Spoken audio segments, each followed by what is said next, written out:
Hello and welcome back to Week in Review with the one and only Doovid. I'm your host, Jen, Church of Entropy. Happy to be here this Friday evening. I'll hand it over to you, Doovid, for the introductions. Thanks for being here with us this August 21st, 2022. Yeah, great to be back. I hope everyone had a good week. Thanks, Jennifer, for doing this again. So let me just enter screen share, show my links real quick. So it looks like Super Libra um, wants to get back on the show or speak with Jennifer, give us an update. So we'll see what's going on with him. It became kind of, God forbid, like annoying, not to be pejorative, but you just keep on repeating the same thing. Well, he wasn't really listening to any of the feedback. So it was just kind of like, well, this is going to work. And it's like, I don't see it working. And, I talked to him a whole bunch of times and it was just kind of like, it's fun when it's a bilateral conversation, but he was basically coming in. He sort of thought he knew quite a bit more than he did, and that's sort of hard to work with sometimes. Was Howie from his crew? I really don't think so. I think Howie was on the show around the same time as him, but and they may have spoken, but this guy just basically, his first connection that I'm aware of was with Kashif, and maybe if he knows Howie, that's sort of speculative on my part. Yeah, maybe Howie was, if I remember, was connected to him. But yeah, so it didn't. They were on the show for a while and didn't go anywhere. So we'll see if he wants to give an update. We'll see how that goes. Don't mind talking with people, but try to have productive relationships. God forbid, I say last week, solely in the comments section about. Notice that Doovid will latch onto words like narrative arc or low birth and repeat them over and over again. And so I mentioned, I guess I didn't repeat it enough because I mentioned narrative arc, but the main thing I was talking about was narrative voice. And then he's arguing with me in the chat, like, no, you said narrative arc. And he's like, yeah, I said narrative arc, but the main point I was trying to make was about narrative voice. And some more negative feedback, God forbid. So this Jennifer Summer girl, I'm not sure. I if that was um, a fake account or someone, but not my business. But I've been listening to Doovid for over 2 years, and I can't understand why Jennifer allows him on. He's arrogant, condescending, and tears down Jen. Very disturbing. Jen is so polite. So I'm not sure if that means like one of my followers. Like I'm a follower of Doovid, but I dislike him, so I don't know why anyone would talk to him. Or if she's a follower of you who doesn't understand why you're talking to me. I mean, it sounds like she's saying she's a follower of me, but she doesn't like me and can't understand why Jennifer would want to talk with me. But so I guess we're back this week, so it wasn't that bad. That's what we do. We argue, We've had debate. worse, way worse fights than that. I mean, I don't even think it was a fight, but we've had way. I mean, there was a time where it was like bad, and then it got better, and then to me, it's just been getting better ever since. So I think, some people probably don't like it's the brusque manner. I find, but I find that that's actually like a plus. I think we But just I end the personally show like it.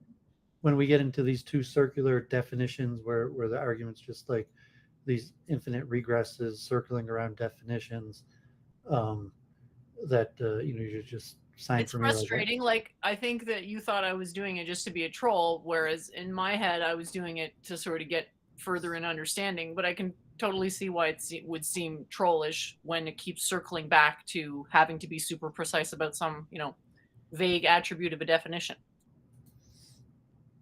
okay, so some feedback, kind of negative, but at least some feedback. So here was theories of everything this week with Bernard Kastrup, and also had on Chris Langham, one of the smartest men in the world, with his own theory on consciousness. And it was kind of interesting conversation. You know, even Chris Langham, like the due diligence. He knows a lot of stuff. Like smart guys probably read a lot.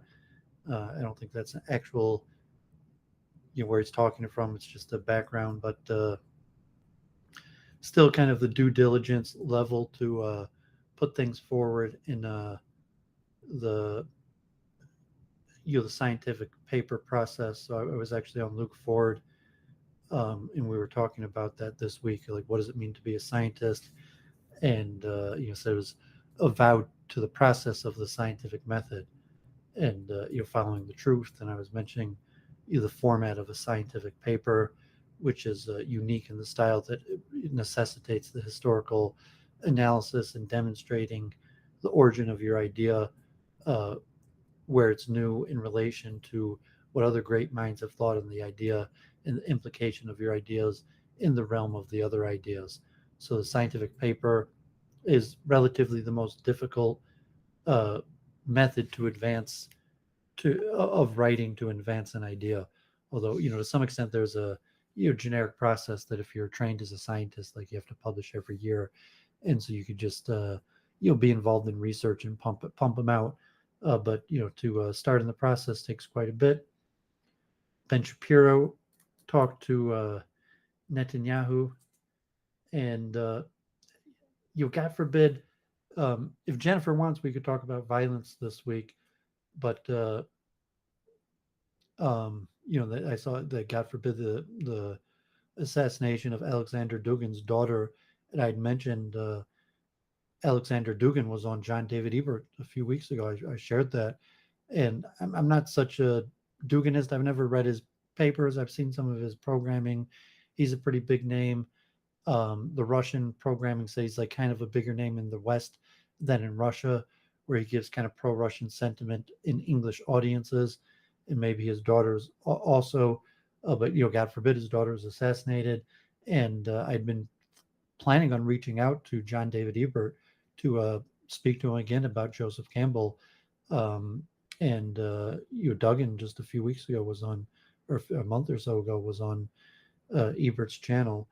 But in relation to Netanyahu, the kind of pro-Israel sentiment has to imply that they hate the West, or so to say, the Israeli wars and Muslims and Middle East nations that they have problems with, that they hate us because we're like the West, that Israel's like the front line in the battle, and like God forbid, I think that narrative is kind of crumbling, where people are saying like, no, it's actually like God forbid the Jews that they dislike. They might dislike the West, but it's more Jews in general that they dislike.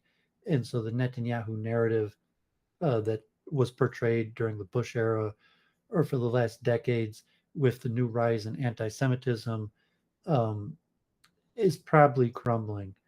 And I'm going to mention Charles Moskowitz in a minute also.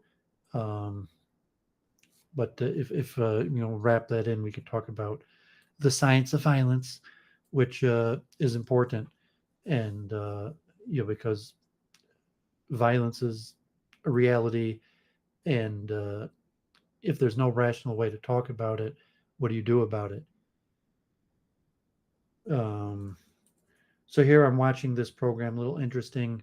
I'm watching a few courses just for my writing and my due diligence. Kind of undergraduate psychology courses, some graduate courses. Is This this from just your self article or just New Direction for Studies?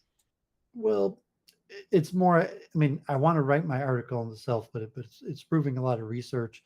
So I basically am watching through a few undergraduate courses on psychology to really make sure I know what I'm saying.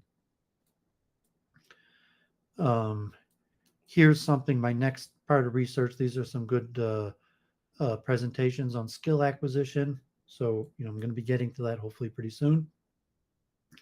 Well, I just downloaded a whole bunch of books on humor. So I'm going to go back. I'm going to do a Jewish song this week. This I don't have the sound going. People could pop it up if they want. I'm super happy we're going to be analyzing humor because I've been trying to be funny for a while with limited success. So this is kind of a regular occurrence. Here in Detroit, only once a year.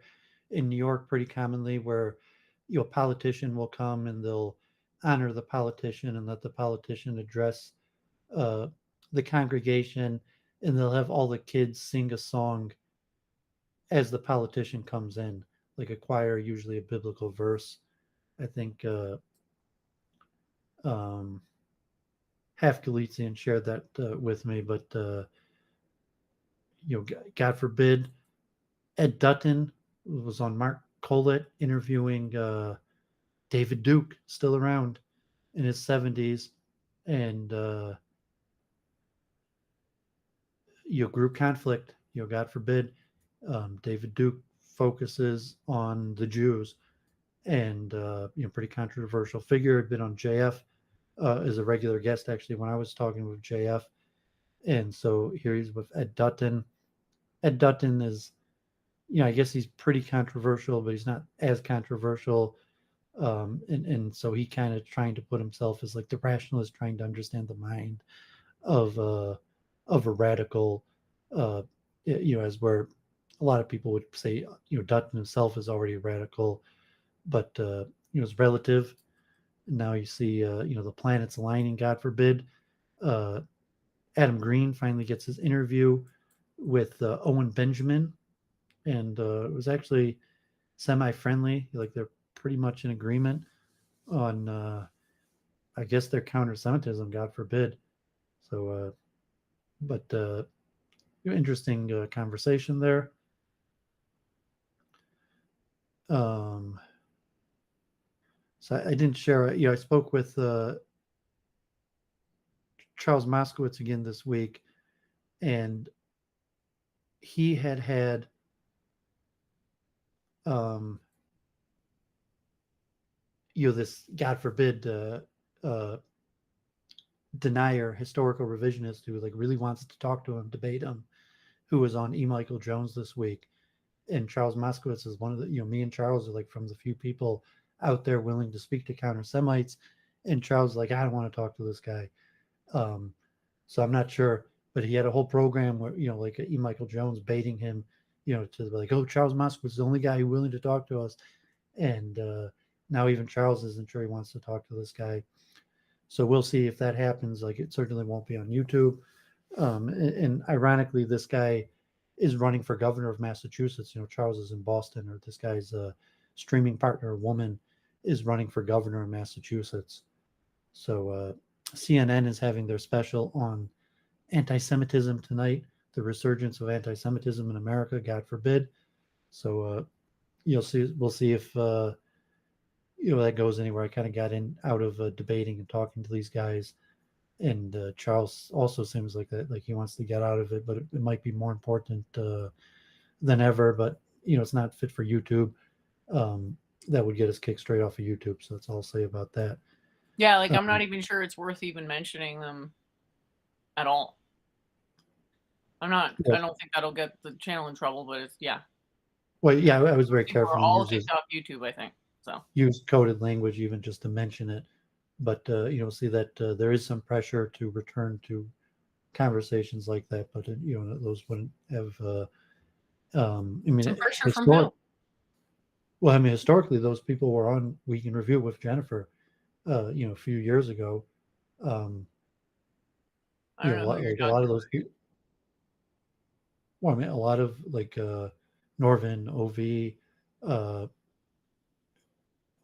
even Eric. A lot of those people a few years ago might have even popped in onto Week in Review. Some of the smaller names, but the YouTube censorship is cracked down, and the people, like there's less and less of the conversation happening, which is probably a bad thing.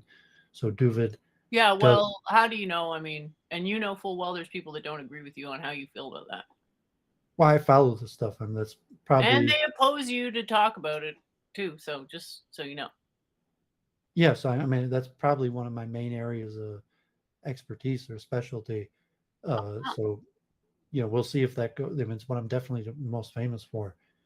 Unquestionably, I'm most famous for arguing with counter Semites. But so we'll see if that happens. It won't be on YouTube, and it'll only be precursorily mentioned even on Week in Review. Yeah. So Jennifer shared this with me. I think I had shared this in the past also. the same link? I thought it just came out this week. No, this channel, the Quality Research Institute. I noticed that I had, Okay. when I popped up their video, I had watched all of their previous videos, even going back 3 years ago. So I assumed that if I watched all their videos, I probably shared it on Week in Review also. So, I've been following their channel. They don't have many videos, only 9 videos. It was interesting, uh, it was a little unclear. Like it was interesting things, maybe even Libra It's tier very stuff. hard to it's hard to talk about this stuff because it's kind of a new way of doing math, and people are just not used to it. I mean, I'm not saying that anything in this video is like, slam dunk in any way, but it's interesting that there was so much effort put into like good diagrams and good demonstrations. And I don't know if you can bring it to the part where he had that red and green switching hologrammy thing. Yeah, that's really cool because to me that looks like a 3+1 dimensional simulation, which is super helpful for like visualize. Like I think visualizing is kind of going to be a core component to really understanding and optimizing the use of like quantum computers. So yeah, if Yeah, people so wanted to Jennifer check that said out, that it's I awesome. I'm not sure if she was planning on talking about that during her Week in Review, but I I'd did shared have the it as quote. on my list of videos. I didn't have anything in particular other than it's interesting and to see how much work went into that, and it's awesome. That's all. I'm not sure if they were teamed up with Active Inference or something like that. If they put something, is that the one you said you were in their Discord and got an argument, or that was something different? Well, I think I said 3 arguments, not to be pedantic or anything, but, It was in Quality Research Institute's Discord. They unofficial unofficial Discord. Okay, it's unofficial their Discord. Okay, so let me do these others. So Lee Chess had a video just kind of about their server, not about chess, but their server, 5 million games a day, and kind of the computer programming angle, networking, database management angle of that. So any coders there? It's kind of interesting. Um, Jay Dyer did 2 videos this week that I watched, and I think So just in terms of hopefully. that video, sorry, before we go on that video, you weren't too impressed by it, or did you watch it all the way through, or that's it? um I watched it all the way through. It was interesting, but I didn't know what to make out of it. Kind of, I mean, it was more than like, so it was more mathematically competent than Super Libra tier stuff, and it was nice graphics, but I didn't necessarily like find a thread to it. To just kind of like a interesting graphical representation of various ideas, and I think it was like a 10 count or something like that. So I didn't know what to make of it besides just yeah, that's kind of interesting. Maybe at some point I would be able to use some of those models for my own ideas or other ideas. Like I watched it while I was doing something else in 2 speed, and so it didn't click on me like any of those models that would that increase my understanding of anything. But I did enjoy it. Well, I don't think you actually have the deep physical understanding, no offense. So when you do, you'll maybe see why it integrates a little bit more with that. Because to me, a Using with simulation, physical science. like I wish I could simulate my diagrams that I have that are only in 2 dimensions because I know they'd look better in 3+1D, which is moving 3D. I just don't have the skill to do it. So the much that I have is like Blender. Hey Don. Anyway, go ahead. What did you find interesting about Jay Dyer? I'm actually quite surprised. This guy's pretty cringe in my view. Well, just that he did these top 10 lists, so I thought maybe I would try doing that.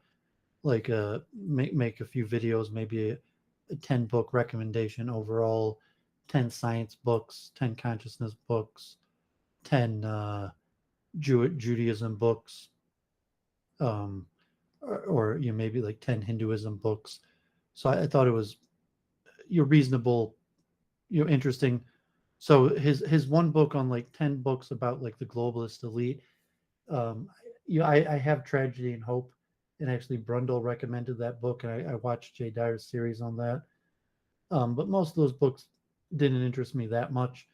I actually had his Bilderberg group, one that he mentioned book also, that might um, have been in this list. So, but just this general where he was kind of tracing his historical narrative of the books that influenced his way of thinking and that he thought would be interesting, or why they would help people along their journey. So I just thought it was general good content. I'm not sure I would have included any of the books that he mentioned there, although I was familiar probably with 80% of the books that he mentioned that I was familiar with, and maybe He 20, used to have a fake bookshelf, I'm pretty sure, so I wouldn't really peg him for a maybe reader. maybe like 20% of them I've read. Well, I mean, he's done over like 100 uh, analysis of books, so like I assume he's a reader. And he mentions it was the year 2000, and it was um, I think the first book he shows the year 2000, and it was St. Augustine's Confession was the first like real big book that he read. So if I do a book analysis, it was probably actually Albert Pike's Morals and Dogma, um, and maybe it was good 15 years ago. Uh, I always had a lot of books. I was always pounding through books, and certainly Jewish books. I pounded through, like like even by the time I read Morals and Dogma, I read 500 large Jewish books. Besides for like Talmud study, like on any subject, Judaism, any or all subjects, but non-Jewish books, in Morals and Dogma, Freemasonry is semi-Jewish peripheral because it has a lot of Kabbalah, but it's a long, complicated 700-page book, and I read it carefully. I even read it a few times, and that was probably like the first longer book that got me interested in reading non-Jewish stuff. And so he mentioned St. Augustine's Confession. I haven't read, but I've listened to um, a whole book on CD series about it. I'm pretty familiar with a lot of the ideas, but I haven't actually read it. But so he mentioned that there was already 15 or many years ago where he seriously read a big book, and then he got into the habit of just seriously pounding through books. So no, I do picture Jay Dyer, from what he says, like probably spending most of his time, and he's written books. He's written in multiple books. Probably spends Just most looks of like his it time. took a long time to get his hair to look like that. Well, he probably does. Like, okay, so Doooovid sometimes combs my hair in the morning. Many times don't even comb my hair in the morning, Yeah, that's right, and because put it a lot of intellectuals comb. don't tend to do that. I'm not sure. I mean, you can't. I mean, it's possible, but I do picture Dyer as a reader, maybe not as much as Doovid. He does, say that a lot of these books are for reference, but I mean, he's definitely read hundreds of books, and he does reports, he does videos. People pay him to read books and give synopsises on them. So, but so I thought that might be something that I would start doing. Would be a similar type series on your book recommendations, like 10 books you should read, and maybe even starting this week. And maybe I'll do like Oh, that's a wonderful idea. A 10, by don't you think that's a bit high? I mean, and you're saying 10 books on Hinduism. If you're going to go 10, maybe like sort of narrow the scope down a bit. not. I mean, a friend of mine actually, Rothschild, was messaging me about reading. I was like, it's like you got to read a lot. He was like, what book do you recommend? And Okay, the what joke was he was, saying? You just asking general book recommendation? I was like, just start somewhere. Like don't read a book, read books. Hey, that's pretty big compliment, isn't it? Well, no, I mean, people ask me all the time for book recommendations, even Well, on the there you show, go. like even You on got a Week in lot of Review. People compliments. ask me all the time, and usually what I say is like, you gotta just get into the habit of reading. You have to read many books. You should really be reading at least a book a week. Like if you're a Doovid watcher, um, you should probably be reading at least a book a week. Luke Ford was talking like Claire, and he's like, Luke claimed he reads a book a day, and then I'm not sure, but if A Luke book reads a a book, day?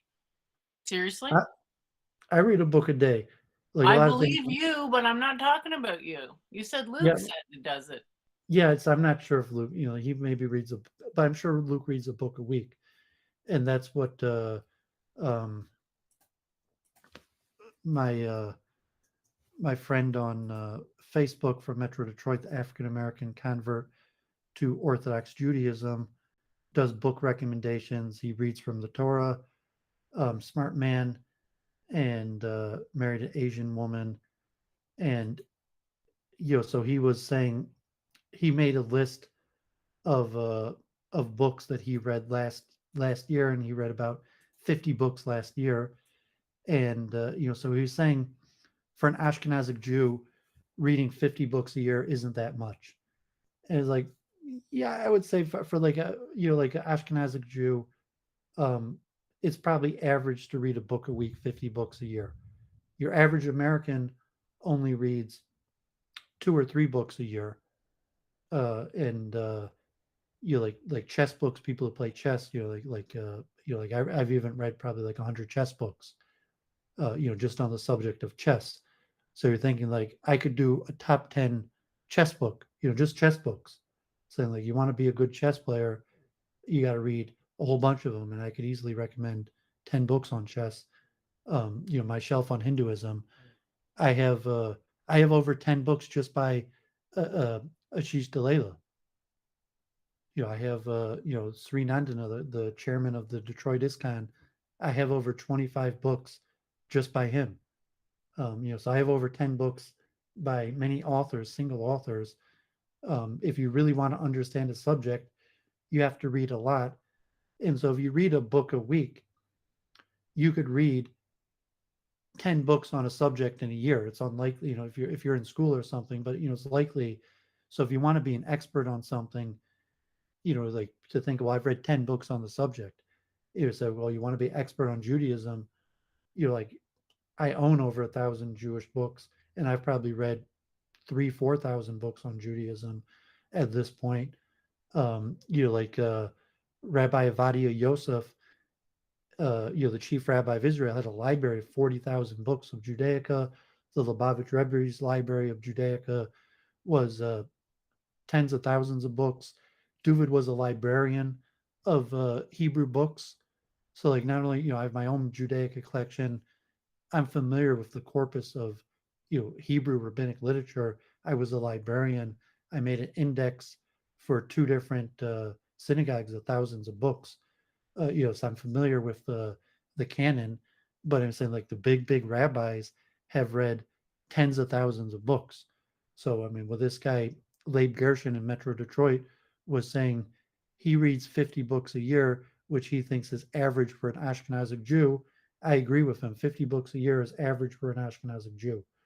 If you want to be a scholar, my mother reads a book a day. My father, his eyesight maybe has gotten worse. My mother had her cataract surgery, so but she reads probably 2 books a day. But she reads a lot of junk and romance novels and mysteries now that she's retired. She might even read 4 books a day. I wouldn't be surprised if my mother reads 4 books a day. But a lot of that's just Did you say your mom reads 4 books a day? yeah, no joking. My mom reads 4 books a day. Oh, well, I mean, if it's a lifestyle type of thing, I But can I see say that. my mom reads romance novels and mystery, and so most of those aren't worth that much. So like when Doooovid says I read a book a day, I don't read fiction. All of the books I read are intellectual, uh, pretty high level books. So I read a book a day of that's your average person might even find difficult. So my mom in her older age reads a few books a day, but they're mostly just relaxing fiction literature. My dad still reads textbooks, like whole like textbooks, like medical textbooks, like constantly. My dad probably pounds through a textbook, biology, medicine, one a week. My dad probably reads 50 textbooks a year, and that's because he's a doctor. He wants to be a I'm good doctor. totally blown away by this. Well, as I said, when this guy said 50 books a year is average for an Ashkenazic Jew.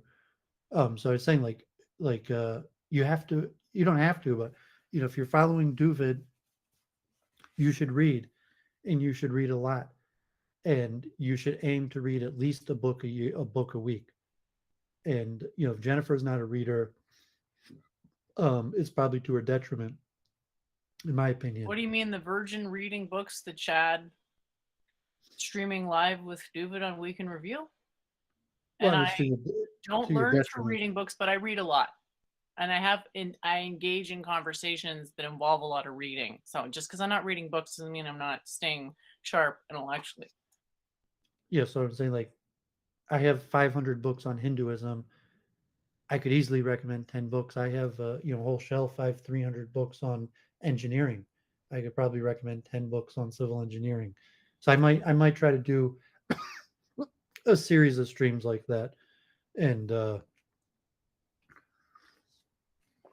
I guess Dyer's a big streamer, so I was watching his channel, and so I'm not buddies with Dyer or anything. He even said he didn't want to talk with me, but um, I saw that, I watched it, and I'm not going to be recommending any of the books he recommended, although I had read a quarter of the books he recommended and was familiar with over 80% of the books he recommended. But I do plan, maybe even starting this week, on doing such a thing. And I want to get into the habit of writing. So I just downloaded a whole bunch of books on laughter. So this was Situating laughter. Ooh, sounds like a laugh riot. this is a PhD thesis. It's over 500 pages. I read it this week. European University Institute. He's So got it's his from own. 1998. Does that mean that there's not a lot of people publishing in this domain, or why'd you pick this one? What? Because it was free. I mean, I was just because it was free. Okay. So it's But were public there a lot domain. of others, or Yeah, not really? there's not much. There's probably I found like 4 or 5 textbooks on the psychology of laughter. So there's probably some universities that have like a course on it, maybe upper level undergraduate or graduate level course. And so a few people have tried to put it in textbook style.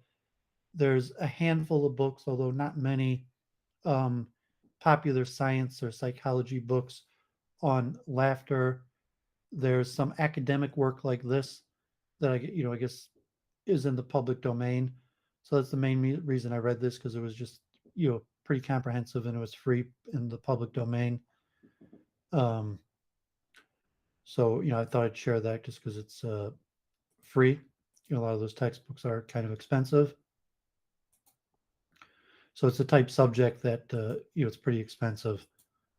Um, Jennifer shared this channel. I saved it. Schmidt College of Science and Technology had David Chalmers talking about dualism. I didn't have a chance to watch it yet, although it looked like it had a whole bunch of I just don't hear a lot of people using the term dualism, or I didn't until, well, I mentioned it. I I mean, know it you, looks like other that of than you, mind and obviously, agency. other than you, but it's nice to hear other people use it and, see how they use it a little bit differently. The Mind and Agency Conference. So I mean, Kabbalists don't use the term dualism, and Kabbalists are probably okay. So I'm gonna, if Libra just sent me a message. Yeah, if you want to send him, anytime, it's fine, and he can come on. Unfortunately, things didn't end up so well last time. I don't know if he's in the chat. So if he's in the I chat, don't he see hasn't I said don't see him anything yet. there. No. He messaged me on Twitter, so I sent him the link. But yeah, so they had some sort of conference. Hopefully, I'll get to those videos. The Kabbalists are probably more in the school of monists, although there's a clear dualist dichotomy of a spiritual and material world. Although it's a dispute among Kabbalists, like to call them dualist or monist, and a lot of them will say different things, like even holographic or various. But all of the Kabbalists will talk about a different material and spiritual realm. But dualist is a Greek word. I actually just finished this course on Greek, although I didn't take it that seriously. I just listened to it in 2 speed, but I think I at least got the alphabet down. So like now I'm able. I was, you know, at least got the Greek alphabet down, where I could read the Greek letters and recognize what they sound for. Um, So, like, but did it say that dualism isn't just one thing, that it's a property of a thing, that, you can describe a lot of different things as dualism? I mean, Jennifer messaged me something like, how I define metaphysics. I was like, well, it's just a Greek word. So Well, I the was arguing that philosophical, I was trying to basically pad an argument that it didn't have a common meaning. well, I was saying it does because the lexicon for Western philosophy and science Well, if is nobody can give basically me a Greek. definition, then I take that as it not having a common meaning. Well, it does. I'm saying that we use If the Greek it's not lexicon. I mean, it's got to be a definition that actually has some meaning to it. Well, it does. I'm saying we use the common Greek. And We use everybody's got to converge to the same meaning, which I'm saying I don't see it. Few people I've asked couldn't even provide a definition.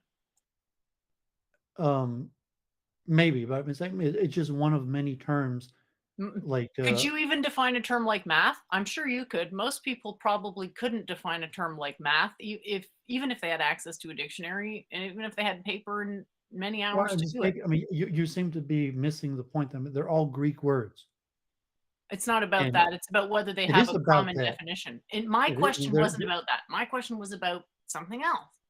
yeah, I'm Okay? saying there's a reason why all of these concepts, when we want to talk about them, it's Greek, and there's a history to it, and there's a reason why Doovid always mentions Aristotle and Plato, and so like Jennifer, what's math and what's metaphysics, and Doovid's going to start quoting to you Aristotle and Plato because they're Greek, and the words were already well defined in the time of Aristotle and Plato. And if you want to go back to what these words mean, Okay. you usually go back to Aristotle and Plato who defined Okay. these words. And Yeah, okay. sometimes they're before, but if you read Aristotle, Aristotle probably has like a pretty clear place where he defines these words. And so if you're looking Right. like today, what does the word mean? But Doovid's more scholarly, and if T Jump or whoever you're talking to isn't educated, you're saying that like Doovid's more educated, and when you mention these words, well, they're Greek, and this is how Aristotle defined it, and then there's a history of why we're still using these Greek words today, and so there is the words are loose in meaning, they've changed meaning, they've adapted words that used to mean different things to the form of what it used to mean to the school of knowledge has changed. Like psychology is a materialistic science. Psychology literally means the study of the soul, but in common parlance today, it means a materialistic uh, explanation of mind. So, like the it's an oxymoron, the current definition of psychology, because it Not literally maybe the contradicts. best plan to cite a word whose definition has changed since the Greeks, right after citing that we were going to have to go back to the Greeks to define metaphysics. Well, and that's why metaphysics is like psychology, where the current understanding of what it means is different than what it used to mean, and it's almost flipped in meaning. So if you say, well, what does the word mean, and what do we mean by it today? And then you say, well, if you look at what that word actually means, it um, almost contradicts the historical uh, etymology of the word. Sure. And It's it was really just I wasn't going to bring it up again. I'm sorry if me asking it antagonized you. All it was really to pad my own argument to win an well, because you're argument. anti-intellectual, that you don't even care the etymology. So like my For intellect, like me, it's words certainly not always start with anti-intellectual. I just etymology. don't lean so heavily on definitions of words. I always start with like etymology. And so like Jennifer doesn't even seem to care about the etymology. But I mean, for my, like training, that you always start with the etymology. Right. And for some reason, the idea that you can only get so specific on a definition hasn't, you haven't learned that lesson yet. That there's no way to give an absolutely precise I've definition. learned that lesson in saying that you start the closest you could get, you start with the etymology. It's you who hasn't learned the lesson, and you still don't care about etymology. And I mean, so you're kind of like in the T jump school or the JF. You don't really care about Plato and Aristotle, Because I don't and want to spend half an you're hour in the using their beginning of a words. debate doing an exposition of Greek etymology concepts that I'm not debating in good faith. What's, I feel like we need to go into this a little deeper and just maybe talk about what's on the page right now. Well, it means you have anti-intellectual tendencies, Well, then let's just work on it together as and saying friends. that's you like. I'm not saying you have to learn to love etymology, but especially when it I'm comes I'm around not words, saying like I am what do dead words set. mean? I'm And you're not not even dead set interested in in the my etymology. way of understanding etymology or approaching it. I'm dead set in the quantum periodic table. If you wanted to say let's put a fifth dimension in, I'd say no thanks, but this I'm open on. So let's do it. Yeah, I mean it's pretty uh, canonized, and it's even The definition you of know, metaphysics is canonized in what sense? no, I mean the science. Like, I mean, my grandfather's grandfather, who was a professor rabbi, got his degree, I think PhD, and was called philology, which was the philosophy of words. The field doesn't.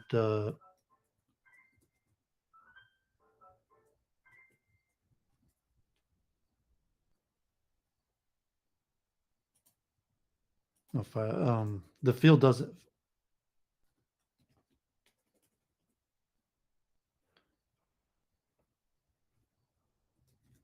The field of philology, the field doesn't exist anymore um, as a science. It's been changed, but I mean that in Germany in the late 1800s, where he went to university, he got his degree in what was called philology, which is the branch of knowledge that deals with the structure, historical development, and relationships of language or languages. I mean, kind of like the study of words, literally the study of words. And so historically that was a field. It doesn't really exist today. You have etymology, but it's not like a field where you wouldn't go to school to study etymology. It's kind of like just like a thing. But and you have a field of linguistics now from like Chomsky, but pre-Chomsky, pre-psychology, you had a field of philology, which was just the science of words, and etymology was a subfield of there's the meaning of words, there's the origin of words, and so it's really a lost wisdom in these days that most people don't even consider important, and so like this like anti-intellectualism. It's not important unless there's a conflict that is clearly resulting from number one, definitions not matching up, and number two, people not knowing where the definitions don't match up. Well, not I mean Jennifer's just giving her kind of like anti-intellectual explanation. So I'm trying to explain Holy something shit. deeper, that this field called philology that my grandfather's grandfather had a PhD in Germany in the 1880s, that doesn't exist anymore. It's like a lost wisdom. So Jennifer's like it's only important. It's like no, there's a science of words that to a large extent does not even exist on the academic university level, but there is such a thing as the science of words, and it's important. And if you've seen for 3 years Doovid can't even convince Jennifer that's important, and so that's just the current state of it. But there is such a thing, philology, the science of words. I It's think it's very important. important to study meaning in words. It just seems like you're saying on the one hand, I'm going into definitions too much, and on the other hand, I'm not going into the science of words enough. What is the science of words if not definitions? That's where I'm sort of confused as to what you're even saying here. But yeah, we do have our guest here, Delta S. I don't know if you're what you're calling yourself now there. So welcome back. I don't know, do you want to try to finish your slides or your screen Yeah, I mean, share we always now? think Or this infinite, regress around the meaning of words. So I was saying that's where you like etymology, well, or that's the thing. just You don't get to draw that line. It's like sometimes you got to regress for a couple minutes to see that like what the point of something is. So I don't know how Well, that's else what I'm to do saying, that. like research. So as opposed Research like sometimes leads to a conclusion which needs to be illustrated directly being like through an infinite methods. repetition of what I think, as opposed to like an etymology. Sure. So that's where you get these infinite regrets. Well, this is what I think. I think it means. I think what it means, and I think it means something different. And you get this infinite circling around without getting anywhere, as opposed to, uh, the true intellectual philology, the science of words, where you'd have something like, well, etymology. So let me just finish these links. And so this was Friday. Maurice Ashley, famous grandmaster, the first and only African American grandmaster at chess from New York, Jamaica originally, came to Detroit, gave a speech, Q&A. I asked a question. He played a few games. It could be the chess program is going to be back in next month already. So hopefully that'll be the case. So I published, I fixed up and I published Oh, my that was first. awesome. It got like 1,000 views pretty much right away. Congratulations on that. Yeah. So I hadn't published my first two essays on Lee chess. So I published the first one. I did some corrections on it because I hadn't had my mother review it, and so I put that out maybe this week because the research and identity is taking longer than I planned. Um, maybe I'll put that out this week. We ended up going these long circles about the hero's journey. You know, kind of related to, because Jennifer has her own understanding of what the word hero means when she hears the word hero, as opposed to, this concept I was trying to say about the narrative voice in the hero's journey that was kind of irrelevant to Jennifer's understanding of how she understands the word hero. So Yeah, we me can getting go. my confusion resolved about a definition has nothing to do with my ability to write about something from that perspective. Well, I'm saying that you use a word and it triggers a person because they have their own understanding of the word, as opposed to the process that it's meaning to describe, and it uses a word that you understand in a different way to describe the process. And I think Luke Ford also was, he had a theory about heroes also, and so it was becoming a little, confusing because Luke wanted to talk about heroes, but he had this hero structure thing from a different scientist. So let me do a quick chant, and then we'll hand it over to Super Libra. He could catch up with what he's been doing in his research. So this is Ve'enenu Serenu. I've chanted, I think, from this basic words before Did you of a want to different drop one of tongue. your screen shares? Yeah, so I'm done with my screen share, so I'll go to my library and exit on my computer. I'm sharing from my PC. So Ve'enenu Serenu Malchusecha, you will see the seeds of the kingdom, Kaduver Umer Bashire Zecha, like was written in the strong praises, all you day Doovid Avdecha, of your servant uh, Doovid. And so this song just doesn't use all of the words. And I was thinking of this song because my landlord used to really like this tune, Shlomo Karlbach, very popular tune to it. And it was kind of like, because it's my name. So, Duvid, I'm Duvid. The song's about King David, not me. But it was kind of like in Hebrew called like a devakas, a passionate, the heart. So I just chant it real quickly, so we could see the seeds of our work in from your servant, Duvid. Yeheneni Serenu.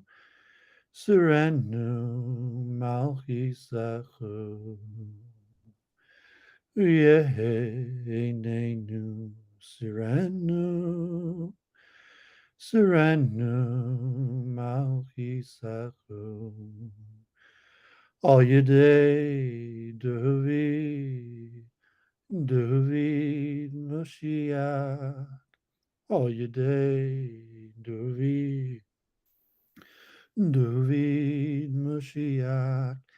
And people actually sing that very high, and sometimes in a group. And over my landlord, I ate at his Sabbath table like 100 times. He would sing that all the time, and he'd be yelling like, "Oh, you day, Duvid, Duvid, Mashiach." So turn back to a Hebrew chant, and so hopefully we'll see the handiwork, the seeds of our work, and the redemption of the world from the hand of God's trustworthy servant Duvid. And so, with that, welcome, Libra. Been a while. So, you reached out to me on Twitter. So, you'd been on pretty regularly for a while. Was Howie your guy? No, no, no. I met him with you. He's been Exactly. Okay. yeah. That's where I met. He's been battling heads with Jennifer there, I guess, for a while. I haven't talked to him for probably a year now. We really don't have any regulars on Week in Review. We had phasing for a period, and so basically all the regular. So I mean, right now, memes of destruction. Maybe a handful, but we had a period you were on pretty regular. You're showing us our research, and then whatever reason we went different directions, but we're still here. So you reached out, so Yeah. you're welcome back. Well, actually, you were just talking about something that's always been fascinating to me is the history of words. Where do they derive their meanings originally, and how they changed over the years? Etymology, and you just said a word that I think I had heard of it, but I never know what it meant. The philology, is that what you said? Was it your great Yeah, so my grandfather? grandfather's grandfather, had a degree in philology, which doesn't exist anymore, as like the science of words. Interesting. Yeah, In Germany, he came over to America in the 1880s, but he yeah, had his degree in Germany in philology.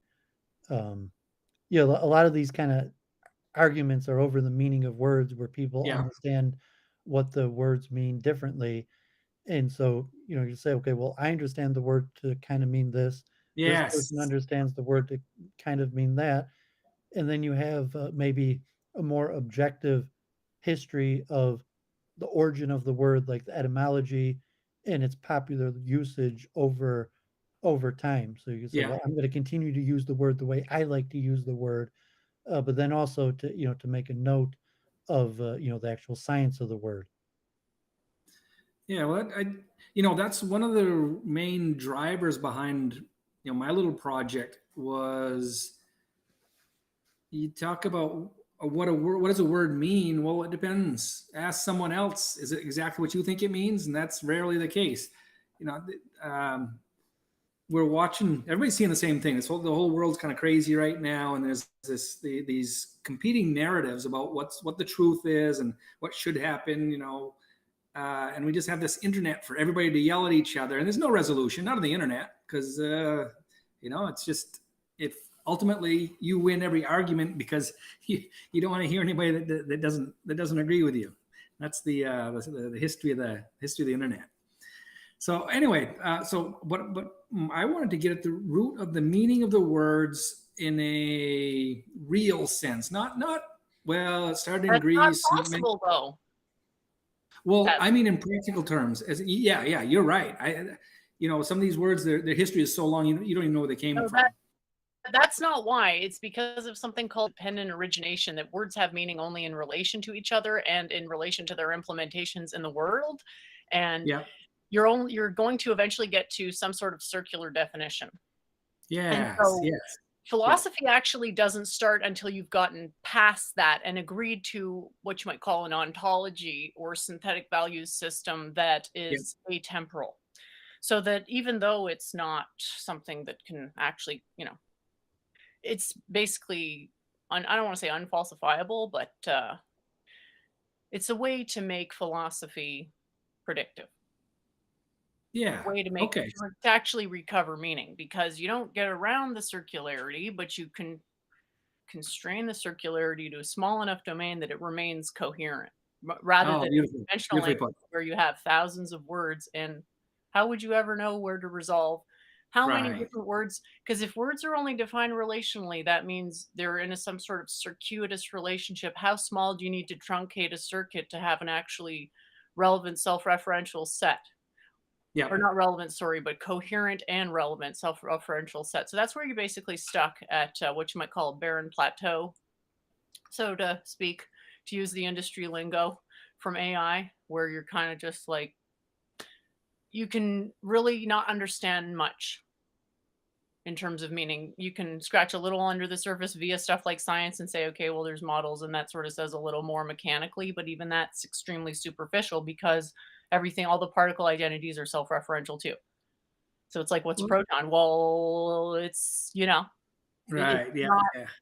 that doesn't actually solve anything. It's just sort of something you either accept it or you don't. And Yes. Yeah. I don't know how really else to confront it. Well, let me tell you, this is the problem that I ran into as rank amateur in anything philosophical. Um, I just went at it from a real practical angle of, okay, how do you feel about this word? You like it, you don't. What are the roots as far as the physical world? What are the roots of this word? So when you say cat, what does cat mean? Well, it's an organism that breathes oxygen, and it's an animal. The rough, what everyone can agree on here is the definition of a cat. So what I do, I take that to, if I've been busy with this thing, and let me show you. And this is the part I don't know if I can get. Why does it Screen matter share? how we define a cat? And why would Well, you think that how we define a cat would generalize to anything relevant? yeah. Well, a cat is inconsequential, but when you say how do you define, the root of this thing for me was whatchamacallit, politics, because I'm not political, and everything turned into political, whether I wanted to be or not. So I didn't know how to deal with that. So that's the root of my curiosity here. So actually, here you go, right here. A cat. A cat has a consciousness, so that's represented by the circle. A cat can speak, it can communicate, that's a triangle, and a cat does stuff. Can a cat use a tool? I don't know, maybe, kind of, sort of. I don't know if the cats are very tool animals. I think maybe accidentally, but they aren't commonly a tool using animal. So anyway, so when this is like you mentioned, how do you trap the domain, the axiomatic domains, into a small enough set that everybody can I agree wasn't even on talking meaning? about axioms. I was talking about definitions. Axioms is actually something different that you can derive way more complicated things than just definitions from, but they're connected. So Okay. just to be clear that when I say axiom, I'm talking about something that can be used in a similar way as math uses axioms. Right. Okay. That's what I was trying. I was trying to generate a mathematics of language, essentially. Okay. So Well, there's that's a bunch of words, right? But what is it you wanted it to be able to do, right? well, so you have this index basically for AI to understand when I say this, everybody knows what I'm talking about. You need Okay, so you're something. presuming that words have meaning. They don't. Well, But okay. meaning I mean, in a you're representing You have to uncertainty. have what you call like an aggregate meta meaning, which is like what memes, yes, like some that's memes what I will want. work on like Right. 99% of people, not because they represent something real, because the aggregate meta meaning is consonant with 99% of people. So that's why I meant when I said atemporal. And you're saying, let's go with temporal stuff like languages. I hate to say temporal, but it is. Let's go with temporal stuff. It's not going to have the information you're after. No. The temporal part is this: a circle, a triangle, and a square. That's something that everybody, you can measure that, you can determine that, everybody can look at that and say, okay, that's a circle, a triangle, and a square. So the components of this cat are, well, it has intelligence, it has the ability to communicate, and it has a body. That's all that means. It's a three-dimensional object that has a consciousness and can communicate, or an intelligence of its own. It has independent thought. Yeah. So that's a living object that can communicate. Now, where it gets more, oops. So my big thing was politics. You disagree on, this is where your axioms are visual. So what is good? Well, anything you put here is good. So what you think is good, someone else might think is bad. Here's our political divide is, one side thinks it's good. The same thing, talk about whatever, pick a topic there. There's a polarization of what is good and then also what is true and false. So the true and false is represented by the black and white, and the good and bad by the color. So this traps the thought into a box of reason here. So when you talk, all your words fit into this box somewhere. Is it a good word or is it a bad word? And you find where you differ. So, for example, what's the First Amendment? That's a big one. Which words are okay to talk? Which word can you say? Which words can you say on the internet? Which words can you say in private? Which words can you say, in your school? Things like that. All those are, you say words don't have any meaning. Well, that's it has right. meaning. And assuming that they do causes tons of confusion. What's that? And I said, assuming that they do causes tons of confusion. What bears meaning or appears, whose apparent meaning has the most information is not words, it's concepts. Like, you cannot establish meaning in language. You can establish meaning. Like, I can do it for you. It'll take years, but I can take you through a process that'll show you what meaning is. But it's not linguistics. It's theological.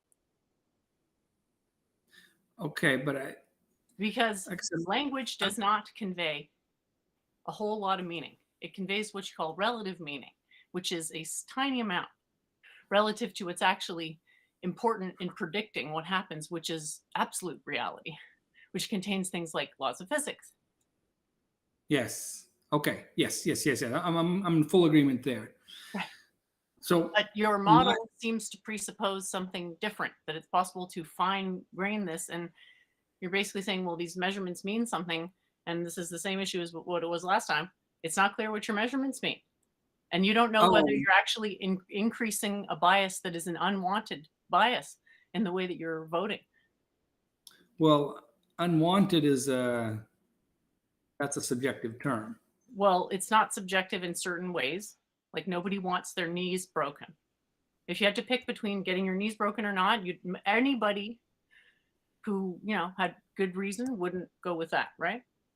Right. Yes. In that sense. So it's like, if basically what I mentioned to you then, and I'll say it again, is how do you correct for emotionalism that leads to poor short-termism, poor decision-making due to short-termism?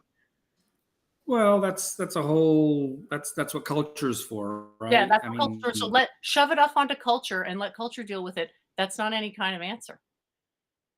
No, but that's reality, right? It's not. I mean, you say that's reality. I'm saying I don't see it that way. Well, this is what I don't quite know how to. I don't quite know how to answer you. I mean, how else do you do it? You talk to a kid using words. You start with being realistic with what you're even trying to do. Okay. Well, here's what I want to do. What is good? You can't agree on that across. That's good. You want to automate a process that you can only go one way to get the answer to, which is through God. And you're saying, well, maybe the computer can tell us if we aggregate votes based on emotions. Well, the computer can watch and quantify what people answer. I guess that's the value of the computer. It can't qualify it. It can't tell you the context. Exactly. So the qualification is done at the human level, right? No, it isn't. That's the problem. Is that it's not done. It's basically you're saying, here's this thing that amplifies our vices. Let's introduce it into the decision-making process. Well, look at what's your alternative? What we have right now. The alternative, Dan, is to get an understanding of how human psychology works, accept our human frailty and weakness, and say, hey, guess what? We all have these shortcomings. Let's learn how our psychology works on the individual level before we go to try to preach to other people like we know everything and we deserve to be the king of the world. And then we'll be more realistic about how to actually strategically approach the thing on the level that needs to be, which is there's not enough self-love. People don't have enough self-love on the grand level averages. Okay, assuming everything you're saying is true, and I don't think I differ much on any of the opinions here. But assuming all that is true, how do you make it happen? That's just evangelism. Hey, you guys should It's act not like this. You guys should, evangelism. You're saying it's evangelism, but you're on my show right now. So obviously, you're not well, you're the understanding what church it you need to entails. be. Okay, here you get into semantics. But all I'm saying is, if everyone thought like you, hey, there'd be world peace, everything would be great. Well, how do you get them? How do you think? How do you get them to First think of like all, you? we need to get people to see that it's worth aspiring to think like me. Right. Even though, Okay, but when even I though say I'm a evangelism, weirdo and an eccentric and da-da-da, that it's desirable to be in that state and that it'll always be desirable and that we should just accept that, and reincarnation. And if we're going to use computers, let's use them to make ourselves better. Like right now, I'm working on how to program a quantum computer and how to make sure that the operator input control is actually increasing the intelligence of the operator.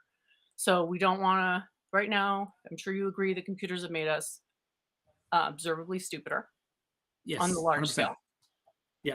Obviously, there are exceptions where people take advantage of what's out there, blah, blah, blah. It doesn't apply to everybody. I'm talking aggregate wise.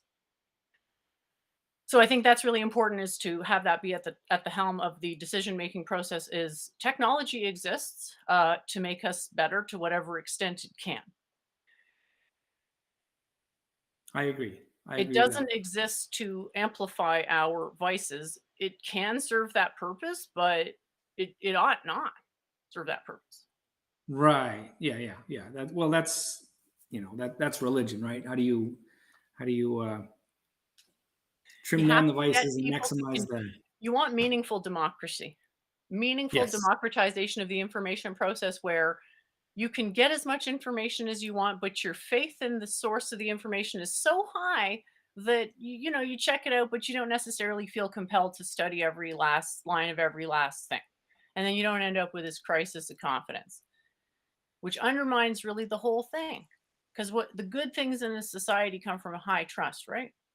Yes. And I know you're very idealistic. You want to manufacture this high trust. And I'm saying, I respect your intention. It's a wonderful intention. It's just that people are, okay, naturally people will sort of just go with the flow. And if there's no leadership, that flow tends to be towards things that lead to misery, like materialism. Can we get everybody to agree on that? Yeah. Well, yes. Okay. Now, if you're trying to get everyone to agree on something, well, that's the hard part, isn't it?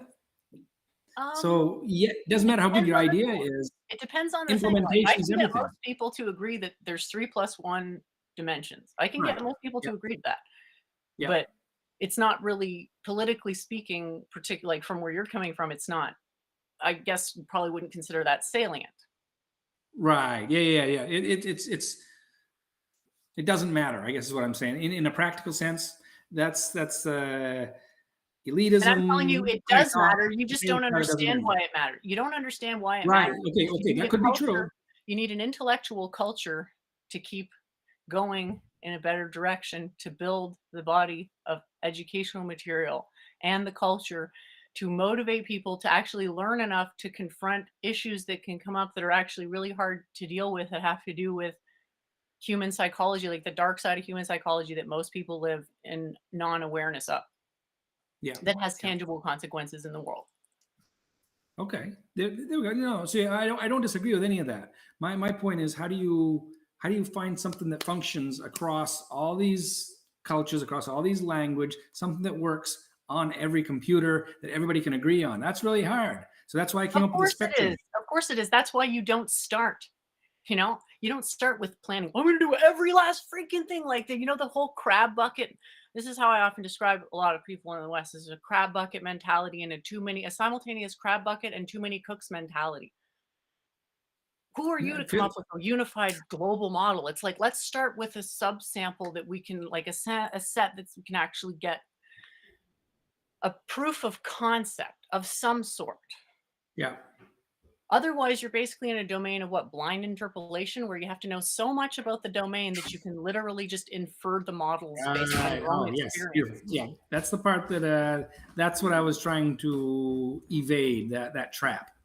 Which trap? Well, the part where you get into this, the depth of definition, when you start to really examine any one thing, well, you get some, pick a topic. You could spend your whole life examining one tiny infinitesimal section of this subsection I'm not of this. suggesting you do that at all. What I'm No, I suggesting know is you you are, but that's validate the concept one time, because right now I'm just saying your model is actually really cute in a lot of ways, and I don't mean that condescendingly. It's awesome. It's just like it needs to line up with something that's actually going to give you information that is reliable. Yeah. Yes. Well, that's the whole point, though. What do you you need to use something? What is true? Whatever you believe is true, and someone else will think something different. Okay, let's all agree that black is true. That's the point of this thing. You have one thing. Let's all agree that if I hit this black button, that means I believe this is true. Let's do that. Let's see what happens if we can agree on what is true.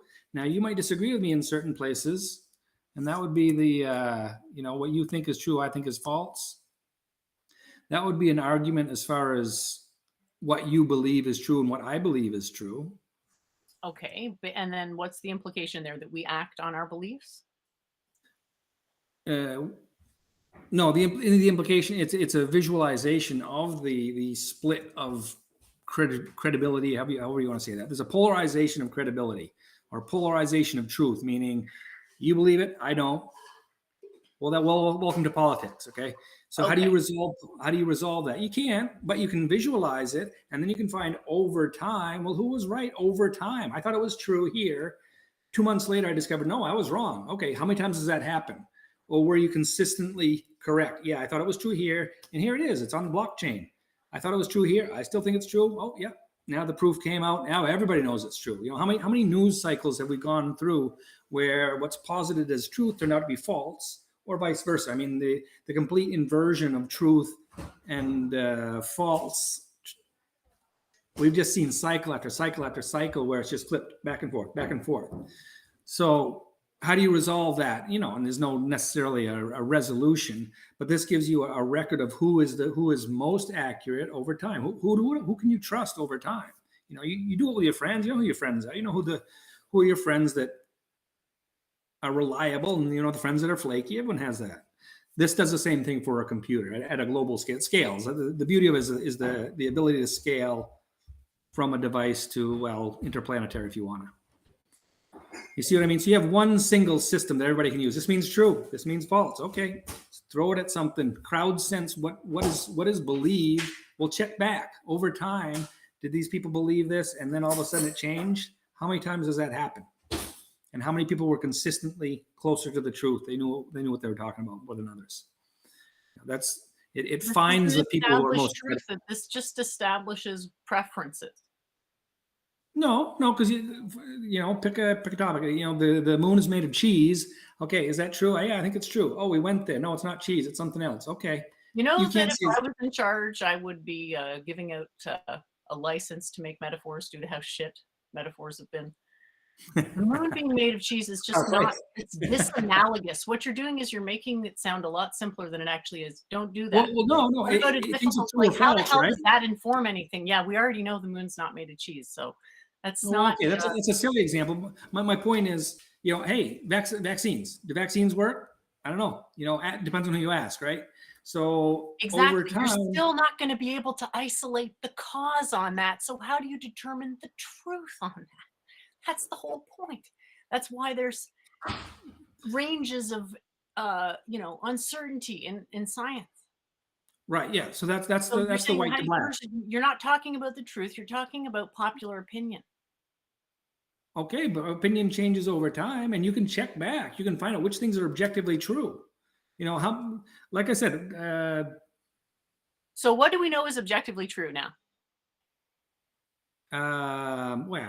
There's your whole rabbit hole of epistemology and ontology and all those are thrown. So we don't know that. So you're saying maybe we'll know, and I'm saying we don't know it now. We don't have a precedent. If you have a picture, if someone's got a picture, what is having a picture that you can't interpret the meaning of change for having, an absolute truth? Or maybe the lesson is that believing in absolute truths is actually causing problems. Is that possible?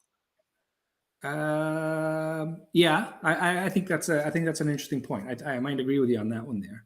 But like, hey, is there a war going on between Russia and Ukraine? Most people would say yes. If you disagree, So do we, maybe. but the thing is, do we need a quiz on the internet to tell us that? That's not something that's the whole point, is that there's no question about whether that's true. You can, it's completely Right, but you said, uncontested. what do you know what's objectively true? You just asked that. Well, if everybody says it's true, here's the pictures of the bombs and So here's the what trucks. does this tell us Sure enough. that, what does this tell us that the news doesn't? Right. It's like, if it's an uncontested Well, how truth, many then times on you the don't need news? a quiz to tell you about it.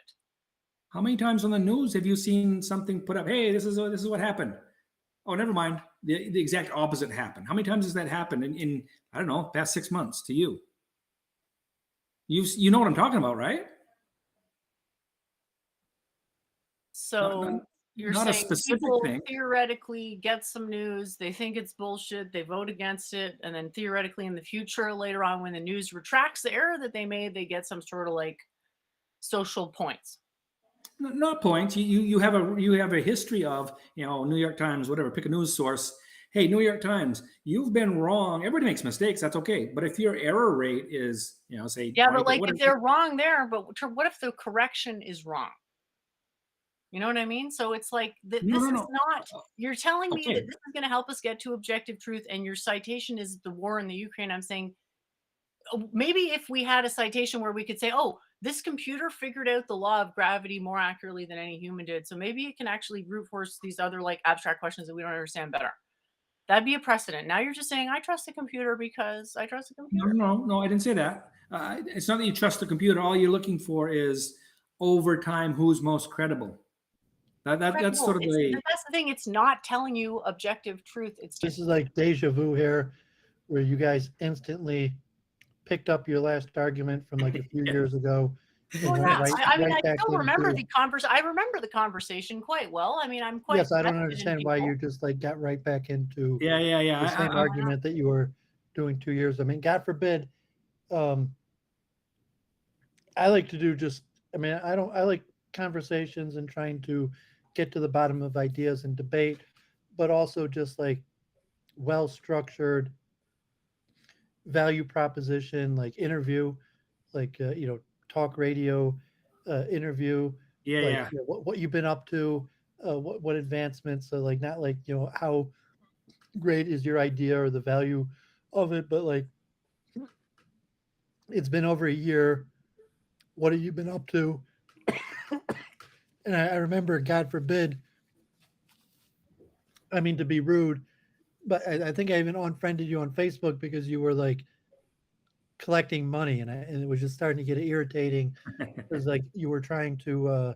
I'm not saying if you succeed, I hope you succeed, but Yes, yes, yes. you became like an aggressive fundraiser, and it's like, oh man, like I hope you succeed, but like I'm not going to be able to help you raise money, and you were kind of, I don't know, like pejorative, be like you were an aggressive fundraiser, but that was probably like the last time we talked. I don't even know if that might have been more than a year ago, where you were trying to raise money to spread your idea or whatever, which is fine. I wish you the most of success, but um so where are you holding now? Like, just like, I mean, if you and Jennifer want to get right back into the same Yeah, yeah. argument, No, like no, no. deja vu, Yeah.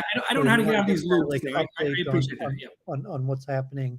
Did you end up raising the money? Did you make any Yeah. advancements? Well, right Do now you, we're at the point where it's I'm putting together little presentations for the politicians, and basically it's a temperature test. What do people think? Where do they like it? Where do they not? What every politician wants to know.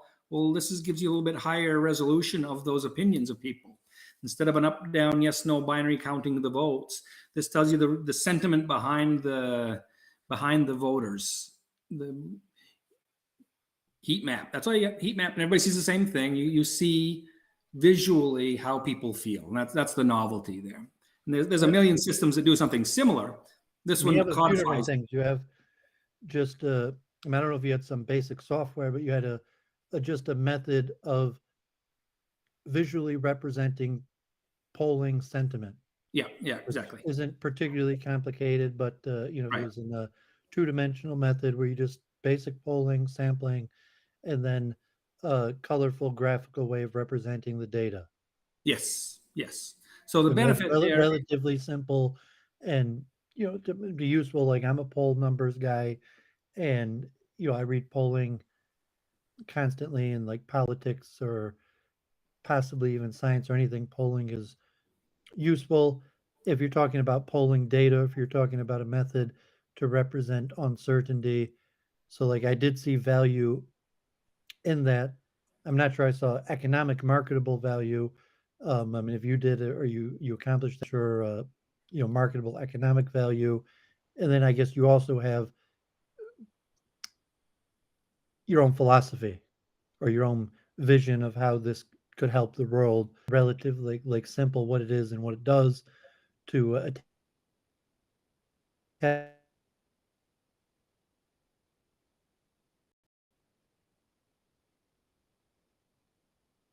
the philosophy, it's just a common sense philosophy, which is save energy and be nice to each other. That's just the obvious philosophy that's derived. Now you can measure that. I mean, You you have the measure opposite how. philosophy and still find use in your graphical representation of polling. If someone's philosophy was just be out for yourself, be mean for, or whatever it was, Right. Well, you'd see I the can effect still of find that. value in your graphical representation of polling data. Right. So what is this? I think it's utilitarianism. The most good for the most people. I think that's the gist of it. Is that right? Utilitarianism. Whatever the. Yeah, I mean that's general Western secular world is Right. based on utilitarianism, providing the most good for the most people. So how do you measure good? That's a subjective term. Well, here's the metric system of subjective meaning and sentiment right here. So what I'm presenting is a metric system for thought that we didn't have before. You had your opinions, you had who you like, what you don't like, and different ways to do that. Well, this one says, well, if you like it, put it in the blue side. If you don't like it, put it on the yellow side. You'd have So to do your due diligence to make it. You're making a truth claim that it didn't. What you're saying didn't have before. That you'd have to do your due diligence research to see whether you're actually saying something unique. no, sure. No. Have you seen a metric system for thought like this? Red means bad, purple means best, green means neutral. That's the novelty that I bring. Well, I mean, you'd have to do your due diligence of research. Oh, yeah. Well, Whether that's why that's. I'm still I talking. mean, if I'm you not. tried patenting it or something, I mean, it's possible that someone else already patented it, or if you try publishing, it's possible someone else has already done it. That's you would have to do your due diligence, and if you raised money and whatever you paid someone or did that yourself, but if you tried to file a patent, example, No, there's no. You that can't patent the rainbow. you might find that someone else has already patented it. Yeah, no, you can't patent the rainbow. So that's the ethical license of big tech. When you use this, put 10% of the profits into the money pump. That's the ethical part of this. So I just make you said a truth claim that no one else has done this before, so I just said no. There's a million different ways that this is attempted to be done. This is just the simplest. That's all. It couldn't be more simple without breaking it.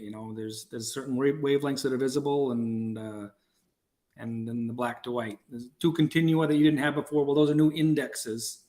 So I remembered, Sort from data. the last time we talked. I mean, so have you added anything to it over the last year? I mean, it looks like your graphics are a little bit better. Yeah. Your programming, or are you still, uh, sort of peddling the same thing, or Well, I've been polishing it off a little bit here, but part of it is it's just too simple. Jennifer doesn't like it for that reason. I think she doesn't like the oversimplification, but it has to be, or it won't be I adopted. actually didn't say that I don't like it because it's too simple. Well, I feel sort of hurt that you think that that's what I'm saying. that's kind of how I interpreted it. You say I'm oversimplifying I told you it was things. incentivizing vice about 1 trillion times, and that you had no way to compensate for incentivizing vice. It had nothing to do with the simplicity. I actually think I praised the simplicity at some point. Oh, okay. I like the idea of layering information, and you can superpose. I made a diagram for you where you can superpose color and contrast. Yes. I'm not against simple diagrams. So No, the no, fact no. that here's the thing, the fact that you misrepresent what I told you so many times, so much tells me you might be a narcissist. No offense. Is that No, possible? no. I think you just told me though that's an oversimplification, and to me, I It's don't not I an don't know. oversimplification. It's not even remotely close to what I said. It's actually the opposite of what I said. Okay, my mistake. My mistake. Well, do you think that you can really function in the business world when you don't listen to people to that extent? Like, do you think other people would agree, would think that you you heard them out when you talk to them? Yeah, I don't think so. I thought that was a clear. It was clear to me that you were feeling that way. So my mistake. Do you But think, okay, but regardless, no, do you know anything about what it is that I present in terms of my own theories? well, vaguely, you're talking way over my head. I'm not, You vaguely know. So you vaguely know. Do you not know that I try to present my theories as simple? yeah, I know that. But So why would I be against a simple formalism? because when I come in here and talk and you say words have no meaning, okay, maybe you're Words right. don't have But when any you, meaning, which means does have meaning because individual words aren't it. The okay, point now that I just agree seems with to that. be And try to sell impossible that to make. in. Jennifer, how many people on TV are going to agree with you with that, right? How many people can you talk to on the street and say, Doesn't hey, matter. you, words have no meaning? That's nonsense. I'm not trying to convince people of that. You're the one trying to be a social engineer here. I'm not trying to convince the average person about Right, fact. I know. But that's why you have limited appeal. You Right. that's why I say you end up turning it into some kind of an evangelism. If people don't think like you, well, you're out of luck. That's the bottom line. And when you say So things you're like words saying have that no if meaning, I thought you thought like me, then you'd suddenly be in luck. now all I'm saying is when you say things like words have no meaning, well, you just lost 90% of people, maybe more, probably But I'm not 95%. talking to 90% of people. I'm I know talking you to aren't. I know you I'm aren't. talking to Dan. No, I Because get that. Dan's I the get one that. who needs to know that, but he needs to know how to present it to the people who are going to implement the tech without necessarily knowing about the tech, because the tech is exceedingly complicated because it involves invoking meaning. Basically, I don't want to say out of nothing, but it's not coming from language. Right. The Yes. scope of meaning that language is capable of encompassing is exceedingly small. Wait, repeat that. What's exceedingly The small? scope of meaning language is capable of encompassing is exceedingly small. The things that motivate people generally aren't encompassed by language. It's more subtle than a language. Okay. So would you say words are low resolution description? They're entirely meaningless, but we deny that they're meaningless. Just like we deny that we're all one consciousness. It's just how we evolved. We evolved to simulate separateness. And that's just natural. Okay. That doesn't make it real. And then when you try to say, well, you can isolate meaning to a single word, I'm saying that's maybe a word like red, but not really the words that we're actually interested in, that actually move the masses, which is Isn't it interesting you picked a color? Isn't it interesting you picked a color, Jennifer? That's exactly why I use the spectrum. You don't have to sell me on the value. Again, you're not. I know, but you say words don't have meaning, but when you say red, well, it's a certain wavelength, right? Do you think that that's an argument against words not having meaning?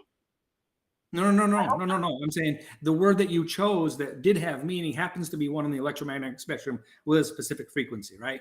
So your example illustrated the fact that I agree with you, I guess. So no argument here. We're in accord. All I'm saying is when you try to talk to a broad swath of people, and you aren't, but when you do, you lose them when you say words don't have meaning. Now, my problem is communicating, my simplicity to, I can't get you over the hump, and I don't. It's an interesting phenomenon we have between each other. But hey, David, thank you. I don't want to take up more time here, and I don't want to get back into a loop with Jennifer there. But I enjoy talking to you, and I enjoy your topics here. You go deep into these things, right? I have just a little bit of knowledge, and I enjoy listening to people that really know more. And but did you? I mean, maybe you try to. I mean, God forbid, we originally did Week in Review. I wanted to, make it more formal, like guests and interviews and promoting stuff, but it didn't work out that way because me and Jennifer are both doing research. We've been able to keep a relatively successful program, just reviewing each other's research. But just in like a general, like informative interview, like, have you made progress in the last year? I mean, do you give these tests to people? Do you have Well, that's the data, that's or have you kind of just sat on it and been no. doing I've been building relationships. I've got a couple more people on my team. I'm And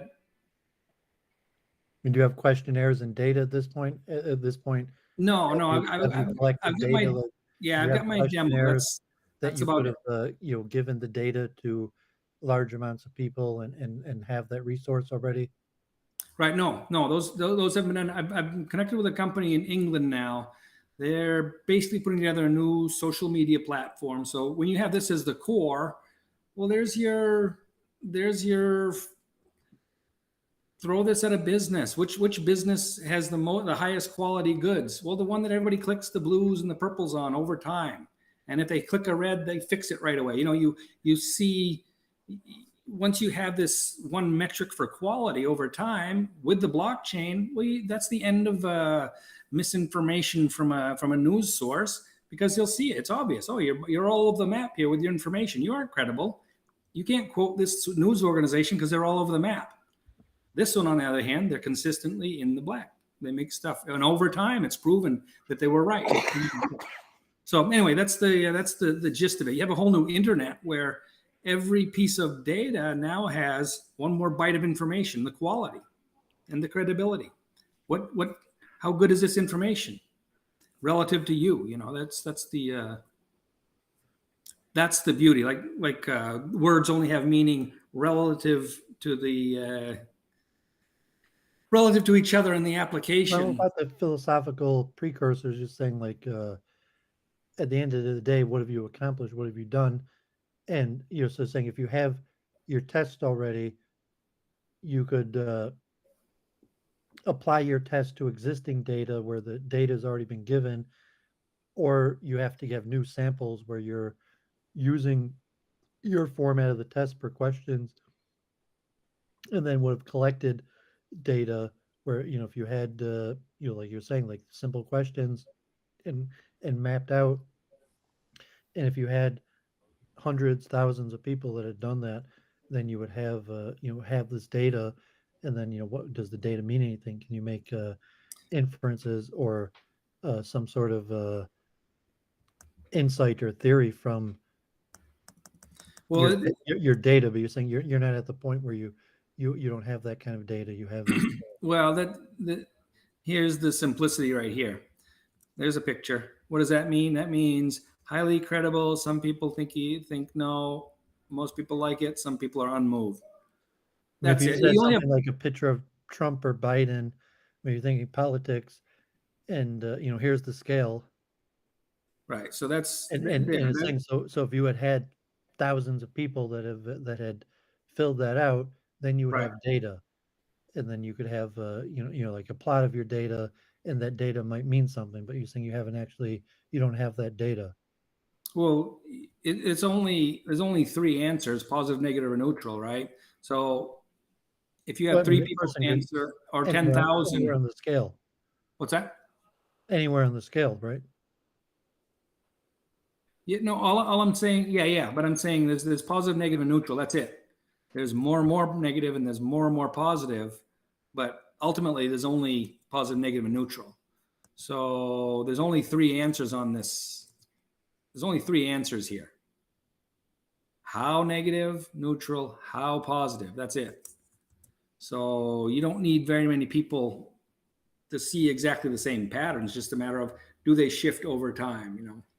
Well, I'm So saying that it'd be conceivably useful, the data, if if you had had some sort of method, and you'd given the a series of questions to you to a larger audience, right.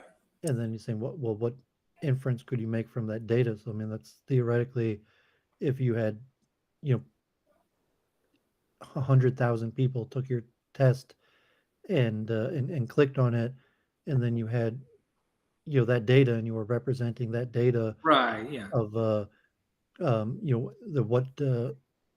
what use would that data be? I mean, data is valuable to people for business reasons, political reasons, scientific reasons, study reasons. That data is valuable, and saying so. I mean, really on the simplest level, if you just have a method of representing data, and I mean, I don't know if those like black peaks or graphs are supposed to be representative of the scores of multiple people who've Yeah, yeah. That's taken how them. many people have, how many people like them, how many people don't. So there's your polarized. There's your political polarization. Some people hate him, some people love him, some people neutral. So you're saying That you have had a series of people, and you do have a plot there of the people who have done this. yes, yeah. And there's only, I don't know, maybe a couple dozen people that answer on these things, so it's a small sample, but you get the same result whether it's a couple dozen or a couple million. It's the same. Well, I mean, So the math is basically, it's the like math it's a popularity contest more so. Than, Yes. Yeah. Yeah. It measures the population. of public sentiment. Yes, exactly. I Yeah. mean, it's yeah, like if you'd have presented it like that, I'd have been way less confused. That's actually kind of interesting in a certain way. Okay. well, I mean, Well, it's useful. There's all sorts of things, and saying like, me, I'm more into these things. Like, I mean, from there's the Case Shiller, there's economic indicators of buyers' confidence, but there's all sorts yes. of um, public sentiment index. If it's like the Pew survey, Yeah. that or any survey, if it's just public sentiment on how people feel about Biden. If you read the newspaper, like every week they report on Biden's approval disapproval numbers. Yeah. So it's saying you're just a different dimension. Like, I mean, so for Yeah. So Biden, it's just your approval, which way did it it's shift? not even usually three. So you could approve or disapprove, Yeah. or sometimes they have a neutral, or sometimes they have questionnaires will have agree, strongly agree, neutral, disagree, strongly disagree. So if you just have a line spectrum, um, I mean, you're within the realm of a common field, of I mean, if I don't know ethnography, but just data analytics. Yeah. And then the question is, who wants the data, and what are they going to do with the data? So I mean so if it's political polling,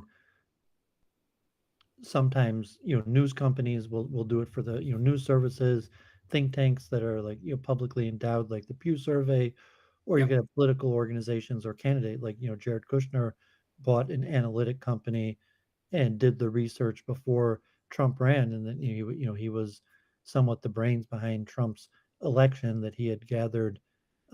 He spent millions of dollars gathering information of public sentiment all across Yeah. America with the purpose of winning elections. Like, how do you convince people to vote for one candidate over the other? Versus if it was products, how do you convince someone to buy a certain product? Or if it's a psychological, like identity, like psychometric data, but I've been talking about for with Church of Entropy, not good. We're talking about self identity and psychology, and the science of psychology is based on psychometric data. Yeah. And so you could have something like this that isn't designed to for a candidate, or to make money off of, but just to understand a psychological phenomenon. And then the data would be, say, representative of something that's happening inside the mind. That if you had, large enough sample size, and you could notice a trend, that you could hypothesize about an internal mechanism of the Well, mind. let me jump in there with psychology. How was your day? Right. If you have a series of red and yellow days, well, that's a problem. If a depressive person would be a string of days or weeks or months of yellows, reds, bad days. Someone who's manic would be on the other end. Yeah, best thing ever. So your oscillation between states of mind there, everyone has them. To what, how long, what were the effects? You get down to the cause of your state of mind. So your background, someone is like doing dishes in your background. Yeah, it's getting. He's starting to wash some dishes there. Okay, Anyway, I hear it, but yeah, I mean, it seemed relatively interesting. Like whether you could make money off of it, or it was useful. And if I had, I mean, Jennifer does the YouTube polls all the time. Yeah. Would Well, it be you know, more interesting? imagine YouTube right now, as people are watching, they could highlight and say, "Hey, that was a good point by you know." You can tag pieces of video right now. YouTube, highlight this. Hey, this was very funny. Nope, he was wrong here. You know, you have this interactive metric of how good your whatever media you're consuming is and whether it's credible or not. So anyway, it's headed for big tech there eventually. I can't believe how long it's taking me to get this thing out here. And but because you need a coder or programmer. So we do need it's that. financial because you're probably gonna have to pay for it yourself because it's Well, yeah, I gonna be raised very some money difficult there, and we to got a get couple of things done here. But now it's a matter of, well, I got to find other people that are in startups that can absorb this into their tech, and that's that company in England. There's one in India, an Indian station, a television station. You put up a demo of, hey, the people are going to talk about this. How do you feel about this topic? Get it beforehand. Have the people talk. Now, how do you feel about this topic? Were these people that you talked to persuasive or not? Were they credible? Did they say things that made sense to you or not? So now you have this snapshot, psychohistorical snapshot before and after, whatever. You do it live. So that's the commercial value. Is, hey, you want to know how your effect with your audience? Now you know instantaneously. Okay, well, very interesting. So I guess anything else you want to say, or do you? No, I appreciate the time. On YouTube, are you active? Are you making rounds, or like you do interviews? I got a few videos on YouTube there, and that's what I'm going to be sharing with my local politicians. And I got a friend who knows Senator Angus King personally, so he said, "Give me something so I can pitch it to him." So he's going to talk to him about that. I don't know. I've been wrong before, but we should be able to get to the national attention here within, I don't know what to tell you. It was a year since we talked, so it always seems imminent. But I'm getting a bigger and bigger team, and now I've got a couple of companies that I'm working with, so it's still under the radar, but we're coming up soon. We'll see. Okay, well, good luck and thanks for reaching Yeah, out, thank you. checking in, and have a lot of success. Come back and keep us updated. Would love to. And Jennifer, thank you. Nice to talk to you. I appreciate it. Take care. Thanks for coming on. Yeah. See ya. Bye.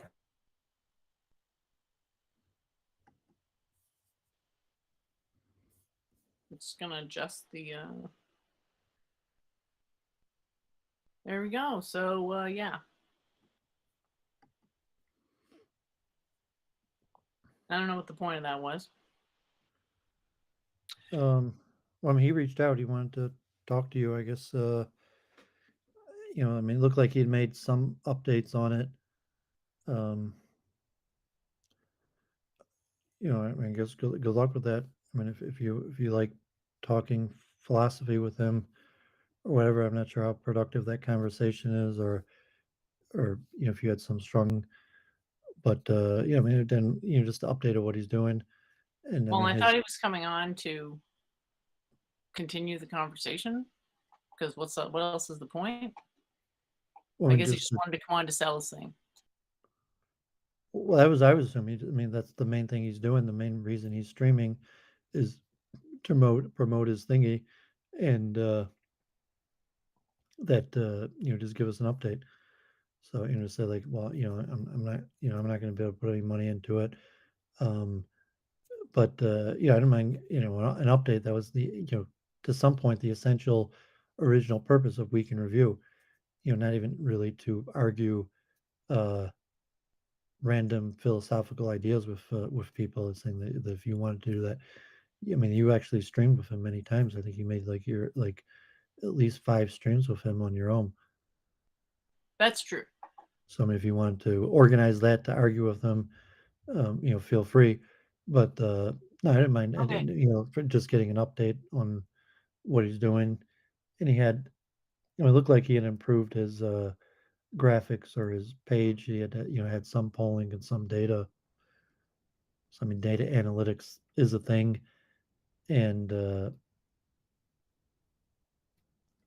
I mean, I guess good luck with that.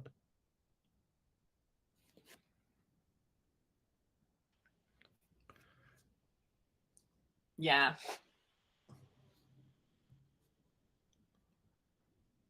So in terms of my Week in Review, I had a couple videos I never saw. Did you check out that Tom Longo one? Never saw him on Palisades Gold Radio before. No, I'm not even sure I ever watched him on Halsey. Like I know he's been I've seen streaming him a with couple Halsey. times, like once and again Maybe, type thing.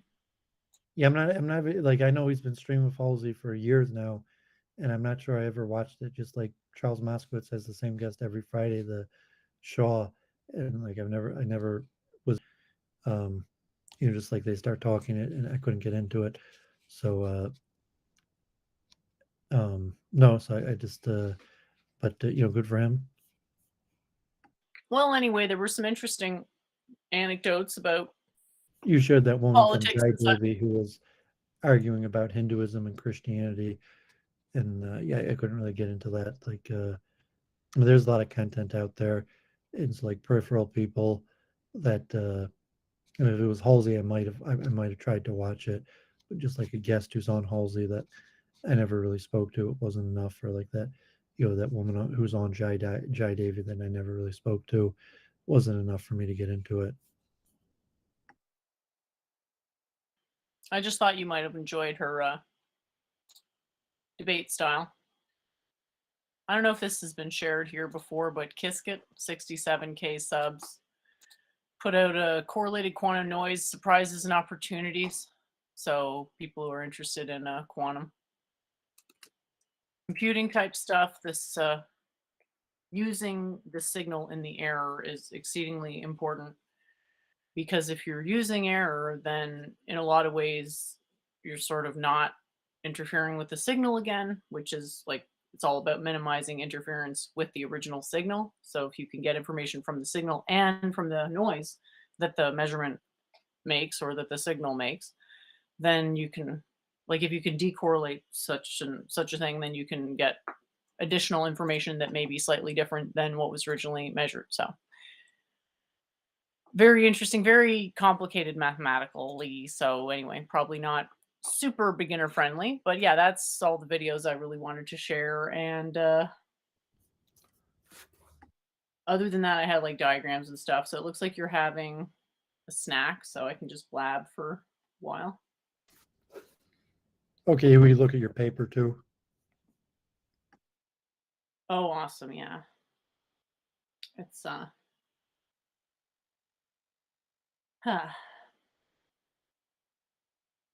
It looks like all the windows, I have to bring them back up here, so just give me a minute. Let's see here. So I have finally shared my I think what was happening is Microsoft Word was freezing all the time. So I've switched it so that it exported it as a web page, which silly me didn't even realize was possible. And yeah, that's where we're at now. I'm going to pull up the other one.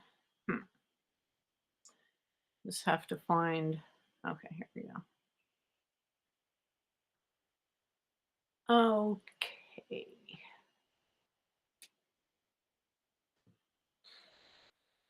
Sorry about the dead air there. So in terms of the articles that I found this week that were interesting, was matter at extreme conditions of very high temperature and pressure turns out to be remarkably simple and universal. So I'm super interested in following with some, intensity, the developments that come about in various fields like quantum, basically quantum adjacent fields, anything kind of that, and also cosmology, because quantum is really just anything that operates on the basis of quantization. So it would operate in some sense also cosmologically. The atomism that dictates cosmology is going to be different, but it's all going to be sort of unified under the banner of this idea of least action boundary. All right, so there's that. I made a meme which sort of was meant to be like a unifying concept of, there's the 5 elements, but there's other sort of 5 leveled things. There's 5 koshas, there's pos or 4 numbers, depending on how you look at it.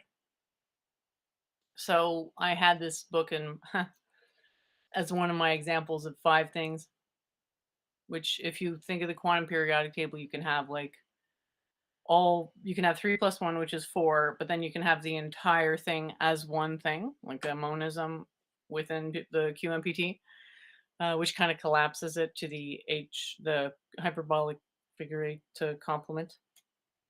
So you can also parameterize that with 5 elements. So but I got a book and I was thinking it might be fun to like read it on a live stream chapter by chapter. It's called The Book of 5 Rings, and I'm sure it's interesting. I don't know all the content, and it's not in line with anything I've already looked at, but I'm pretty sure it's lines up in, similar ways as the other systems that break down along 5 components. For example, there's also Thad's system.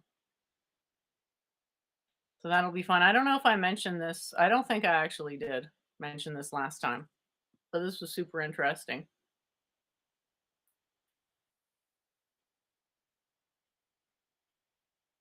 Yeah, so this one was super cool.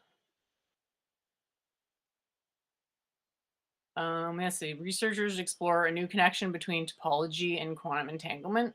I was so happy to see this because it's like, okay, how are we going to compress the information associated with the measurement limit in a way that is mathematically friendly?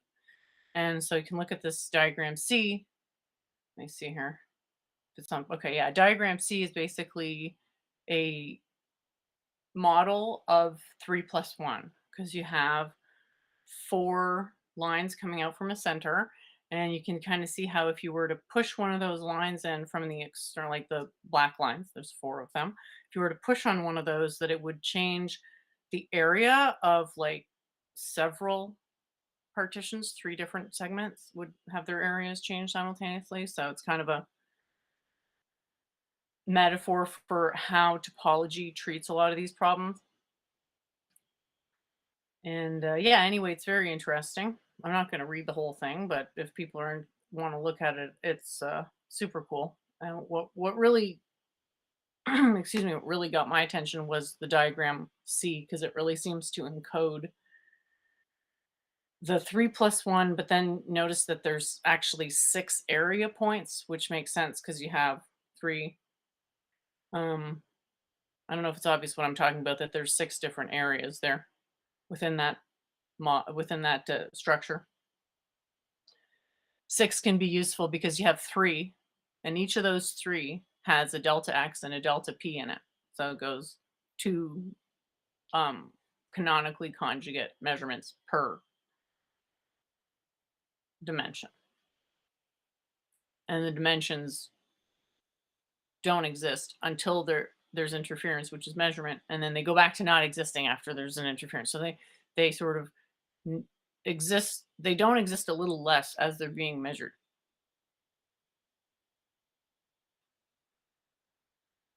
Okay, so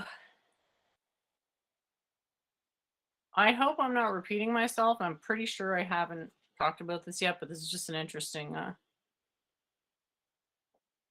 another shows how the brain processes information, describes neuronal activity as waves. This is really interesting to me because as the quantum mechanical process, like if you think about a brain emergent model, you're saying like there's the brain, the consciousness comes from there and it sort of spreads out. Whereas if the body is inside the mind, then the body's kind of spreading inside the mind. So I hope people will get the right visualization for the mental process of which the body is a subset from articles like this. And it came out not too long ago, but yeah, the ocean waves is always good. Would that be in line with Stephen Grossberg, Resonant Brain? Probably. I was actually remembering the MIT study where they had some kind of eggs where there were like wave fronts expanding on them or something as they were undergoing some process, some cellular transformation. Anyway, it was a while ago, but do you remember that one? I can Um, probably find it again. yeah, I mean, I have the textbook of. I mean, I did a whole stream on my own channel, uh, you know, a few years ago that I read the whole papers of Stephen Grossberg's Resonant Brain, and there's a lot of theories that I would put under the general category. And if you put under like the modular mind, how is it that the modules combine and be through resonance through some form of common waveform, where if there's different part of the mind, a part of the brain that have different functions, and so the concept of a unified brain, you could reject in totality that there is no unified brain. There's just modules that compete with each other or run independently, and if there's reasons why the different modules can't concurrently run with each other, like they're telling two different things that would cause conflict, like one module saying move left and the other module saying do right, that it would be some sort of resonance frequency that wins out in the fights of the modules. So that we've talked about that in the past, where the question of the unified I and the predictive mind and the process. So I'd say Grossberg's resonant mind is one of the mainstream models of consciousness. And so I'm not sure if this research is under Grossberg. You're saying there's research and it demonstrates a certain phenomenon um, of the brain, and it's not necessarily like a part of a comprehensive model of consciousness. So I'm just trying to put it together with the closest model of consciousness to that, what I would say Grossberg's resonant brain.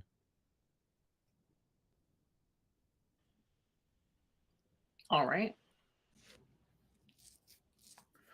And that's something in the near future, like the next half a year, I plan on doing a comprehensive overview of all the major models of consciousness. And it might even be less difficult than the identity thing I'm working on now, because there's really only Yeah, been, I will be for sure. well, I mean, they're more complicated and they involve more math and physics, but I don't have to explain or even understand myself all the math and physics to give a overview of them. But it's saying that most of them are from the last 30 years, as where theories of the self, been around for like 100 years. So there's just more of them. Hmm.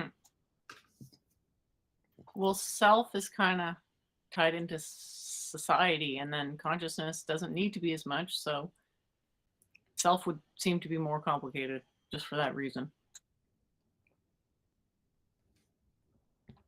Well, models of consciousness would mostly be materialistic. So I would probably, if I did an overview, I would just be doing a materialistic model of consciousness.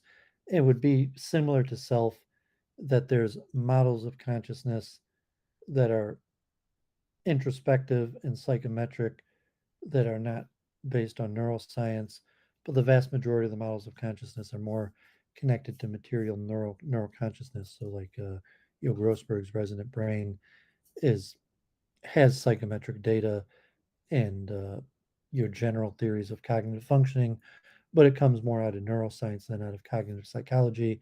And the models of consciousness that come out of cognitive psychology are more likely to be like reverse anthropomorphism, and the ones that predate cognitive psychology uh, in the philosophical tradition are more, just based on pure introspection and, like meditation, versus religious ones.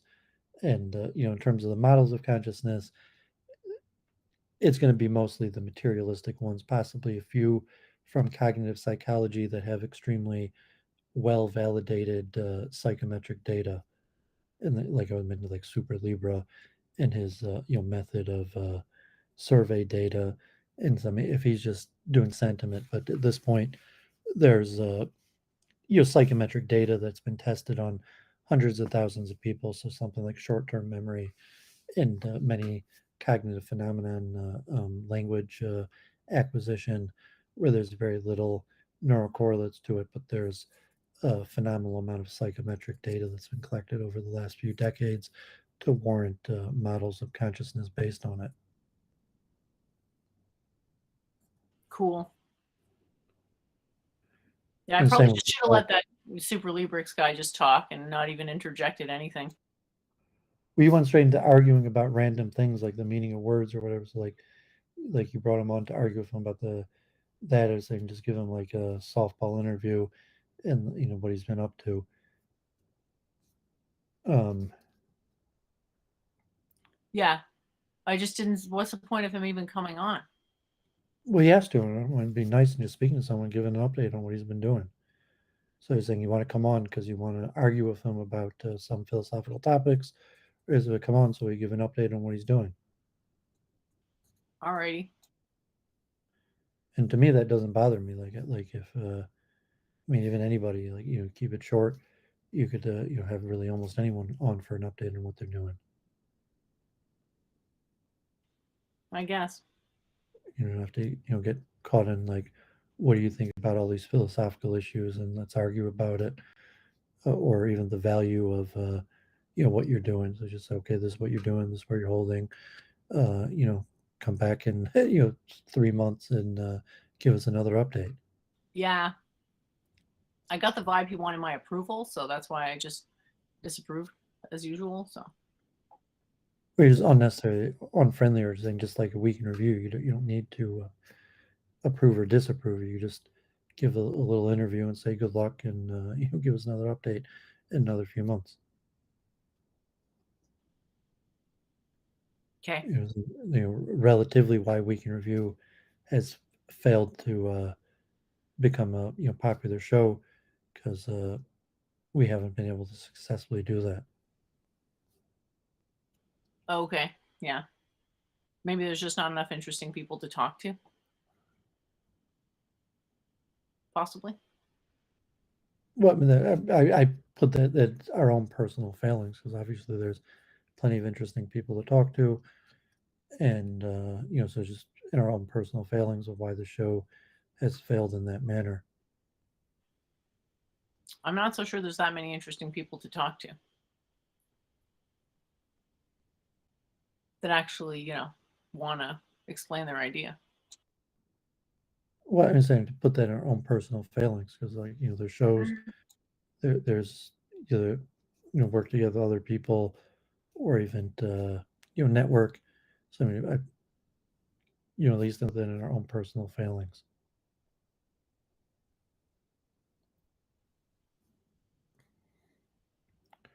Also, memes in the chat. So welcome, memes. I don't know if your memes wanted streaming advice if you're listening, but like you didn't do a Doovid, where like Doovid comprehensively walks the whole floor of the convention, and like we'll try to do like a little overview. And like my streams aren't that popular. I got a few hundred. Solely welcome. I mean, my most popular one was probably the 3D printing one, which got over 300 views. So I'm not saying like that popular convention streamer, but I try to do a whole walkthrough and overview of like what's going on. So saying like what's the history of the convention, what's the purpose, what type of people are coming, complete walkthrough, so you could see the totality of the whole convention floor, and like a little ramble. So like I did watch a few of your few minute clicks, and like God forbid the simp cast. God forbid what type of convention. Like I think I don't think I ever watched the simp cast. I've seen it um put through. I guess that I think maybe they were even like Destiny, or I think Destiny like crashed the Simcast once, or maybe some of them have been on Ethan Ralph Retort, that Christine Mayer, pretty big name. Um, but so props for streaming, put it out there. But like, yeah, like it would have been cool if you could have done a complete comprehensive walkthrough. But there might be reasons why you weren't able to do that. Um, so did you want to do read through your whole paper? Well, I I already read mean, through it on the one show where you fell asleep, I think. But then there's a new paper that I could go over. yeah. So if you could even do both But if you want. we didn't talk about panpsychism. I mean, you mentioned several times we should talk about it, and I agree. So if you want, you could read through it, and we could go through both. Yeah, I mean, just mention real quick. I'm trying to put out this thing on identity, and there's really a lot to it, and there's so many different. It's becoming hard to intellectually organize. So like, I have like the sections, and like there's development theories, and Do you really ever pray to God for help, like constantly. thinking better? Yeah, I mean constantly. Me too. Um, yeah, I mean, so it's just very difficult to organize because there's multiple organizational lines.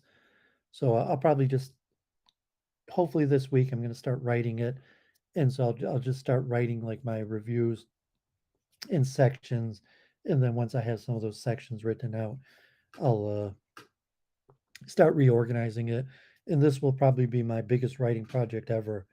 Like I don't think I've ever written a paper more than 10 pages.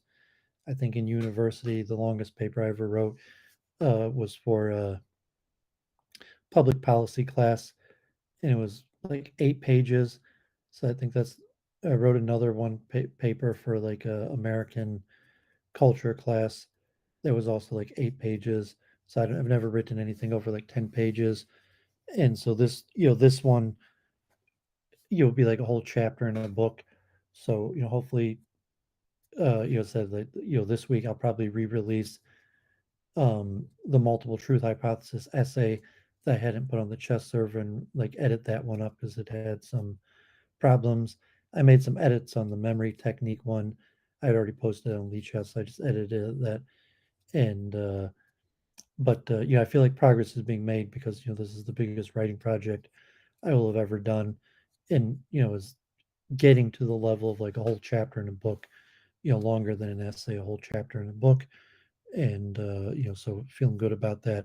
I'm doing hours and hours of research every day, like on the self, and like I literally said like I'm reading a book a day or more, and I'm watching like a course on like a college course every day or two, and so like I feel really good about my research, but it's a demanding task to write like just one chapter for a book, and let alone which will hopefully be a book that will have you know 6 to 8 chapters or something like that. So looks like Jennifer's also improving her writing, working on the structure more with the introduction and roadmap and structuring it, and her pieces are getting longer, so that's also good. So this week we could look at Jennifer's writing. Thanks. You froze on the other screen, unfortunately, so I was trying to fix that there. Hasn't worked. So It's probably on your end. You could take my view off if it's going to slow oh down. no, it's fine. I just had to switch screens and it's totally fine. Hey, Half Galician, Sully Franks, everybody, thanks for joining. Really I appreciate was it. on Luke also. Um, That was pretty good. And then he put you behind the paywall. That's when you know you're good. that's just how he does it. And so I actually mentioned Church of Entropy and Week in Review and science, and yes, I'm not sure. I mean, Luke's show is not really more popular than Week in Review. It was a little interesting conversation, and talking about Jewish identity, but yeah, I don't want to use a pejorative word, but it's he's a tough guy to work with, and I guess he was sick also, so like he didn't stream for like a week, and so it's tough to know whether that's going to go anywhere or not.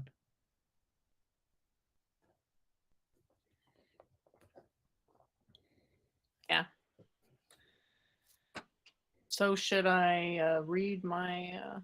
Do you mind reading it? Because I'm trying to like reload you on the screen and.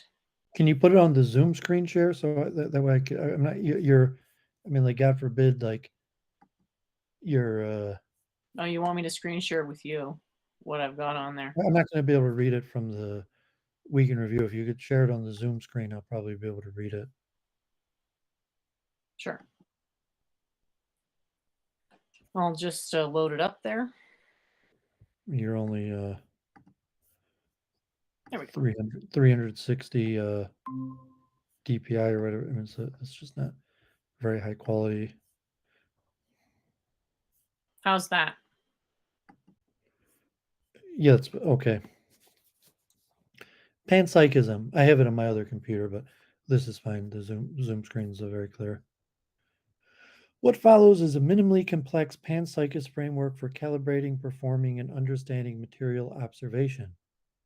It begins with an outline of operator-defined equivalence, followed by an assertion of a mentological decomposition, self-mind thought consciousness. Then several arguments for panpsychism are given in the form of explanations of process relation, interferential observation, subjective intuition, and finally, the cosmological coherence condition. Just note on the introduction that Jennifer has successfully acclimated two of the main points I've been stressing to her over the last month of the introduction and the roadmap. So, we got Sully in the chat that, like you were saying, I stressed the narrative voice, and I think that's the third piece that when she gets the narrative voice, um, she could probably start successfully writing and building up an audience. But the first 2 points, like she has successfully acclimated in terms of an introduction and the introduction having a roadmap of the purpose of the introduction that has a roadmap of what you're about to see. So good work with that. If you have any comment on that, or I'll keep on going. Well, I'm happy that I got a clap there. I mean, Awesome. you see what I'm saying? That I mean, not to take credit for myself for, like I told you so and you listened to my advice, but like I stressed to you for hours and hours of, you need an introduction and you need a roadmap. And so I'll read it again. What follows is a minimally complex panpsychist framework for calibrating, performing, and understanding material observation. It begins with an outline of operator-defined equivalence, followed by an assertion of a mentological decomposition. Then several arguments for panpsychism are given in the form of explanations of the process relation, interferential observation, subjective intuition, and finally, the cosmological coherence condition. So that's exactly what I meant, an introduction with a roadmap. And so it reads like a textbook because there's no narrative voice, like, like who I am and why I'm telling you this. So it's just, straight up kind of like the roadmap and like assuming a person cares, but at least it's intelligible because there's a roadmap. Why panpsychism is non-trivial. Just the last point on that. Before it was largely unintelligible because there was no roadmap. So without the narrative voice, it's still intelligible.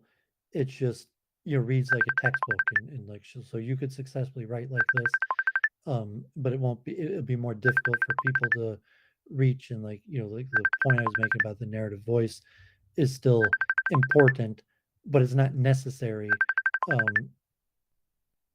As long as you have the roadmap, you're intelligible, and it could read like an instruction manual.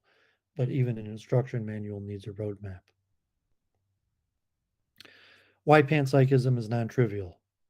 Reason is applied to materialism as follows. Since no permanent material boundaries exist, but conceptual boundaries appear to exist, it follows that subjective conceptualization simulates boundaries that definitely bear no permanent materiological correspondence. Models are designed with these limitations in mind. The generating model entails the instantiation of one or more intrinsically variable undergoing the process of vibration boundaries.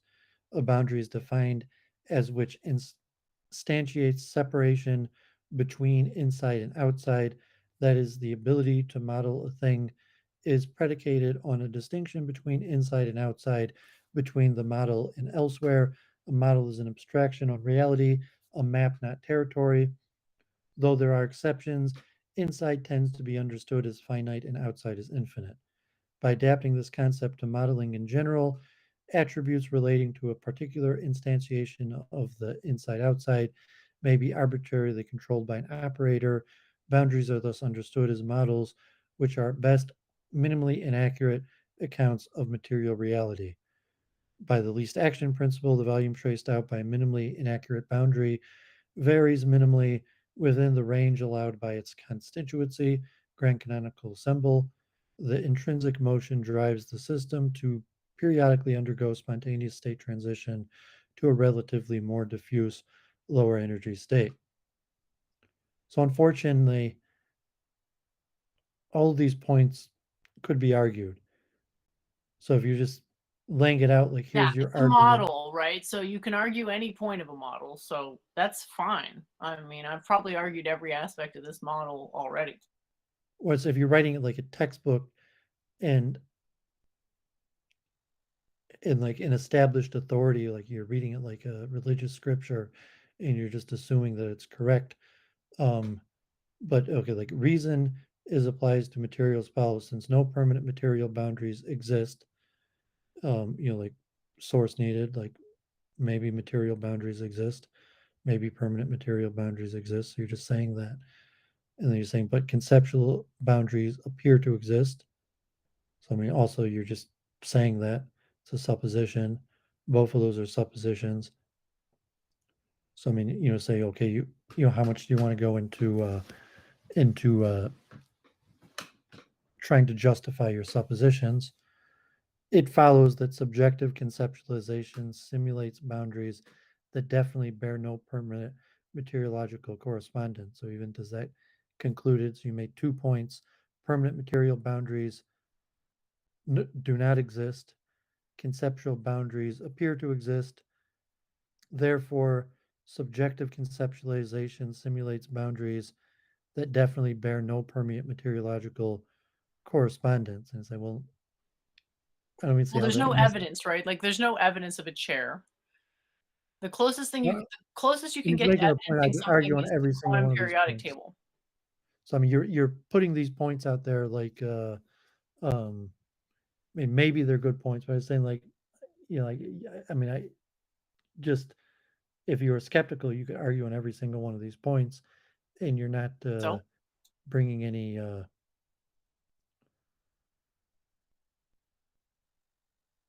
validation of it. so you're saying I haven't justified my position enough.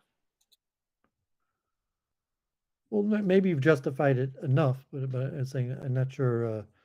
I mean, so so okay, the generating model entails the instantiation of one or more intrinsically variable boundaries. Yeah, that's just a definition. Then So you're you can defining the argue against the boundary. definition. You can argue against the definition if you want. Well, that's the first definition you gave. Right. I mean, so you first said there's. I mean, so just in terms of your writing style, um, you could also repeat yourself. Maybe you do, but so you give your argument before you define boundaries. So here you have boundaries defined as what instantiates separation between inside and outside, but you already made an argument based on boundaries before you defined it. And that's just the editing thing. Like maybe you should have defined boundary. You should move that sentence up to before. Just a minor editing thing that I don't have to do that like detail of editing or if if you just thought about the structure of it, that your definition, you've already made arguments based on the definition before you give the definition. That's something that could be solved just by moving the definition up. I didn't realize that I had put the definition in the wrong place. Let's see what you're talking about here. The second paragraph, second sentence, you define a boundary. But in the first paragraph, first sentence, you already used the word boundary. Right. So, So I could have defined boundary in the first sentence, which I suppose would be more prudent. That makes sense. yeah, I don't really have to go into this detail. Like, I mean, if you want, I could try to edit your paper, so I don't have to do that online, or make comments on it. But I'm just trying to understand your argument. So the ability to model a thing is predicated on the distinction between inside and outside, between the model and elsewhere. Model is an abstraction of reality and map, not a territory. By adapting this concept to modeling in general, attributes relating to particular instantiation. So we didn't even get to equivalence, or the you're really just talking about generics of models. And the least action principle, volume traced out by a minimally inaccurate boundary varies minimally with the range allowed by the constituents. The intrinsic model drives the system. So if you note one thing in your introduction, you didn't include this. So you said it begins with an outline of operator defined equivalence. But like, no, it begins with a definition of models. So whatever reason in your roadmap, you leave the first stop in the roadmap out of it. And even here, you say why panpsychism is non-trivial. Like this part didn't have anything to do with panpsychism. It had to do with the nature of models. Okay, so I should just talk about the model. Well, I mean, I'm trying to help you, like, we could publicly be doing this, like my mom, when I hand her my papers and she, makes a bunch of red, she doesn't necessarily use a red marker, but, like makes a bunch of red markers. So, um, you know, if you're noting that you have a heading here, why panpsychism is non-trivial, and then so like my mom was editing my paper, she might have put it like a question mark. Um, what does anything in the next four paragraphs have to do with panpsychism and triviality? It appears you're talking about models and the boundaries of models. You don't mention the word panpsychism. So why is that tight-headed panpsychism is non-trivial? And then going back to your introduction, in your roadmap, how come you left this first part out of the roadmap? You say it begins with an outline of operator defined equivalence, I guess I forgot but you to say include it it. didn't begin with an outline of operator defined equivalence. It begins with this why panpsychism is non-trivial, which appears to be a misnomer because you don't talk about panpsychism I and think in triviality. my head I You thought talk that was about, still part of the introduction paragraph, but I realized I didn't space it like that, so that's wrong. And so I should also possibly, change the name of this because you're right, it doesn't really talk about panpsychism. It's more like boundaries, modeling with a generic boundary. so just from an editing perspective, it could be that in reality, you could just delete why panpsychism is non-trivial, and everything up to operator defined equivalence could be included in your introduction paragraph, and that these parts are part of the introduction.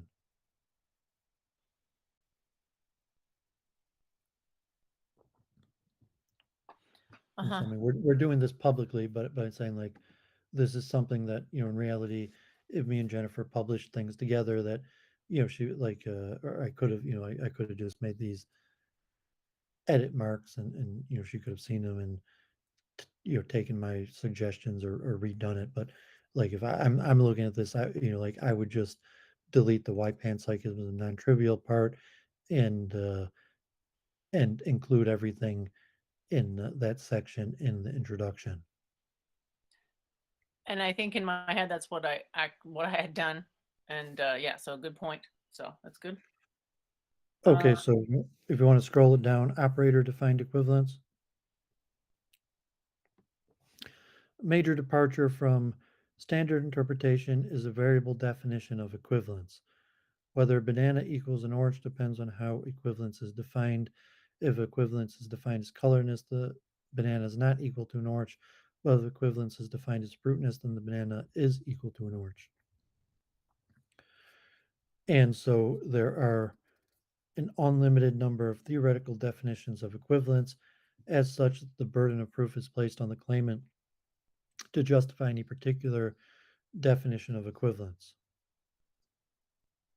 Yeah. So, I mean, it's a question of definition, and I mean, like, we're talking about there's signified and signifier, and there's category. So, if you're like equivalents, that banana and orange are categories of themselves, but they contain at the same time they're both part of the same category. So if you wanted to say I have 12 fruit and that includes 6 bananas and 6 oranges, I could say I have 12 fruit.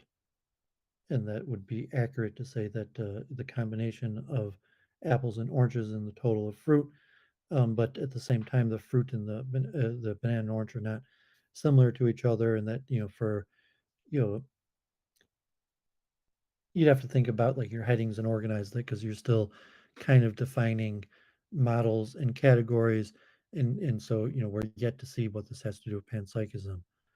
Examples: the fundamental subjective tetralemma, definitions, ordering principle, that which brings into being, self, non-dual ordering principle, mind, monistic ordering principle, thought, irreducible component of mind, eigenvector. 4, consciousness, the process of transformation of mind, of self, mind, and thought, waveform reduction, irreducible unit of materiological flux. Justification: the tetralemma holds across the personal impersonal divide. It encompasses the conventional conceptual range of conscious procedures and a considerable range of unconventional conscious procedures. No further justification is needed, as if the variable and no other tetralemma satisfying this criteria exist in the English language. So I mean, it's possible just to mention before the example part in the first part about modeling and equivalence that you could even X that out from the whole essay. That's kind of just like, I mean, I'm not saying you have to, it might be important. We'll see as we go through it, but it's just philosophical definitional precursors that doesn't necessarily have anything to do with panpsychism. Well, yeah, that's Aside from basically being what it is. That's definitional what precursors. panpsychism is. It's definitions of consciousness. So that's like, if we're going to take that part out, then it's kind of hard to say, is any of this even No, I'm saying on the really part about of, consciousness or panpsychism anymore? no, I'm talking about the part of modeling and operator defined equivalence.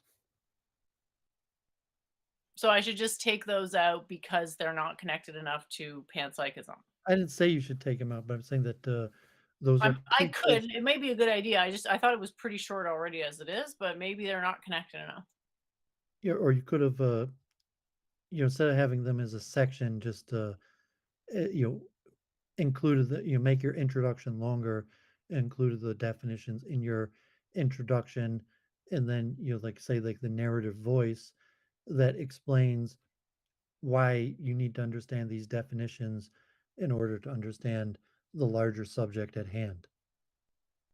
And that's where the narrative voice would come in, where you're kind of like you're talking to the people and you're explaining why these definitions are important to understand the concept. So here, for the example, you're getting definitions, you're getting to the bulk of the matter, and even these suppositions that may however you're getting a self non-dual ordering principle that I mean you're defining for your own self. You're saying ordering principle, that which brings into being, and you're saying so these are your own personal definitions that you're using. You're No, not I don't have definitions for those terms, so no.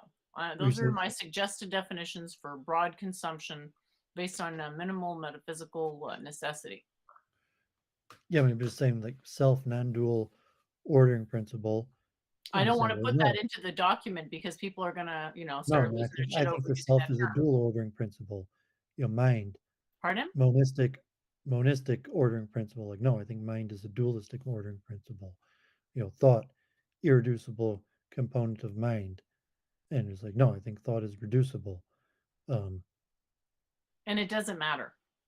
well, I'm saying that just you're saying these things, but like so just coming out definitions and of your tetralemma, but like not. I mean, so it just kind of seems random that you're throwing these things out there with no. And then you have your justification holds across the personal and personal divide, and saying, is it important to know that for what you're going to put forward that you're classifying these things in this way, as opposed to like historical analysis of how other people classified them. But you're saying like this is how I classify it, and Again, you'll it's see. not how I classify it. It's a definition of minimal metaphysical complexity. Like if I'm going to talk about things in these terms, I'm still doing a translation from my own thought process. So this is not my definitions in the sense that I use these definitions and I'm hoping everybody else adopts my same You're not quoting definition. the source, so it's The saying like self. sources, every single person I ever talked to, if I average everything out in terms of the You mean minimal so metaphysical you said simplicity the source is necessity, you. me who's taken into account the You're opinions not of doing many, many an act of thousands of people. scholarship. You're not quoting. It's thousands of um people I've talked to and stuff that I've read. yeah, I mean, so you're saying you're yourself. It's your own definition. I'm not saying it's not based on anything, but you're not quoting, like you're not doing a, a scholarly. You're like quoting some authoritative source, a dictionary, a historical review. You're saying this is how I define it, based on my own reasons. Well, I could go into reasons, but again, we're into the area of I'm worried that explaining the reasons is just going to confuse the audience, and I feel like we're already out on a limb with regards to confusion. So I don't want to get more confusing. Well, I mean, because you haven't established a narrative voice. So Exactly. well, I'm saying, so if you're doing scholarship, it's like a textbook. And so you're saying, well, definition because of this is how it's defined. But so you're saying I define it this way, but you haven't developed a narrative voice. So who is this I that's defining it? And you're saying, well, you haven't defined yourself through a narrative voice. So just I define it this way. Um, I mean, it's problematic, but I mean, Yes, we it go is on. problematic. So that's why we're having the conversation now, and I'm open to suggestions because I don't know what the answer is. Yeah, and so if you do like a scholarly review of of how these words are defined by historically They or aren't by various defined experts, anyway. and then you give a They're reason why you want to self-referentially define defined. it. They're self-referentially defined. A historical review doesn't really get you that far. Well, duh, I'm saying that you're not self-referent. You're defining them. You're giving them your own definition, and so it's problematic because you don't have a narrative voice to give your own definitions. I mean, historical review, which is like, okay, but here's these common Well, concepts. no, I can give an answer because I don't have a narrative voice, because anybody else's ego processing would be going towards their narrative voice, whereas I'm just like, nah, and I can go 100% towards abstract processing. No, I mean, someone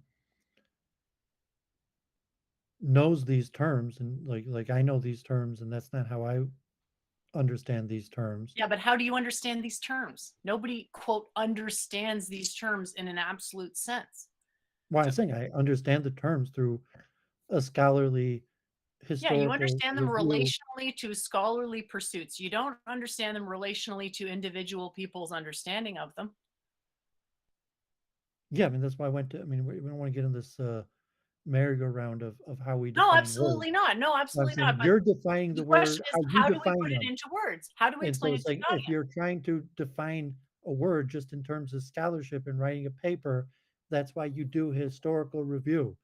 So it's like, oh, like the self, like Aristotle and Plato and the philosophers, define self in this way. The dictionary defines it this way. These current scholars define it this way. And for these justifications, I am going to use this definition for the sake of my writing, as opposed to just I, who we don't even know who this I is, defines the term like this. So I'm saying it's problematic. Yep, it sure is.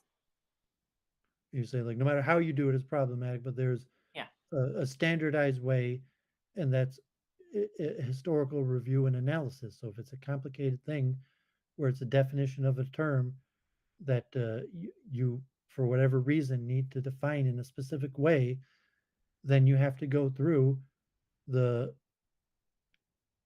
an explanation of why you're doing it, and that includes, like, I know that the historical analysis of how this word has been used and how some of the main people today use this word. However, I'm going to define the word this way for these reasons.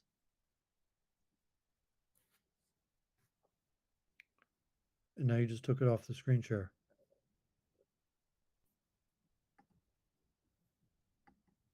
You switched the screen share. I can't see it anymore. Sorry, I was just checking if there were any definitions on the Shankara one for consciousness.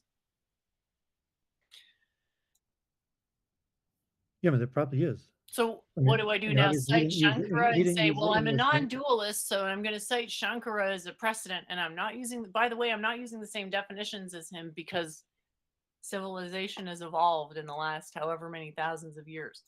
Because you're using the English language, and the English language But lands that's on also in the English language. The Shankara entry on stanford.plato.edu is in English.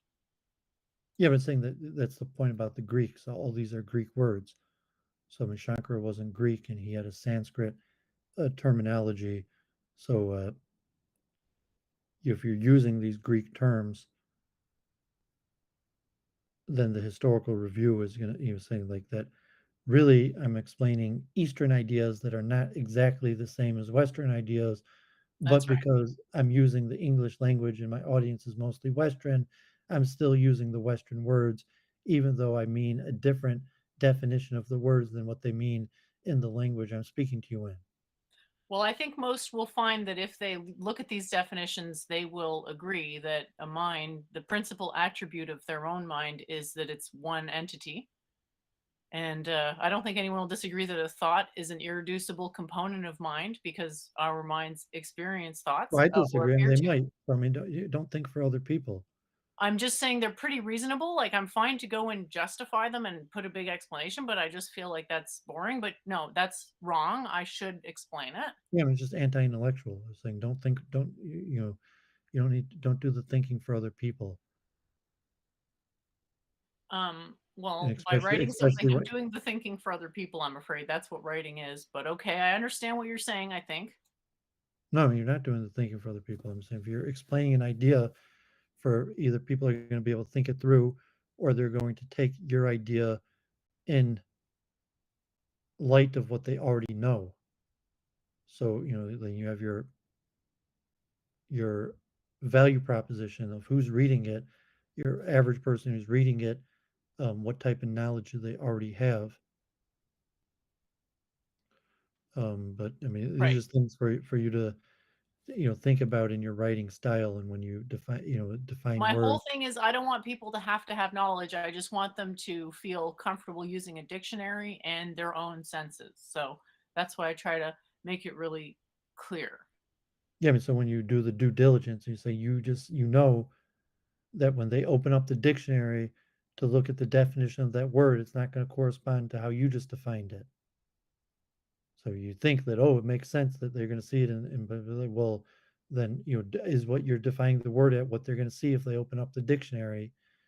And so if you haven't done that diligence to to check that, and then from the reader's perspective, that they're saying, well, if the way you're defining the word doesn't match how it's defined in the dictionary, that Well, yeah.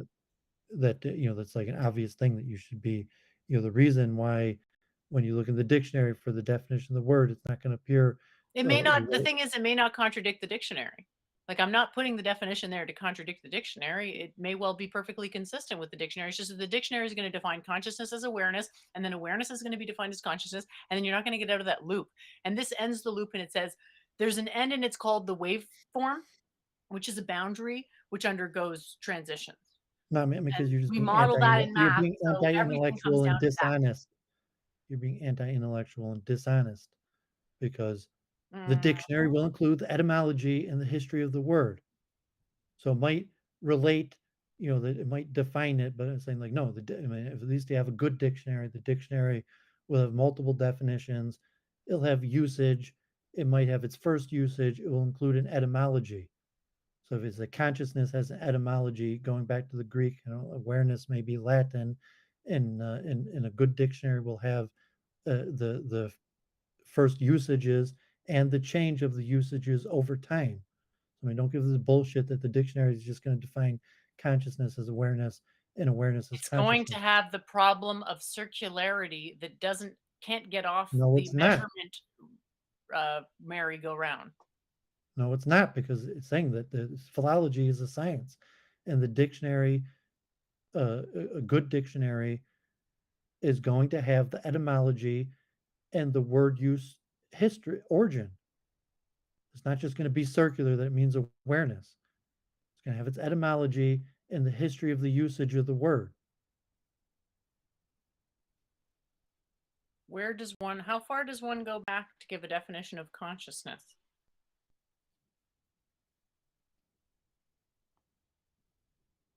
When you first start with the etymology, science, with knowledge, from the Greek. Awareness does not mean the same thing as with knowledge from the Greek. And and then they'll have the origin I from didn't how say that. I'm talking it about if we switched go from in the a Greek dictionary and look to the it up. Latin to the English, and and it may even have examples of how the word was used in previous times, and how the word has changed meaning over time. So I mean, words are not circular in that way because they're unique words. There's a reason why there's a word conscious, and there's a reason why there's a word awareness, and they're not. Um, it's not a pure circular because there's etymology and there's a structure that conscience is a construct of two Greek words, is where awareness is a Latin word, and a construct of and war, and that's a different verb. And we don't have to get So who do into. you think is given the best definition for consciousness out of anyone out there?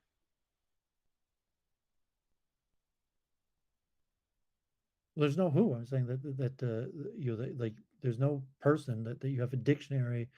These days, the dictionary is not written by a person. A dictionary is updated and edited over time by. So a word like consciousness, it comes from partly people's own experience. Yeah, I mean, I don't want to waste these time in the arguments. There's a science of philology, and if you want to understand words, you have to go through the science of the words, and that includes the etymology and the word origin and the historical usage of the word.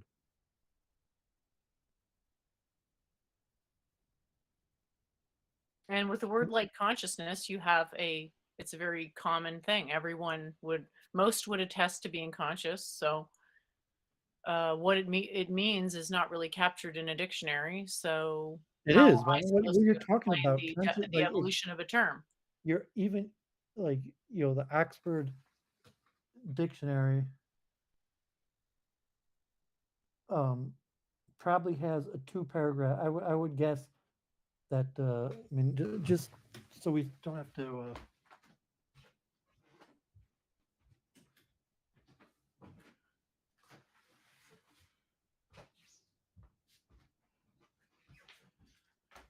Webster's Universal Dictionary. Yeah, okay. Let's say hypothetically this is possible. It's going to be longer than the current writing is. That's an issue. Well, I'm saying that at this point, this is the due diligence that you didn't do, and it shows in your writing, and just showing that that like no, I mean, it's not conscious, and it's not just going to have awareness. Like I'm guessing there's probably going to be close to 2 paragraphs on consciousness. Even more. I mean, so here, Okay. What does it conscious. say? So I mean, even you see conscious starting here.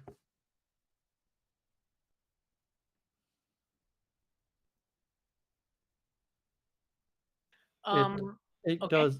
It's a whole half a page. Just the Webster Standard Dictionary from conscious and the various forms of consciousness is almost the full page. 2/3 of a page on consciousness. And this just, I mean, this is a good dictionary, but it doesn't just say, it's a full half a page on consciousness. I mean, conscious, it has the spelling, Middle English from Old French, from Latin, conscientious from conscient, conscience, uh, present participle of conscere, to be conscious. And then this is conscious with conscience. And then you have conscious money, conscientious, various forms, conscious objector. And then you have consciable. And then you have the word conscious that you're using with the SCIOU. And that's also from the Latin conscire, to know. First use 1592. Perceiving, apprehending, or noticing a degree of controlled thought or observation. 2, archaic, meaning an older way the word was, sharing another's knowledge of awareness of an inward state or outward fact, personally felt, capable or marked by thought, will sign, self-conscious. It has 8 different definitions here. Then it has a synonym, aware. And then you have consciousness, 1632, the first time the word consciousness, at least in the spelling, according to Webster, 1632, and it has 5 different definitions.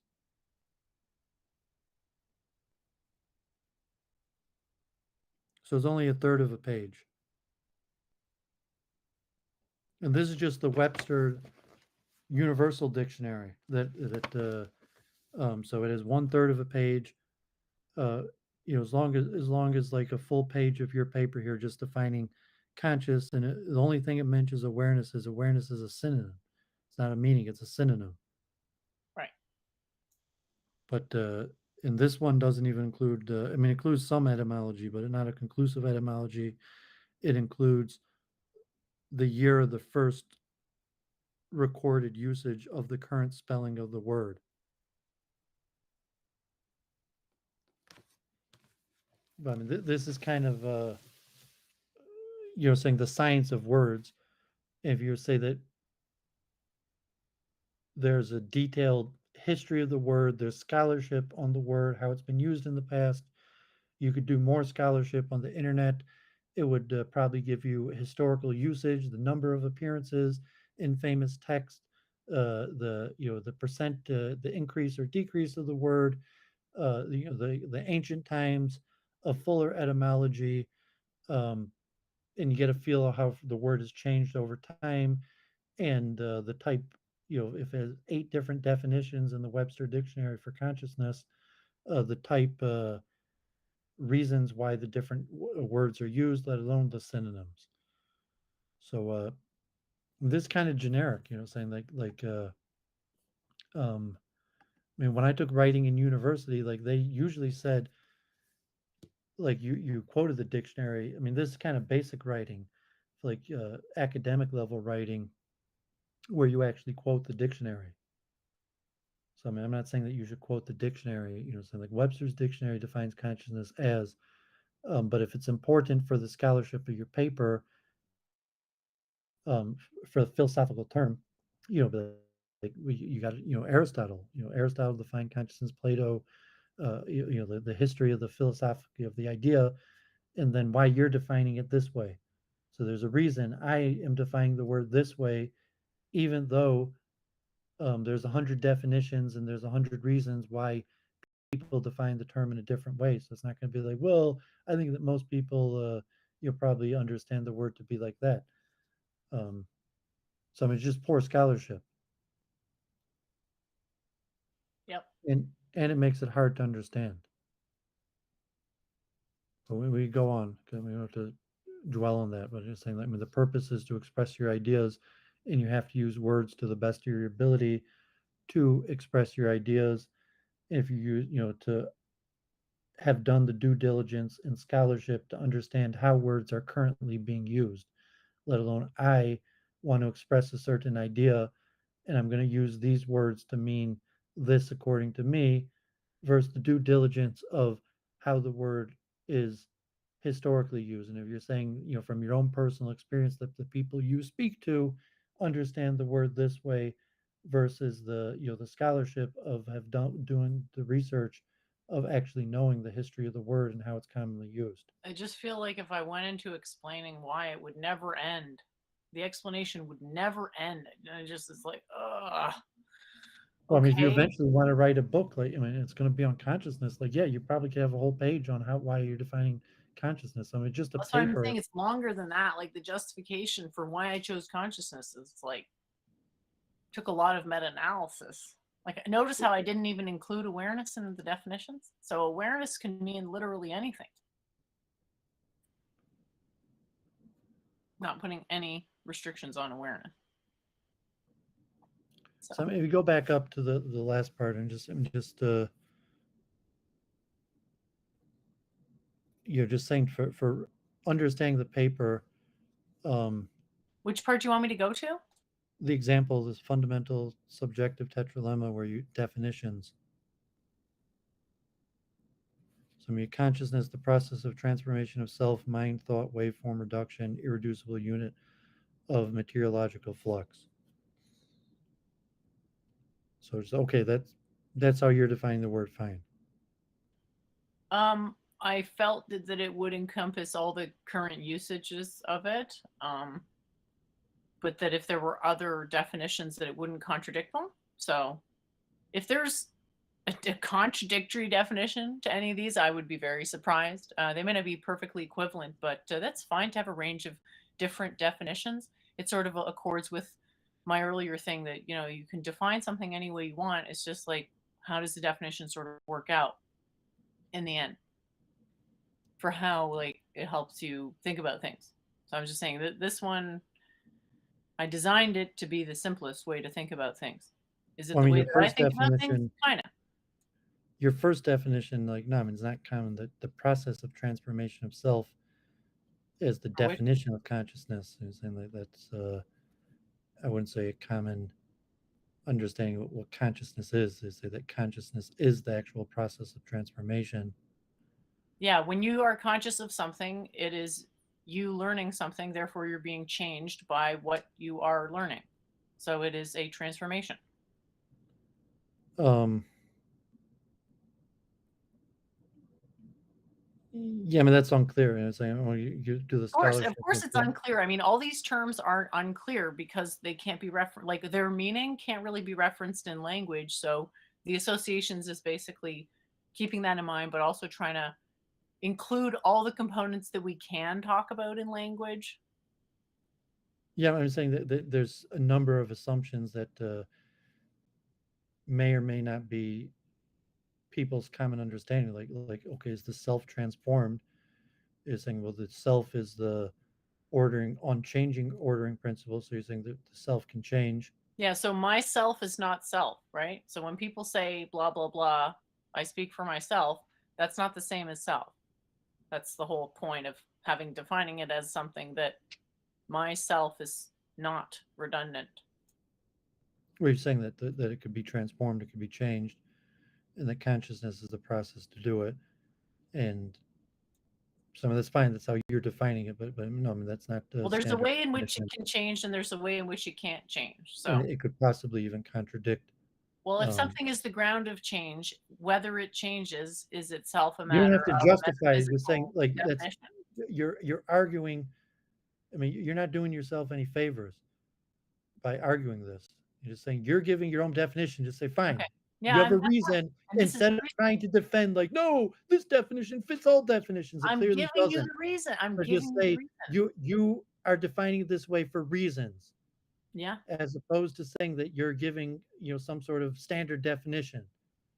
So like, no, you're giving an on standard definition for reasons that you didn't include. And now you're trying to defend yourself like by claiming that you're giving a standard definition. I'm trying to explain the reasons so we can include it in the writing. But let's go And then, on. and then So you're yeah, adding you're saying not, maybe waveform people won't agree. reduction. Okay, fine. And even I you get have that. I mean, if it contradictory, like irreducible unit of materiological flux, but you're saying that that irreducible unit could be transformed. Or you're saying it's the thought that's irreducible. Yeah, an irreducible component can be undergoing change. Like a superposition is not always in the You're saying the exact same waveform reduction irreducible unit just refers to thought. exactly. So whatever is the content of And wave, just whatever is for the editing content of perspective, if waveform you're reduction is a thought. So it's just for your necessarily editing a subset. perspective, it's unclear how you just wrote it. So if waveform reduction irreducible unit of materiological flux refers to thought, you should have put that in number 3, not number 4, because the way you have it in number 4, it's unclear whether waveform reduction irreducible unit of material flux refers to consciousness or just thought. So if it refers to just It thought, refers to both of them. Okay. Consciousness is the process of the thought thinking, and the thought is the component of the mind. so if the process, if consciousness is a process of transformation, So like what you're and undergoing right now is it's consciousness. irreducible. You're saying it's irreducible, but yet it could be transformed. It is the transformer and it is irreducible, but it can bear many forms. So like your consciousness as Doovid is experienced non-dualistically in the sense that you're one entity. And Either that way, entity undergoes however wrote it consciousness. here is unclear. I mean, just the way you have the parentheses, it's unclear what you're signifying. If you're signifying everything in number 4 or just parts of it, it's Okay, so unclear. consciousness is the process of generating the thought. The thought is the content of the mind, and the mind is what you experience as yourself is the closest thing to a mind that you can get to for not having any actual initiation to more advanced techniques. You're gonna. I mean, you have to edit this and think because you're gonna make it more confusing by using different words. Because it's like if you're saying something else than the words on the page, to say, well, because the words on the page aren't accurate, then you should edit it. And if you think you're just saying this, that you're using more words to explain the same concept, it's not going to solve the problem that what you have on the page is unclear.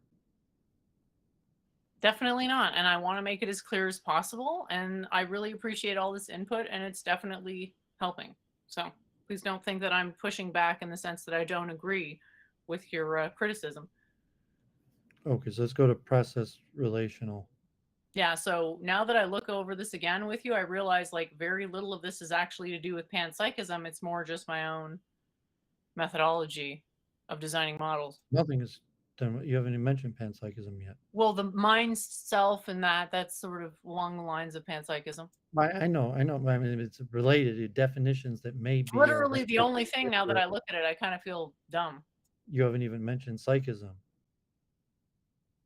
Well, that's kind of a good thing not to reference it in my opinion, it's good to have a different word that encompasses the entire writing, which would be panpsychism, which isn't actually referenced in the writing. And that's clearly I've gone too far. Like if it's about panpsychism, you probably should have defined that one in the introduction. If you're going to give any panpsychism is the phenomenon of understanding things panpsychically. Yeah, don't tell me. I'm telling you how to edit your paper. If you're going to define it, I don't want to include the word. I'm explaining to you why I don't want to include panpsychism in the writing. So you're saying you don't use the word panpsychism anywhere in this? I think that as a matter of you're scrolling it away like I'm sorry. What did I you want me to go back out? Okay, I'm sorry. I thought you were done there. Well, you wanted me to scroll past reading from what I read last it was process relational. Okay. I mean, I don't, if I can't see process relational, I'm not going to be able to read from where we just so if you want to move down from example and continue reading, then yeah, I have to see the process relational on the screen. Sorry about that. My computer got slightly stuck there because I'm screen sharing, but it's fine now. Is this the right spot? Yeah. I mean, it's at least intelligible because like the next spot is process relational. At least it's on the screen. Two concepts are equivalent if they represent the same process. Since not all applications are equivalent, it is useful to be able to vary the number of properties that determine procedural equivalence based on particular implementation. Since relations define structural independence, process relationalism entails definition independence. This independence allows for explicit inference and transitive relations without needing to perform multiple observations. Single observation is inferential. The act of observing can impede the integrity of a symbol. As such, this system can both argue why minimizing the number of inferential observations is beneficial and how to perform those observations minimally inferentially.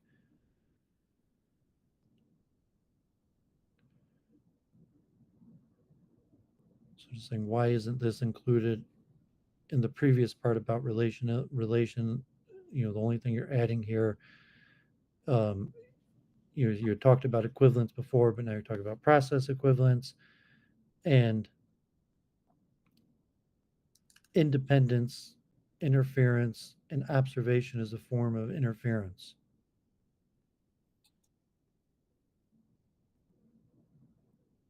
Okay, inferential observational. Herein, observations are necessarily definitional differentiated from measurements in that the latter is necessarily inferential while the former is not.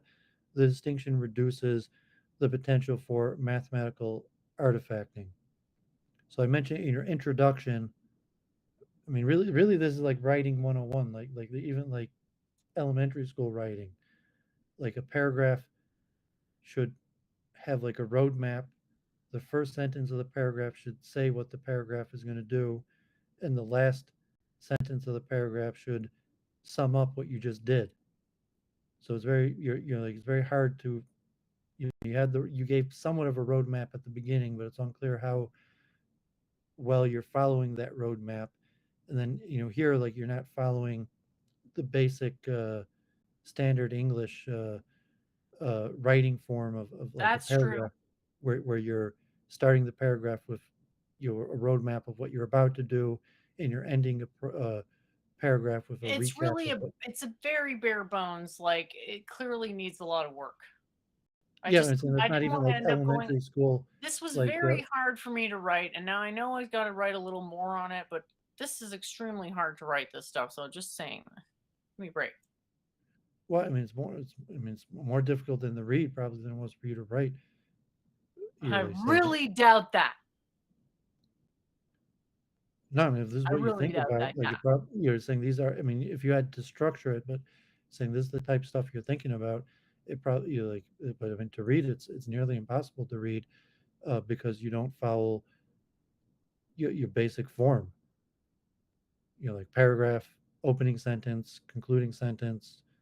Well, the opening sentence uh, says what the paragraph intends to do, and the concluding uh, sentence recaps what the paragraph just did, and hints towards and gives a sign towards how it's flowing into the next thing. So there's no flow in your paper. Like I said, it's just like a list. So if it's not even in standard English structure paragraph form. Okay. So it's basically impossible to read. Okay. Like inferential observation. Like in the last paragraph, I just explained to you what process relation is, and now, it's like there's nothing.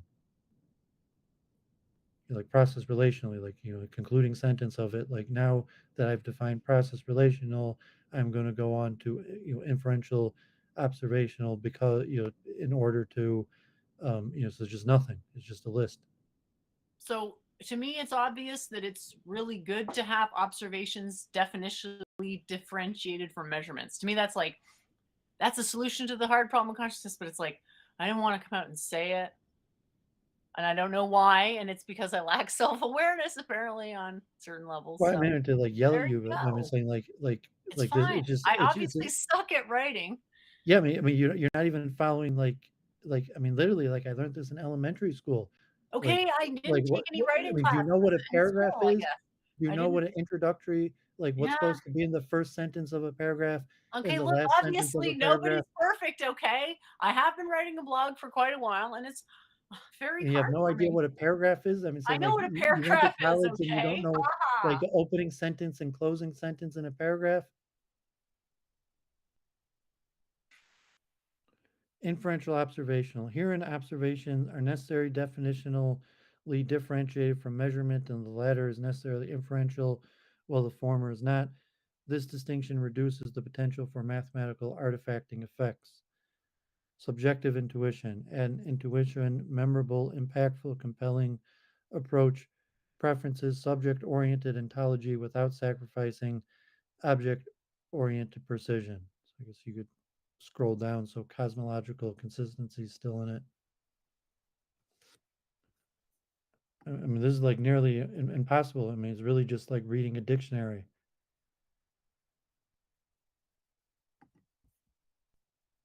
Cosmological consistency, coherence. A common hurdle in the contemplation of abstraction is inscrutability. So at least here you have like semi-paragraph form. The common hurdle is the contemplation of abstraction in a common hurdle in the contemplation of abstraction is inscrutability. The methodology supports scrutability by not being inconsistent with more abstract mentalist models. By employing a mentalist framework across the board, there is never any need to learn a new fundamental process. Instead, there is only one fundamental process, consciousness, which is understood through various models in various ways, eventually crystallizing a meta understanding, a practical corpus of experiential understanding. I hope that wasn't totally ununderstandable. A common hurdle in the contemplation of abstraction is inscrutability. Um,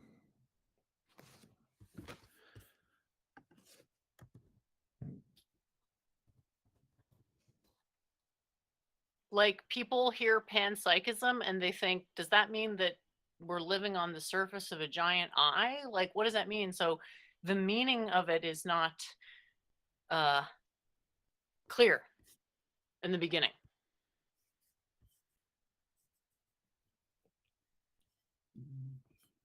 So panpsychism, when you're first introduced to it, there's an element of inscrutability about it because it's like, well, what the hell does that mean for the universe to be conscious? You know, that's what I meant when I put it. I said that the fact that it's so hard to, or maybe impossible to conceive what that means, it does discourages. that sentence even add anything that you're saying? Well, abstraction, a common hurdle in contemplation of abstraction is inscrutability. Yeah, well, people give up on contemplating abstractions I because don't they're even know that makes inscrutable. sense. Is abstraction inscrutable or not? It's inscrutable. The idea is that abstraction, like the more abstract a concept is, the harder it is to conceptualize. That's basically what I'm saying. Like math is inscrutable because it's abstract, and then you can go even more abstract than math, right? Something like category theory, and that's even more inscrutable for the same reason. And then abstract topics like transcendental concepts, they tend to go into that domain of inscrutability. Yeah, abstract just means non-physical or not having a representative form. Inscrutable means ununderstandable. So I'm not sure if Right. that So a lot of sentence even. okay, so why do I'm people not not even sure that understand sentence math? makes sense, Why do a or lot of that people not or that understand is math? necessary. Why do a So lot of then, people not understand math? what you want to say because it's abstract. That's what that sentence is alluding to, but not just for math, for all topics that are like math in that they're abstract and therefore hard to comprehend and therefore inscrutable. So maybe I could reword it because it's not clear what it means. Like if you don't know what it means, then obviously no one is going to know. Yeah, I'm not even sure it makes any sense. And then, as like the opening sentence to your paragraph. So we're talking about cosmological consistency, coherence, and So I mean, if your point is that like this is an abstract concept, No, I'm saying that these are really abstract concepts, and by reducing the complexity, by reducing the degree of self-reference between the concepts, there's a much better chance to be able to get a coherent conception to the extent that that's possible. wait, I mean, so they're inscrutable because they're abstract. And you say this methodologically supports scrutability by not being inconsistent with more abstract mentalist models, but they're still abstract. So if you say they're inscrutable because they're abstract, but they're still abstract, so how does this method help them being scrutable if they're still abstract? So you say they're The a common hurdle by definitions the are only contemplation of abstraction. self-referential in the first degree. So you're saying you're getting rid of inconsistency, but it's still abstract. But in the first Oh, sentence, it's you very said abstract. it was Yeah, it's very abstract. inscrutable because it was abstract, and then you're saying now it's scrutable because it's I'm saying it's consistent, less inscrutable. but it's still abstract. Oh, it's still very abstract. Yeah, I'm saying it's more abstract than math. So I'm saying don't worry if it seems abstract. It seems abstract to everybody, and this is the way to simplify it with less self-reference between the terms. So like I'm not even defining Okay, well, awareness. it's saying it doesn't. I'm not sure. Like that's what you said. If it makes any sense, because What? you said it's inscrutable because it's abstract, and now Right. it's becoming more scrutable because it's consistent, but it's still abstract. It's But you less just said that the inscrutable. reason it's inscrutable is because it's abstract and it's still abstract. So how did it become more scrutable? It's less abstract by having less degrees of self-reference between the definitions. Because every degree of self-reference between definitions is another structural abstraction. So this structure only has 4 components because the ordering principle, that's just an extra thing that is brought in to say, well, there are systems that have already referred to these things, and broadly they call them ordering principles. And so for consciousness, we need 4. We need 4 components to that. And these are the words that, based on usage, my number one condition is that they line up with the necessary tetralemma for consciousness, but also line up as much as possible with language. I think in this case, it's pretty darn close to being hard hard to argue against them. But I don't think self or mind are particularly meaningful, and that's okay. But I think thoughts are meaningful because we all experience thoughts, and consciousness too. We all experience that. So I don't know. I don't just want to go back to the same justification, but can you see how they're self-referential in a very simplistic way? Like thought is self-referential to mind, and consciousness is self-referential to all of them. Yeah, but I mean, that's doesn't appear like what you wrote. So I mean, there's like a concept. It's like what you're trying to express, and then actually like reading what you wrote, and and now I mean, you keep on moving around the page, so I can't even see where we were at anymore. Sorry, you were done reading there. So did you want me to go back to the I'm end? obviously going to continue reading from the section I was just reading. I thought you were I'm done not going to reading. be able to continue reading from the section I was just reading if you All move it right, it off was the my first bad. I page. thought you were done reading. Please continue. Well, we're going to go through the whole thing, right? I mean, thought just we like were done the whole thing. I thought you had finished relatively unintuitive models. That's the end of this one.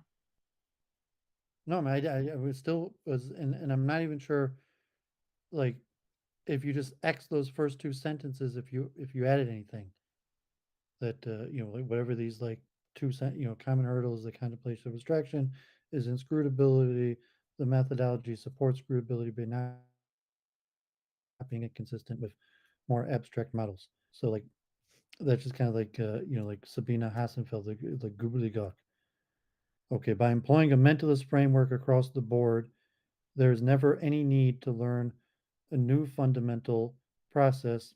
Instead, there is only one fundamental process, consciousness, which is understood through various models in various ways, eventually crystallizing a meta understanding of practical corpus of experiential understanding. By centralizing the role of consciousness, panpsychism enables the use of confident, experienced, and nuanced methodology. This is far more conducive to enjoyment than sterile abstractions Accuracy gives confidence, which facilitates the desire for continuance, which facilitates stable continuance, which facilitates stability. Stability follows the greatest rate of acquisition of obscure but important components of knowledge, eschewing the process latency of other relatively unintuitive models. So this is the whole paper. Yep. And then there's another one on process panpsychism. I mean, it's a good start, but like, I mean, it needs a lot of work. It Ariel needs, Suarez asked for advice for a CS student better trying to understand concepts. You got to work on your imagination. well, I'm saying you gotta, like, if you're writing in English, you should follow like basic, you're writing basic, like, uh, format structure, like paragraph. Uh, and so it's not, it's just, This is why I wanted a ghostwriter, but I guess my material is just so obscure that that's never going to happen. I'm actually going to have to figure out a way to cram it out. well, That's I'm not fine. even sure you even said anything here. Like, I mean, you made a few definitions, you made a few points, but I'm not sure you made a coherent argument. So, I mean, just like from a normal structure of a paper, you have a thesis, which is your argument, and then your paper, has your body of the paper that supports your argument, and then you have a conclusion that recaps the argument and how you just supported it. So I'm not sure what your argument is and whether you actually supported it. I And think so if that's a you good point. followed That's very true standard, because if my in the my view standard, it was like my opinion of my own writing is like it's a list of justifications in favor of panpsychism, but I realize now it's not really clear why if you or follow, how because you they didn't support. follow standard format, if you followed standard format, it would be extremely clear. I would just look to the last sentence in the first paragraph, and that would be your thesis, and that would have your argument, and then the body, if it was in paragraph structure, would have a clear explanation for, like, in this paragraph, I'm going to support my argument in this way, and because you just didn't follow like essay format, so it's unclear That's true. whether you even did like what a paper in theory is supposed to do, which is make an argument and then support your argument. So, like, what is it? Are you actually making an argument here? And so I'm reading this like, well, what's her argument? And, well, I'm not sure. And then to say, let alone, I don't even know what your thesis is, let alone did you actually support and make a coherent argument in favor of your thesis? The thesis is to parameterize things with the four self, mind, thought, consciousness, is to use those as a basis of understanding all concepts. So I write that, and I should have. I mean, did you never take an English class? Did you not have to like? I mean, you said you graduated with honors. Like, I mean, physics. Did you Well, you're acting not like have did you not have talking. to take like Okay, a look, these absolute did you concepts not are a lot did harder you not have to to talk take about. like a class that made you like write a paper and learn like Yes. standard essay form? Yeah, I did. I did take that class, but this is not a standard essay. So it doesn't Everything really standard apply. as science writing falls into, even scientific writing, like, all falls into standards. Like, no, I'm writing science. It doesn't have a thesis statement in paragraphs. It's like, no, it's science. It still has a standard essay form with an introduction with a thesis statement, supporting, like in paragraphs, and a conclusion. I have 1,000 science books here. They even these math books, that have equations, um, have All right, fine. Well, general. that's why. Can I go to the other essay now to look at that? Now that, or do you want me to stay on it? Okay, yeah, I mean, there's not much else to say on this one. Saying like, Sure. saying like, you review your basic, try to stick to like a standardized form where it's clear: introduction, thesis statement, The truth is, arguments and I'm not a code. big fan of writing. It's very hard for me to write, so I try to get it over with, and I end up writing not enough. So that's on me. Well, I'm saying once the standardized form is templated in your mind, the writing is easier because you just say like you understand the structural form that it's going to fit into. So you say, well, what's my thesis? What are my main arguments? And then you just structure and order it. Okay, introduction. Panpsychism. If consciousness is the ultimate reality, then there exists a single substance, consciousness, and a single process, observation. A gradient of consciousness exists in an observation-centric universe. Thus, any given entity is describable as endowed of more or less consciousness and able to experience some type of observation. I mean, it's intelligible, but you know, not necessarily. Like if consciousness is the ultimate reality, then there exists a single substance, consciousness. Like Well, no, I mean, if you want consciousness to, could be the ultimate reality, and there still could be multiple substances. Consciousness yeah, could but they'd all be made be of the ultimate consciousness. reality, They'd and all there be could made be of consciousness. a single substance that is not consciousness, and consciousness is a derivative. Um, some of you are saying that I'm not sure, like you're saying there is a single substance, the ultimate reality, and its consciousness. So I'm not sure that the if-then format of this follows. It's not really an if-then. All right. Well, I guess I could make this more clear, but it's a process relational framework. And then if you go to a substance relational framework, nice to see you, Nicholas. Welcome to the show. If you go to a substance relational framework, that's an abstraction that's necessarily a model. Now, a process, so if you're talking in language, it's all necessarily a model. Process relational is kind of driving down to pan modeling still within, quote, secular language. Substance, though, that's always understood as a model. But the thing is that our You're going subjectivity back to this, prefers like, no, no, I got the substances. dictionary here, like, it's always Here's understood, like, why our no. subjectivity, If I just you got a understand perfect it that reason as to way, why our fine, you subjectivity loves understand it that way, substances. like, if everyone understands it that way, I don't need you to tell me that, like, saying, "I'll open up the dictionary, it's gonna say what you just said," and it's probably not. And, saying that, why phrase this as if then? And your if then doesn't even make any sense. And that it doesn't. I don't see any connection between the if and then. Consciousness, ultimate reality, therefore single substance. And like not Right. necessarily like what's the connection between ultimate reality and Well, single the substance? notion is that reality is composed of a substance. Why is this an if then? Well, it's if reality is And why composed of would a you open single, up why would you like your opening paragraph to your essay being if then statement? because I'm not well endowed at writing, apparently. Yeah, I'm saying because just opening like first sentence, if then, and then it doesn't even really seem to necessarily be true what you're saying. Because they're saying, well, if consciousness is the ultimate reality, then there exists a single substance, consciousness. And like, well, no, maybe consciousness is the ultimate reality, and there's multiple substances.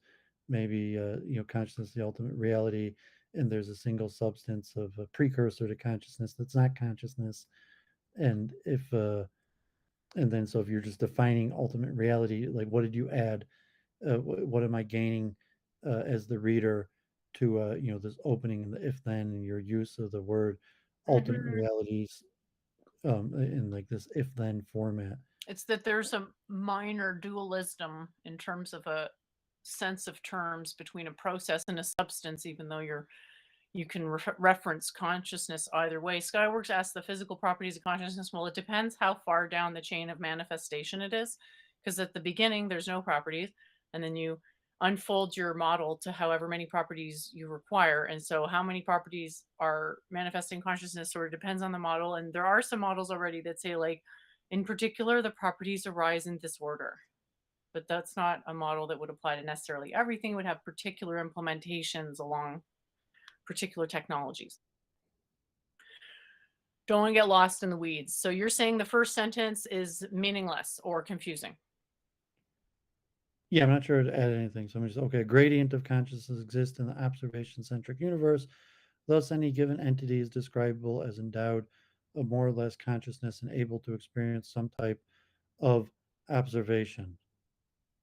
Self obscuration of transcendentals, since naive epistemic access, which is empirically knowable to the uninitiated observer, is predicated on phenomenal contrast, and working with a single substance obliterates contrast.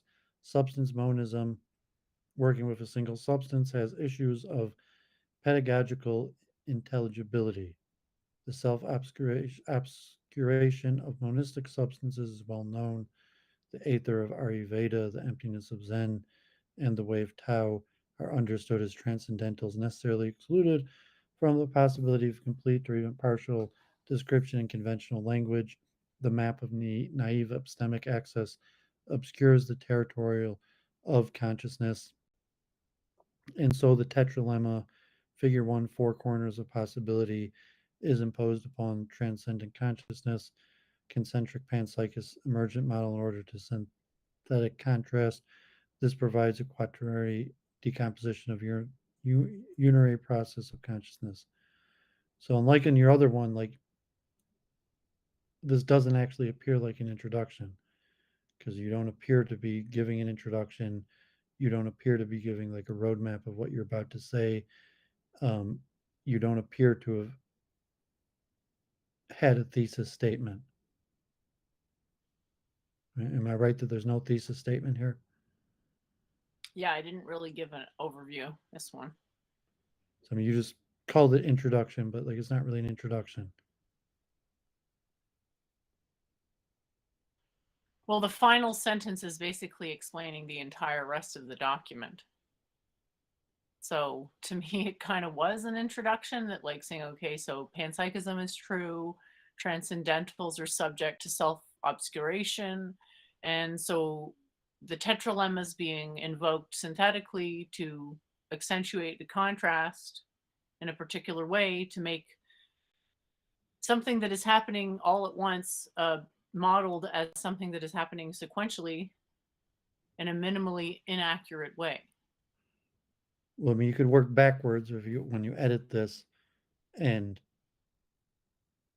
you're saying you give a roadmap, so you've already done it, so you could be easy to write your introduction for the roadmap just by working backwards.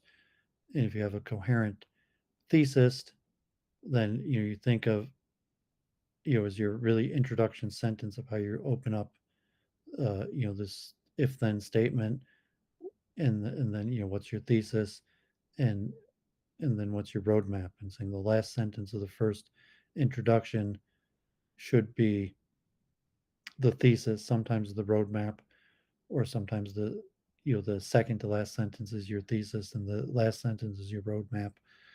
um but yeah, I mean, it's unclear like if what's the argument in what you're about to do to to what am I looking forward to seeing in the rest of this paper. So I mean, the fundamental thing that you're looking for in the introduction, like you appear not to have it, God forbid. That's right. I didn't explain the tetralemma, so I should do that. I mean, you're just failing to follow like the generic essay format of the introduction having a thesis statement and a roadmap to the rest of the essay. Okay, but let's go down anyway. So you could scroll it down so I could what sustains.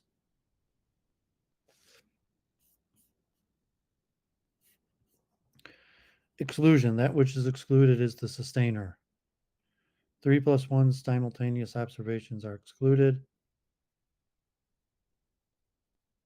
Excluded from what? The state. Wait. And it's just excluded because the tetralemma is the thing, not the thing, both the thing and not the thing, not the thing, not the thing. So excluded is the thing. So there wouldn't be excluded from anything. It would just be generic exclusion. From your non-existent thesis statement that explained the argument of your paper. So now, looking at what sustains, and you have this thing exclusion, and I don't even know what you're excluding it from, and even what you just said didn't make it clear what you're excluding it from. Yeah. I just explained that excluding from something on a tetralemma makes no sense because that's not what a tetralemma is. So you can think of it as excluded in the same sense of quantum state exclusion. Excluded from that observability. That I'm saying, don't use an antecedent. You're saying excluded from observability. Well, it's technically excluded from the ground of observability.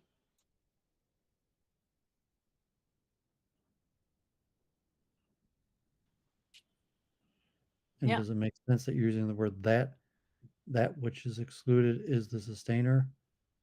I mean, saying anything which is excluded is the sustainer. What does that mean? I mean, that is like a Well, I hanging can look it up antecedent. here. What I'm saying, that is usually. No, I mean, stay on the screen. I'm making a basic point of English grammar. And That, I'm telling you that there's a specific way this needs to be worded to make sense. I'm saying that is a pronoun that refers to an antecedent.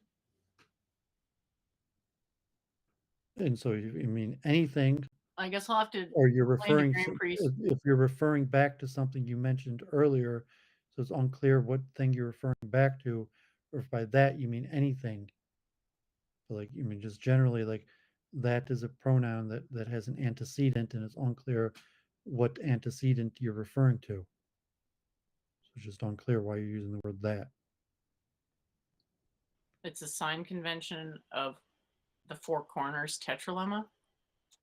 To use the word that? Yes.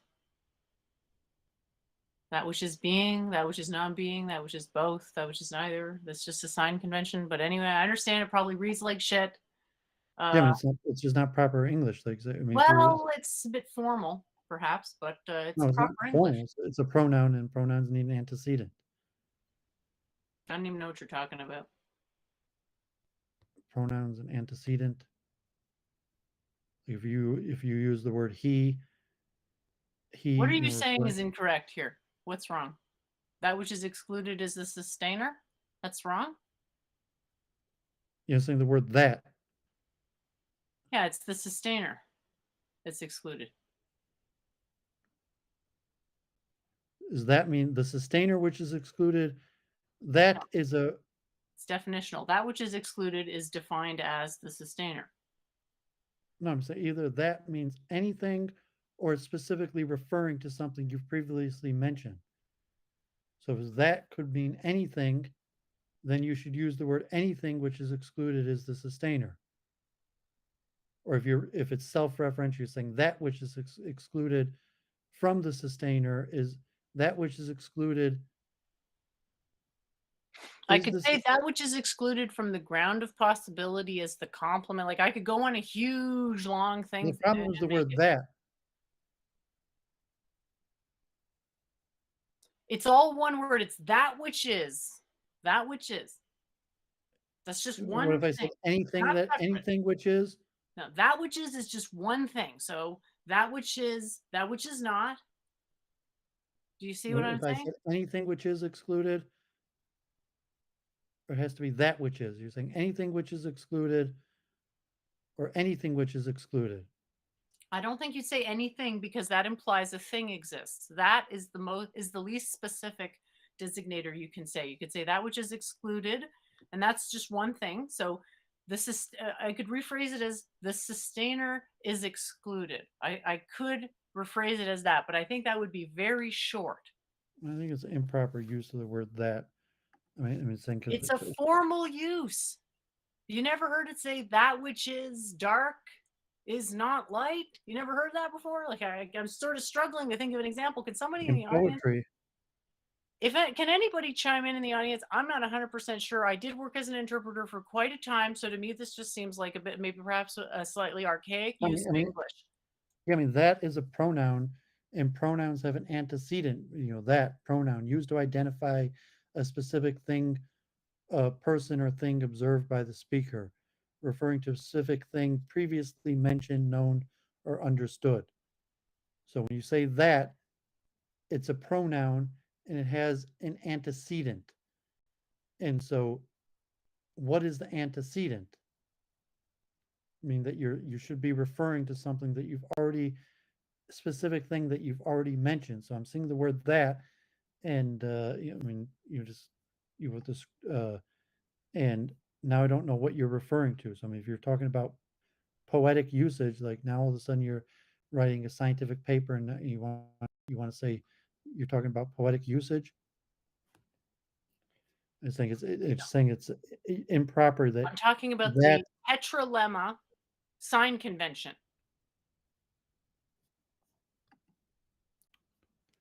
That's what I'm talking about. so if so then say the tetralineal sign convention, that is a referential I thought I pronoun did. that refers to something that you previously mentioned. Not really. Well, yeah. I mean, it already exists. I don't argue this. Like that is a pronoun, and a pronoun has an antecedent, and I don't know what the antecedent of that is. So you shouldn't be using the word that. You should be using the thing that's supposed to be referring to. Can And if we you're just trying to move like on? quote like Vedic poetry or something like that, um, it's like it's just not proper grammar. It doesn't make sense. You Can we understand just keep going, maybe? what a pronoun is, and like why it needs an antecedent, and if it's a on signified pronoun that it's unclear what antecedent you're referring to. So whatever it's referring to, you should use that word, that which it's referring to, instead of the word that. Okay. I was using the sign convention associated with the tetralemma, which What's is that have to do with the pronoun that? because if we go to here, it says that. Notice how it says that? That? See how there's a that there? So I could put that is exclusion. That would be slightly confusing though. So I put that which is. So because I figured that would be less confusing. No, I was saying I mean, you notice that it didn't start the sentence with that. So if that is referring to P, that is a pronoun that refers to an antecedent. So if it's P, the It's a preposition, possibility. yeah, but it's saying that here that So we P have exclusion, P is non-exclusion, both P exclusion and P non-exclusion, is and that. Yeah, I mean, it's just a simple grammatical mistake you're making here. It's saying P is the that. So P is a pronoun and needs an antecedent. So in this case, number one, P, that is being, the pronoun P is referring to the pronoun that is referring to the antecedent P. And number two, not P, that is non-being, the pronoun that is referring to the antecedent not P. okay. So in your statement, you just open up with that. That is a pronoun that needs an antecedent. So when you open up a sentence with the word that, it does not have an antecedent to which it's referring to. It's just not improper grammar.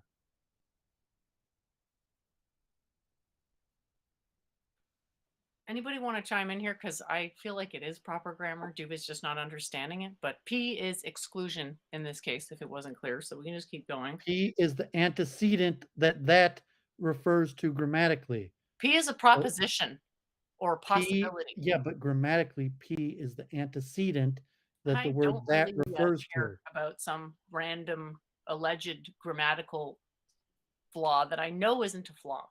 It is. Unfortunately, it is. And it's unintelligible. I mean, P is a pronoun, it needs an antecedent.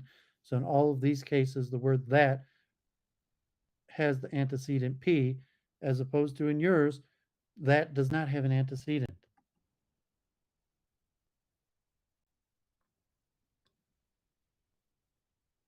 All right, then I guess we can just keep going because I'm too confused at this point to even understand the point. So let's just keep going.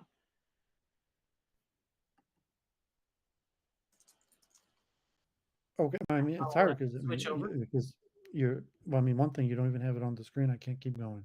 Sorry. There it is.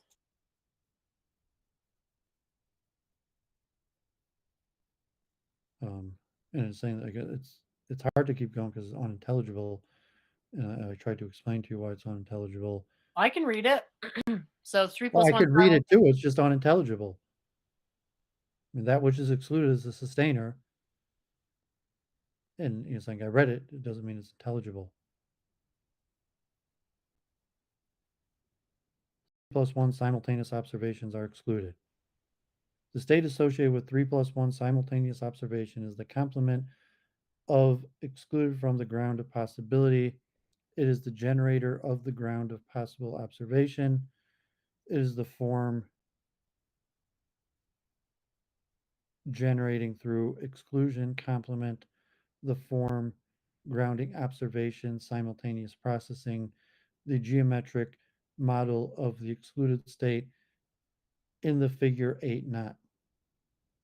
So I'm just generally writing, anytime you use a pronoun, it should be unambiguously clear what it's referring to.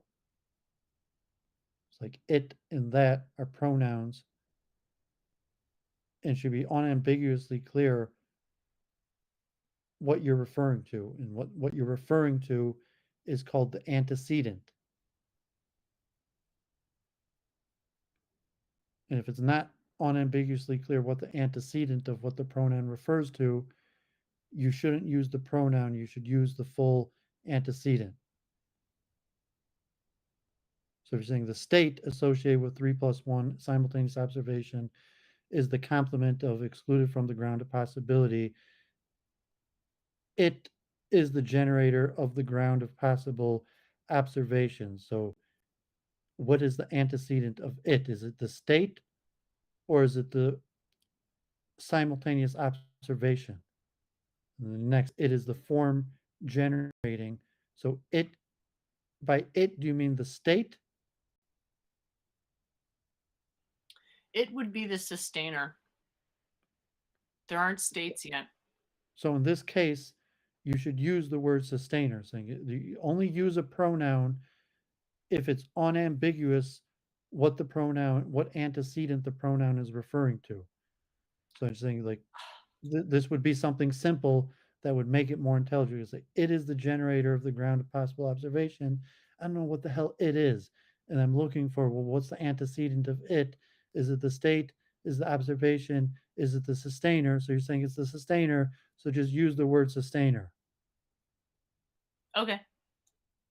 This is just basic grammar. So the same thing I meant with that. So if it means sustainer, just use the word sustainer. Well, no, I'm going to go with that which is excluded. Well, whatever the antecedent is, That if which is it's excluded. only use a pronoun if it's completely unambiguous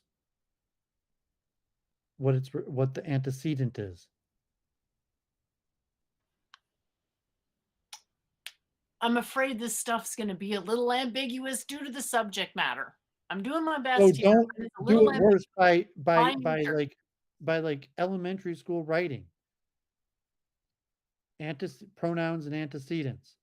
I If you have want pulled like a up. simple advice, I've don't got a use website pronouns that at has all. the exact same usage. If you want I've simple got a advice website to that make has your the writing exact clear, same usage as what I have. I have a Wikipedia with the exact same usage of that which is empty is existent, that which is empty. It has the exact same word usage. You're saying it's not acceptable. I'm still not even understanding what I'm is saying wrong it's with it. unclear what you're referring to. And in this case, the simplest way just be don't use pronouns. So if you're I having a don't hard even know time, okay, so I don't know what you're saying and how I should word that. do you know what a pronoun is? I do. What are the two pronouns I'm referring to in this what sustains? In what sustains? You're asking what the pronoun is in what The two sustains? pronouns that I'm having problems with that I'm trying to talk about now. That which is excluded, you're having trouble with Right? The two understanding that that's a pronouns, pronoun. the two pronouns that I'm talking about. Why don't you just tell me here? Is it If I had a red pen, like I have a red pen, it and that.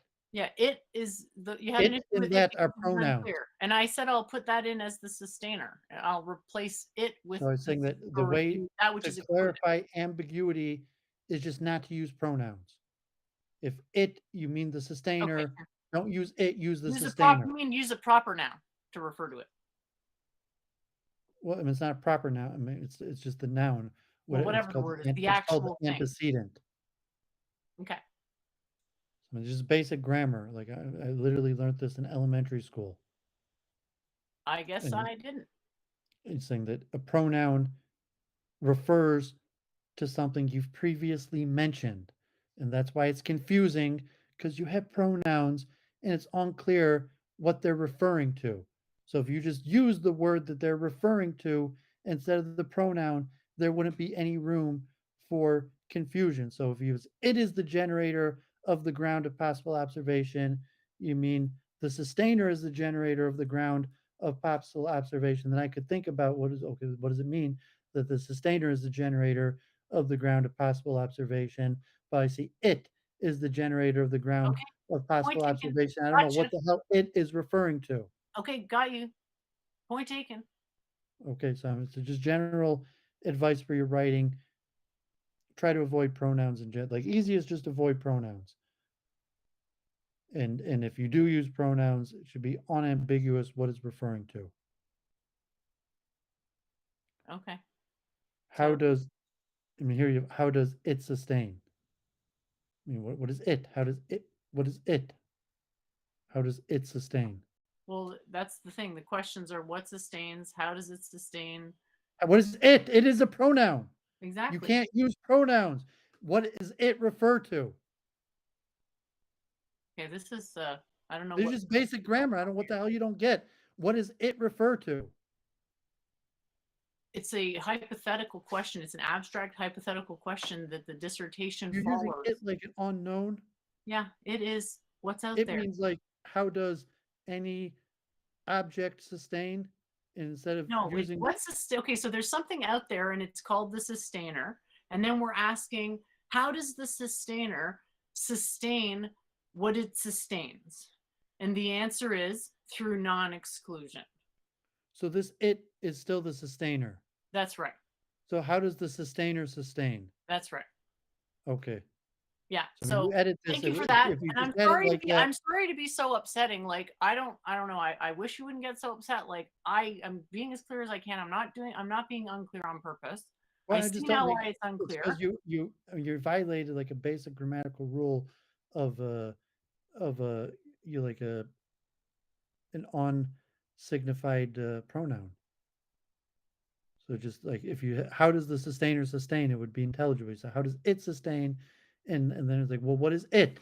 And then you know like you're arguing with like, well, it is it. And like, no, it is a pronoun, Okay. Okay. and You're right. pronouns refer Right. to it.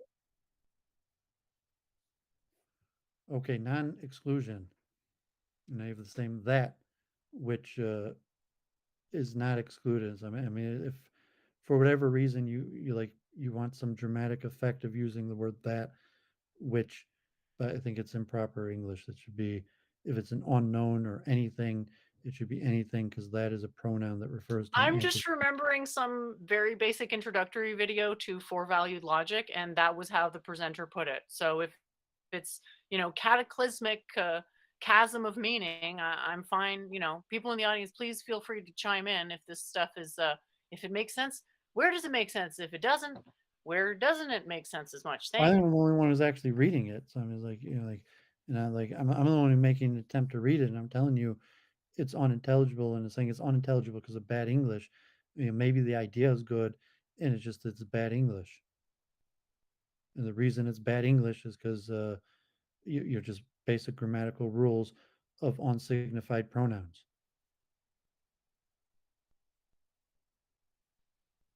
Okay, so how does the sustainer sustain? I'll reword that, and then the answer is not an exclusion. That which is not excluded is see here. Whoops. Do you want to keep going, or do you want me to take over?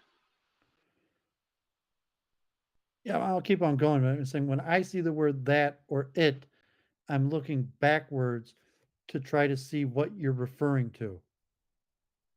And Well, then have you ever heard no, of that which is being, and that like means something in itself? no, I mean that some if me and you were together and you pointed that, like, oh, what are you talking about? That. And that I could means say look that at the which is direction my redundant finger is this conversation. look at the direction my finger is pointing. That. Like that. No, I mean John in the chat. That. Titus in the chat. That. Okay, if I That say that which exists, what am I saying? I'm opening up a dialogue on existence. I'm saying that which exists, it doesn't have properties, but it has these things that eventually lead to properties. So I'm saying I'm talking about that which no, is. I mean, I think it's just an unsignified pronoun, and to say that which exists, I'm looking to previously what you said to refer to. And so if you mean anything that exists, so if you mean no that, when I said that, I meant that, but no, you didn't mean that. You meant anything. So in that case, you should have said anything that Not exists. anything. No, but it's not anything. It's the ground of existence. It's the mechanism of existence. It's not existence per se.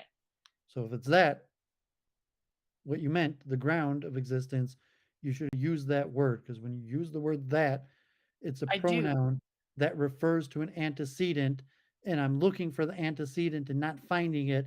Therefore, I find it unintelligible. Well, you're going to have a hard time with the next one. It's got that which is not excluded is sustained by that which is excluded. You probably really hate that sentence. Well, I mean, it's just bad English. I'm saying you're just laughing at yourself.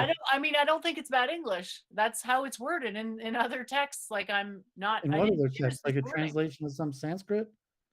Well, I looked it up on Wiki, and the Madhyamaka Bulls Buddhism, excuse me, came up as one of the things that had that which is in it, and it uses the word combo the exact same way that I do. Yeah, I mean, you're using some translation of a Buddhist scripture that probably doesn't even have pronouns.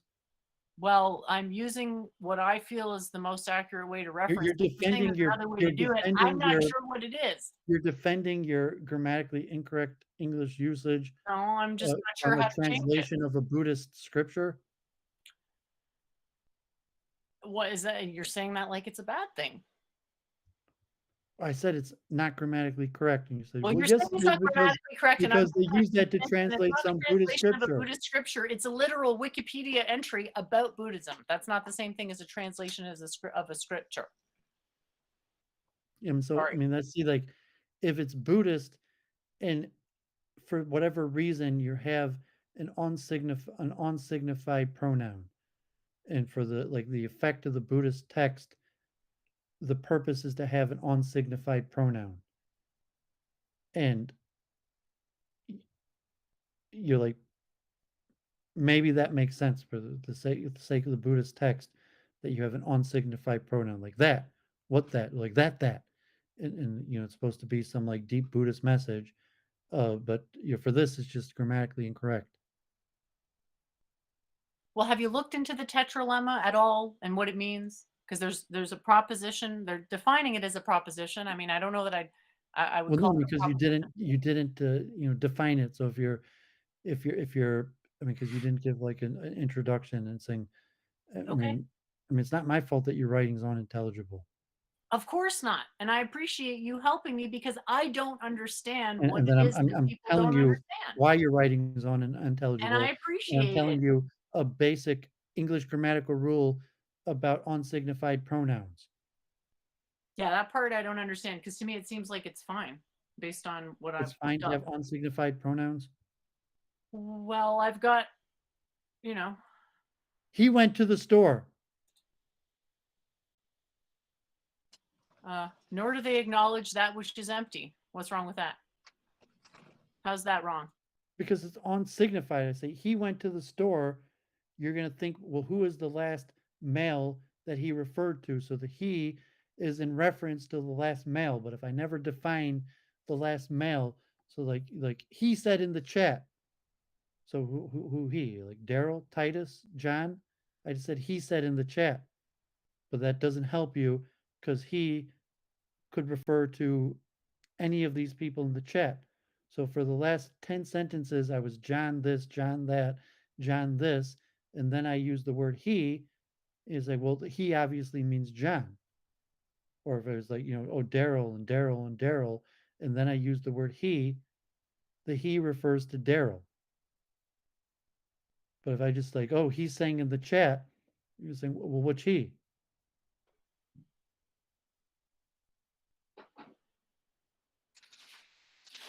There's no And he. it's just basic English grammar.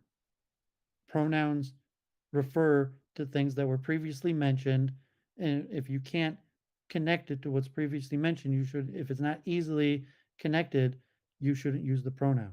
So you want me to say something like, And the universe if you exists mean and something it's else, if you sustained. mean just There a you go. placeholder for an unknown or something, then you should use that word, not a pronoun. So what word am I talking about? The sustainer? Whatever it is, use that word instead of the pronoun, an unsignified pronoun. In it's the form grounding observation? Because in some places it's impossible to be more specific than I have been.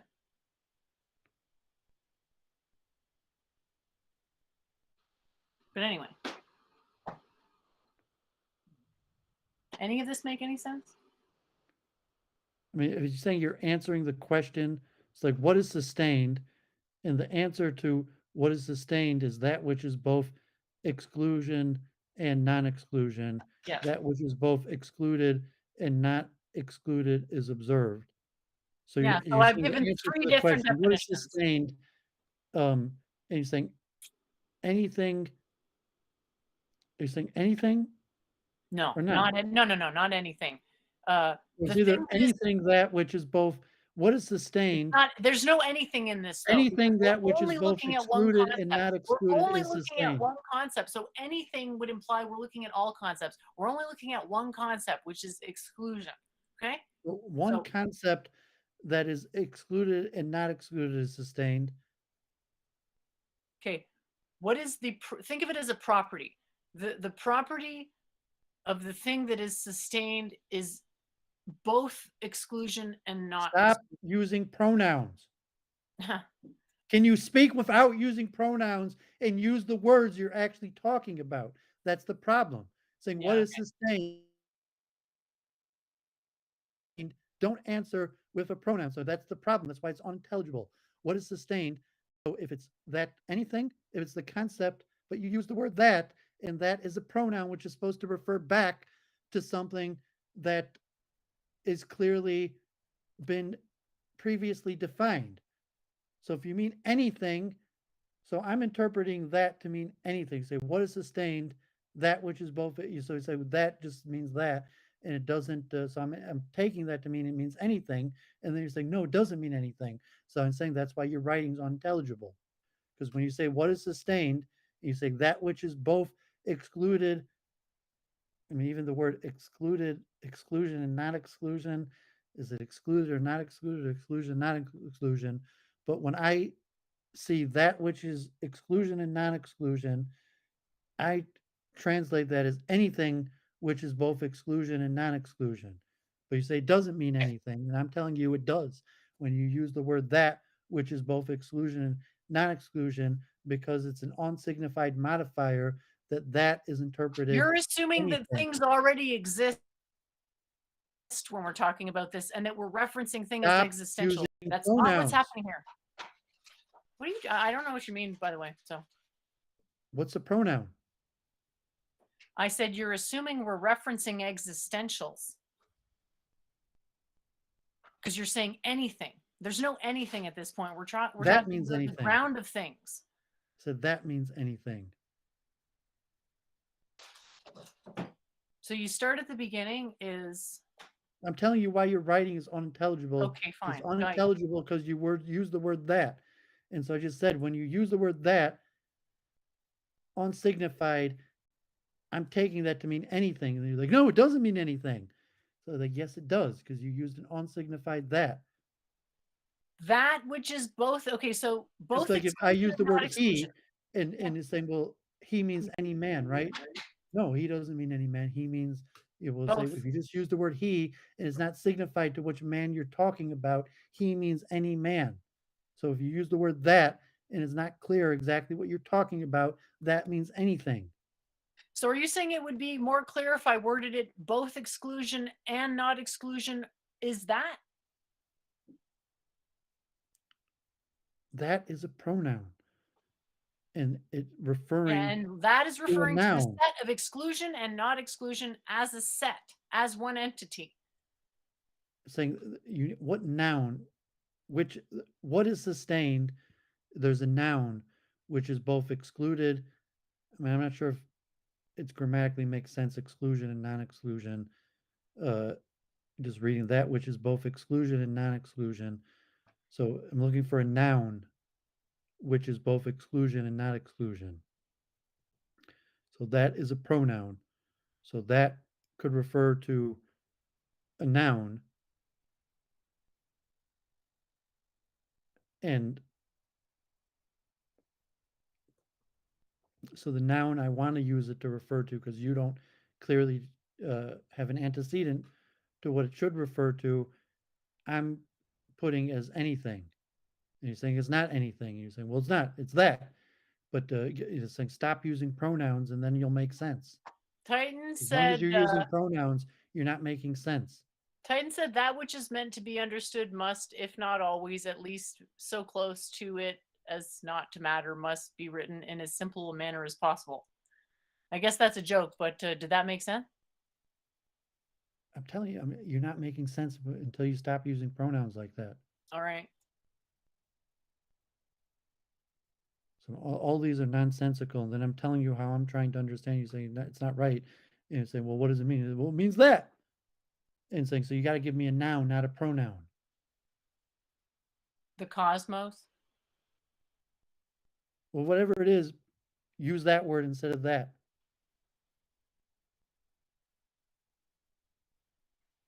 Because when you use that and there's no clear reference to what that is referring to, the most likely thing that the person is going to think it means anything. If you're saying it doesn't mean anything, then you have to use a more specific. I mean, really, it's improper to use an unsignified pronoun in any case. Right. But it's saying that's why it's unintelligible, because of these unsignified pronouns. And I don't know if you're trying to write poetry here. I mean, like, what does sustained matter? What is process flux? What How is does the matter process? how does matter subsist as the ongoing simulated range of possible observations? Also, like simulcasting, you like converting to Buddhism, or think you're clever, or something like that. I am neither converting to Buddhism nor do I think I'm clever. I'm attempting to give an explanation for a model on consciousness. What is observation? Spontaneous reconfiguration of optimal least action boundary within a system. It is also called waveform. Oh, did I put another Pronoun. pronoun in there? Yeah, I'll you don't have to remind me. I get it. I should be more What clear on does all it of those. here refer to? Observation, spontaneous reconfiguration, system. You see how it's completely unclear. It should refer to the last. Observation. It refers to observation. Yep. Okay. So observation is also called waveform reduction, to reference that observations reduce the potential energy of a system. Waveform reduction does not reference any physical direction in particular. What is observed? Matter conscious. How is it observed? Consciousness.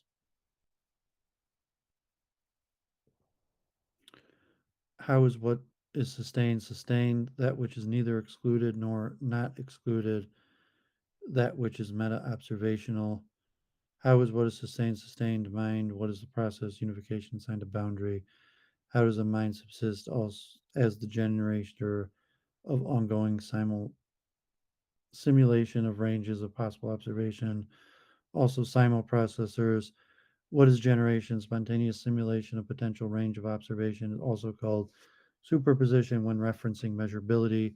What is simulated? The ordering principle of matter. How is it simulated? Least action.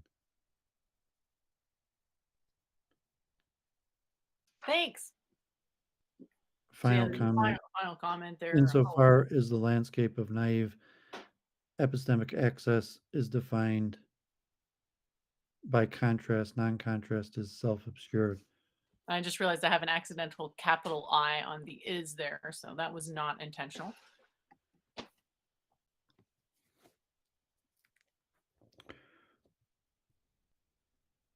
So this is the Yeah, I guess the same thing last I mean like the Sabina Hassenfeld, like the gobbledygook. Like I'm not sure what you just said. Yeah, like I'm still like the that pronouns still very unclear to me because like I still have no idea what you mean by that, and you didn't give me any help by that on that. Um and it's well, unclear I like attempted to what explain it several times and it appears you weren't listening to me. So maybe you'll just have to look up a few places where that which is has been used in a sentence before and it's perfectly fine. yeah, I don't think so. I mean you could good luck with that. Um Are you seriously telling me you've never seen that which is used in a sentence? Yeah, it was a sentence where it's saying that you're trying to write something technical, and you're not even acknowledging the basic point of grammar that that is a pronoun that has to refer back to something else, and then you're saying like no, that doesn't refer to anything else, and so I said then it's nonsensical. You're saying yes, it's sensical because you've seen it in other places, like the place where you showed where that clearly had an antecedent.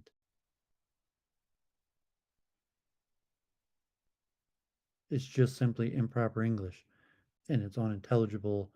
Um, and if you don't get why it's unintelligible, um, I'm sorry. Like, good luck. I mean, maybe you have some people in the chat claiming they think it's intelligible. I doubt it. I think they're just Well, I've arguing got it or trying to screen give you shared moral right now. You support. can look this up anytime. What I feel I've reworded this in an actually easier to follow way. Everyone's free to disagree, and if there's a better way to word it, I'm open to it. You didn't reword because they're saying that here they don't have that is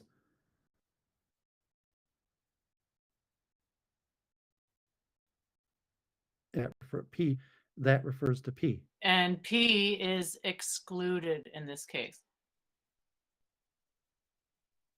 So I'm saying at least it's grammatical, unlike yours. So here, when it's saying that, it refers to P. Just replace the word P with the word excluded. What I'm saying, this is intelligible. Yours wasn't intelligible. Because now when I see the word that is being, it's clearly that is in reference to P. So I should put uncertainty that is being, or it's not uncertainty, sorry. I should put exclusion that is being instead of that which is exclusion. And that's going to be more clear.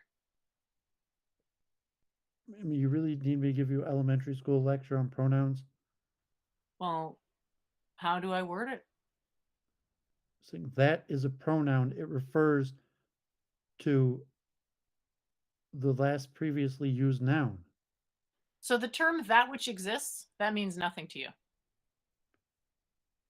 If I say that which exists, that's meaningless. Is that right?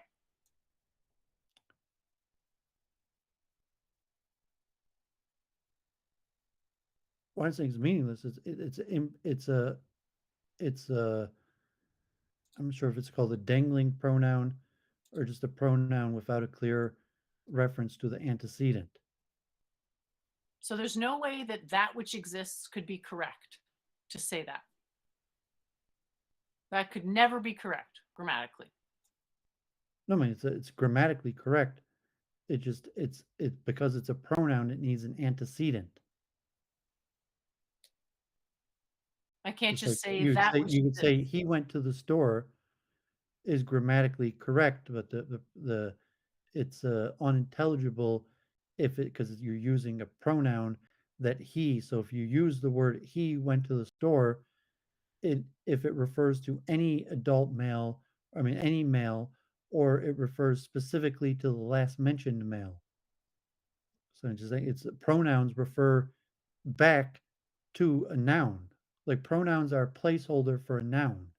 What if I say that which exists is the universe? Is that correct?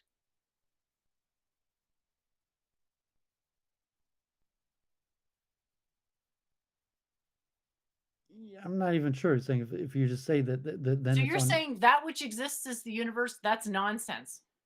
Do the people in the audience agree that Well, I mean, if you're trying to make it poetic, but it's not clear. I'm not trying to make it poetic? I'm trying to accord with the existing literature out of respect. What don't you get about pronouns being unclear? I I get your point. It's just that We in get this the point case, that that's pronouns how it's in worded. general, in any case, are unclear because pronouns refer back to a noun.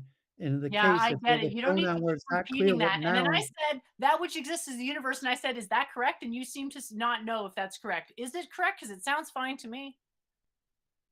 well, I'm saying it's a grammatically correct structured sentence. It's unclear You don't like the because that is a grammar of it. pronoun and it's Okay. unclear what that refers to.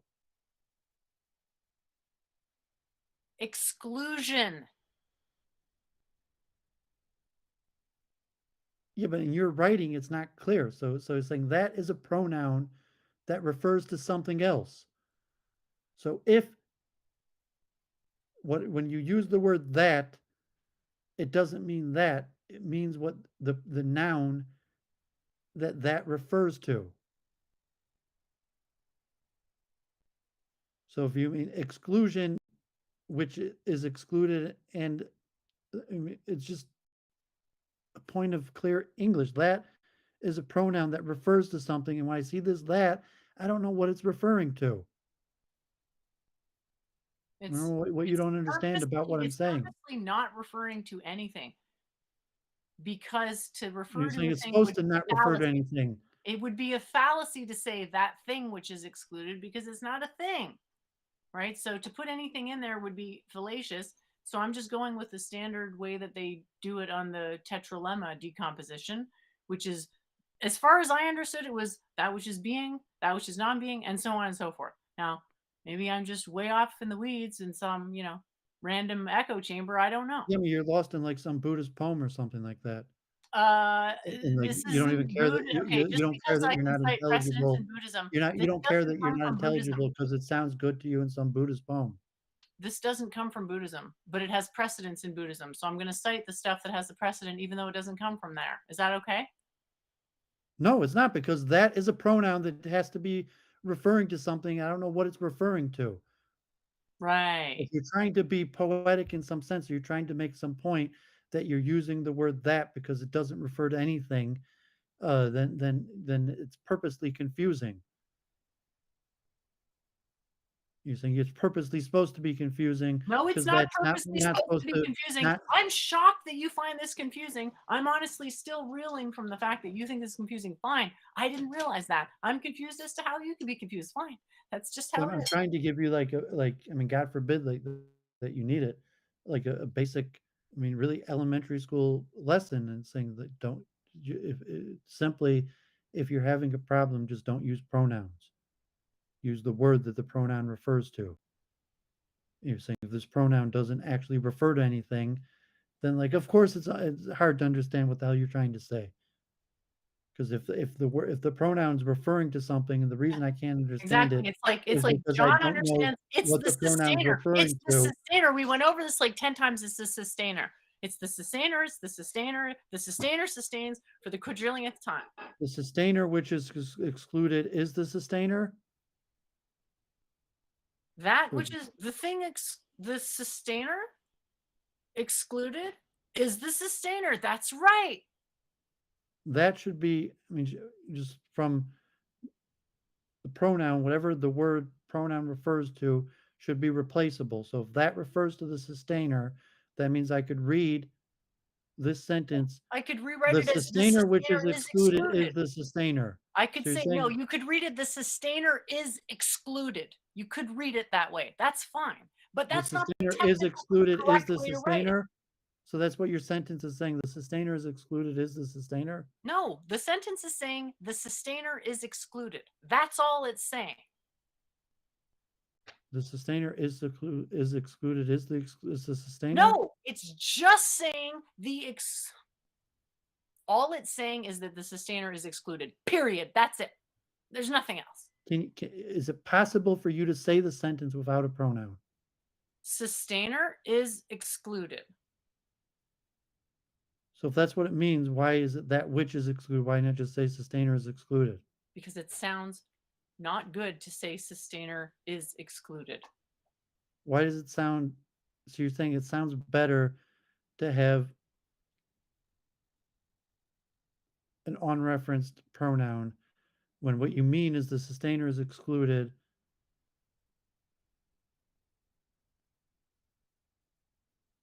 What I You mean really is that does the not make you excluded really does state not make sustains. you're really just not making any sense. I mean, I'm still looking at this and saying, like, if what you're saying is the sustainer is excluded, um, The cause of sustenance is exclusion, if that helps.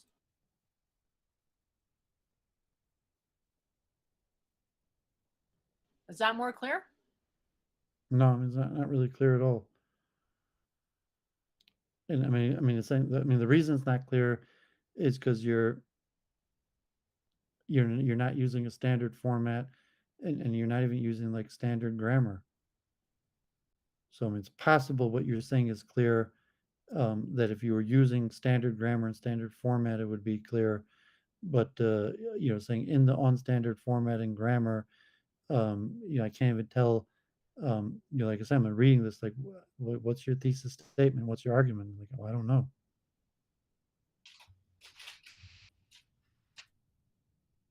Just think of quantum state exclusion. Why is quantum state exclusion true? Because you can't have 3 + 1 simultaneous observations in the same state. Well, it still didn't answer. Like, what's your thesis here? So I mean, you said like, okay, I just told you it's equivalent to quantum that's your state thesis. exclusion. That's your thesis. You could say it's informationally equivalent to that. Your thesis is that is quantum exclusion. Yeah, so starting from quantum state exclusion, you can build up a panpsychist model.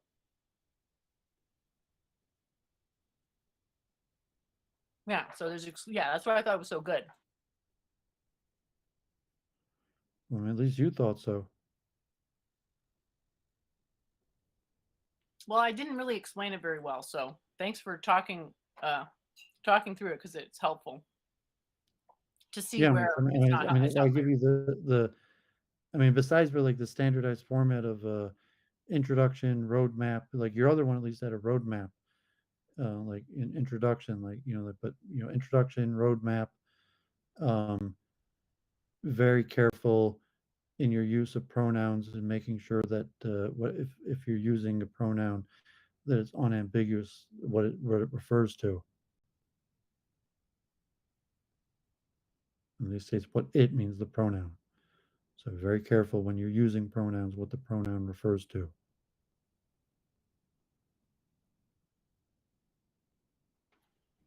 Moving on.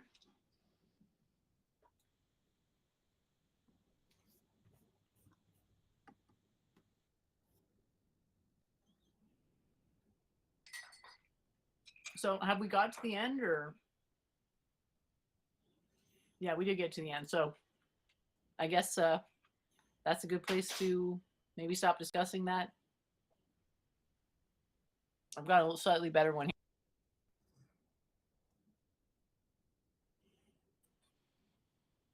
You I don't could know if work this on makes you any could work clear. on your speech in general, just like a fast from pronouns.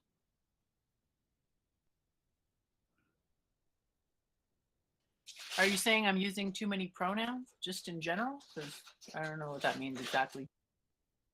As a technique to make sure that you're not using ambiguous pronouns, that you could just not use pronouns. Pronouns are not necessary. Pronouns always refer to nouns. So if you're using a pronoun, the pronoun is always replaceable by a noun. So just for technique, to make sure that you're not poorly using pronouns, you could just not use pronouns at all. It, that, he, she. Hmm.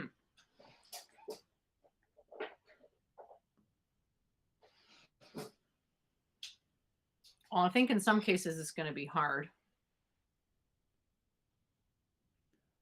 No, But no, it's not that you pronouns are a shorthand and they're never necessary. I mean, pronoun there also. They are. So pronouns, you know, like using they instead of repeating the word pronoun didn't wasn't necessary. So there's no you could write a paper or speak without the usage of pronouns. Pronouns are like a shorthand technique that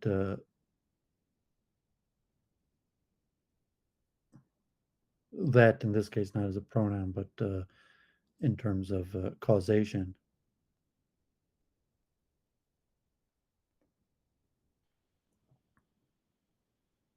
so you're saying it's just basically like really hard to understand and you don't understand it?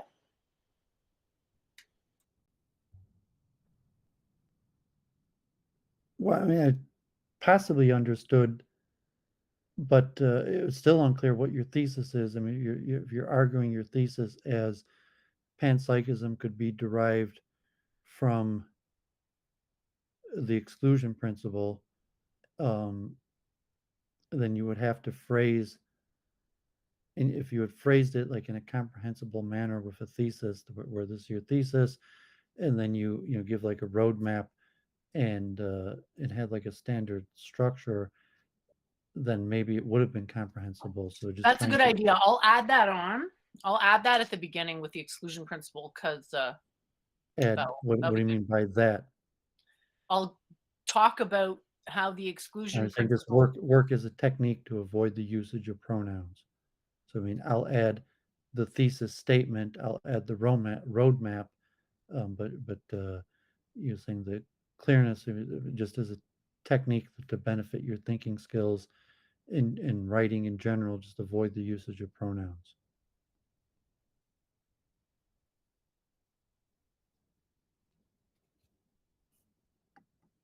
You really don't need to keep saying that. I heard it like the first 40 times you said it.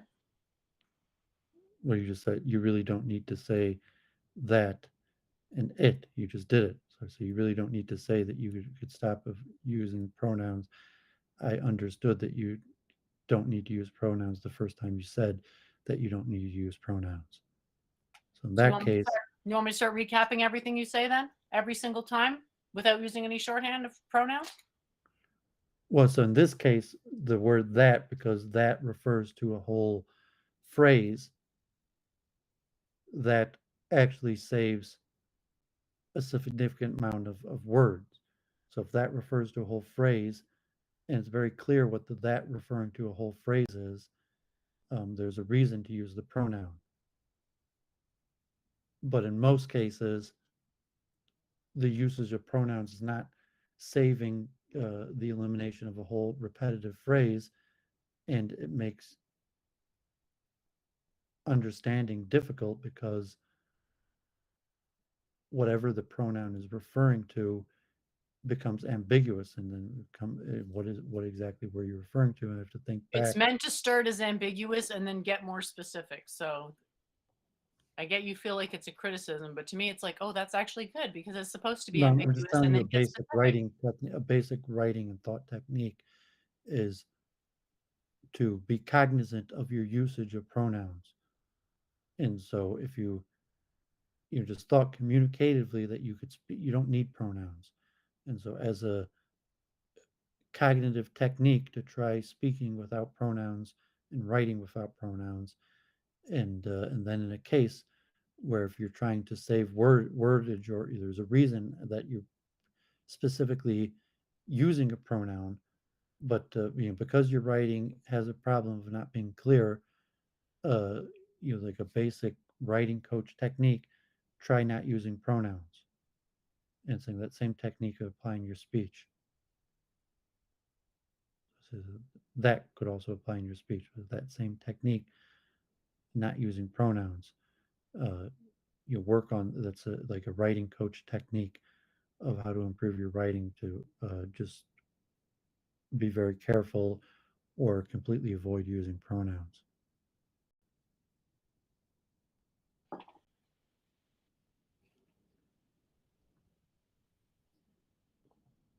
I guess I don't like being redundant, like repeating the same word over and over, because you're basically saying to use, consciousness is blah, blah, blah. Consciousness is blah, blah, blah. Like you're asking me to sort of reuse the same word in quick succession a bunch of times, which is fine. If you think it, like, I need to do that because it's that unclear, well, okay. Yeah, so if you're saying, well, it is clear, so consciousness, and they're saying, well, it refers to consciousness, and so and so if you're writing in a way where it's clearly that it, well, I'm saying because I'm seeing it as a problem in your writing of your ambiguous pronouns. So if you're saying that there's a case where it's just repetitive and like every sentence has consciousness in it 4 times, that you're going to use it occasionally because it obviously refers to consciousness. But I'm saying for your writing, that's not the case, and you have a tendency to use ambiguous pronouns. So it would probably, at least your writing would be more intelligible if you didn't use pronouns. So if it's a case like, oh my God, she used the word consciousness, 15 times in that paragraph, if you'd have to be writing in paragraph form, that would be less of a problem than using pronouns that were unclear what they were referring to.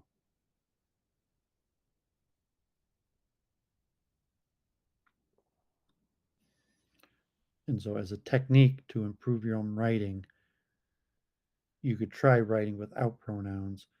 And then once you get the hang of not using ambiguous pronouns, then you could start using pronouns for the purpose that they serve, which is to avoid repeating the words again and again, or to save in reference to a whole phrase.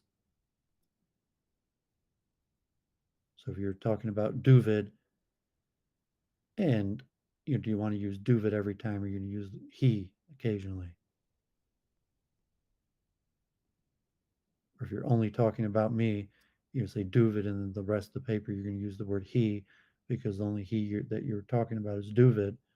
But like, would it be that bad if you just use the word Doovid every time, never use the word he? I kind of don't want to break with like the traditional way of presenting text, because I'd like people to sort of get initiated to other stuff, not just mine, and have like a range of views that they could explore.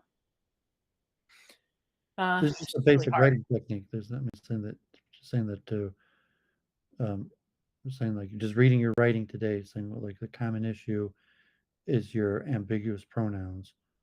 And so just the technique you could use to fix that problem is to just not use pronouns. And then in the case where you're reading like, oh man, this is like repetitive, this word again, I'm going to use a pronoun or a sentence, but you're saying you have an issue with ambiguous pronouns. Right.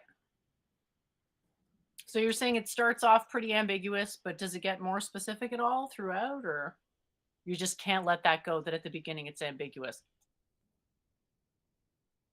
You mean you're writing? The topic. The topic. I'm saying you just use the word it. The topic of my writing. Well, I'm saying your writing's ambiguous. Or the topic, I'm saying you're the same problem like it. I don't know what it is.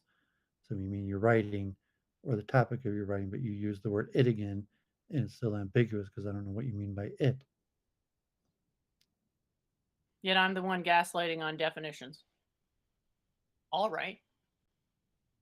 Well, you're not giving clear definitions because pronouns are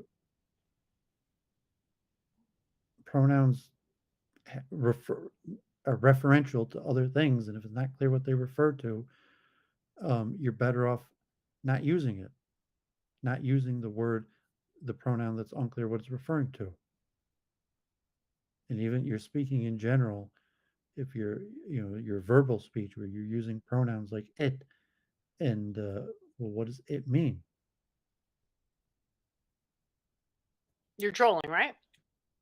No, I'm trying to explain to you It's why very what you. irritating because you've gotten so angry at me for going into definitions, and now you're asking me what it means. It's supposed to be self-evident what it means. No, it is a pronoun that refers to the antecedent noun. So when I'm saying what it, I'm not asking you what the word it means. I'm asking what the antecedent noun of it that you're trying to refer to is. So your speech is ambiguous because you're using the word it when it's unclear what the antecedent of the pronoun is. I know what the word it means.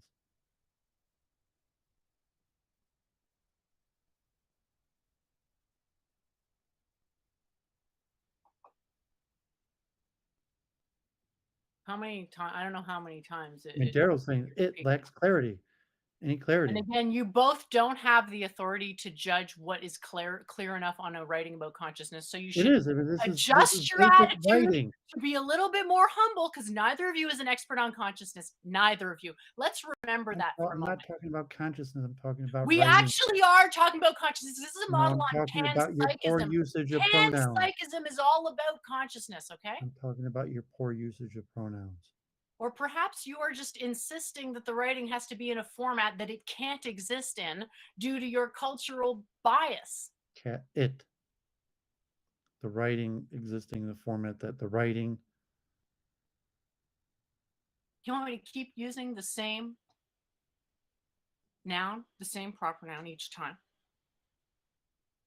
I refer to it? The noun, I mean?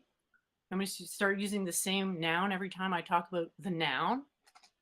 That's going to get That's why confusing, I you're think. unclear because you overuse pronouns in a way that it's unclear what noun the pronoun is referring to. So in that case, it probably was reasonably clear that it was referring to the writing.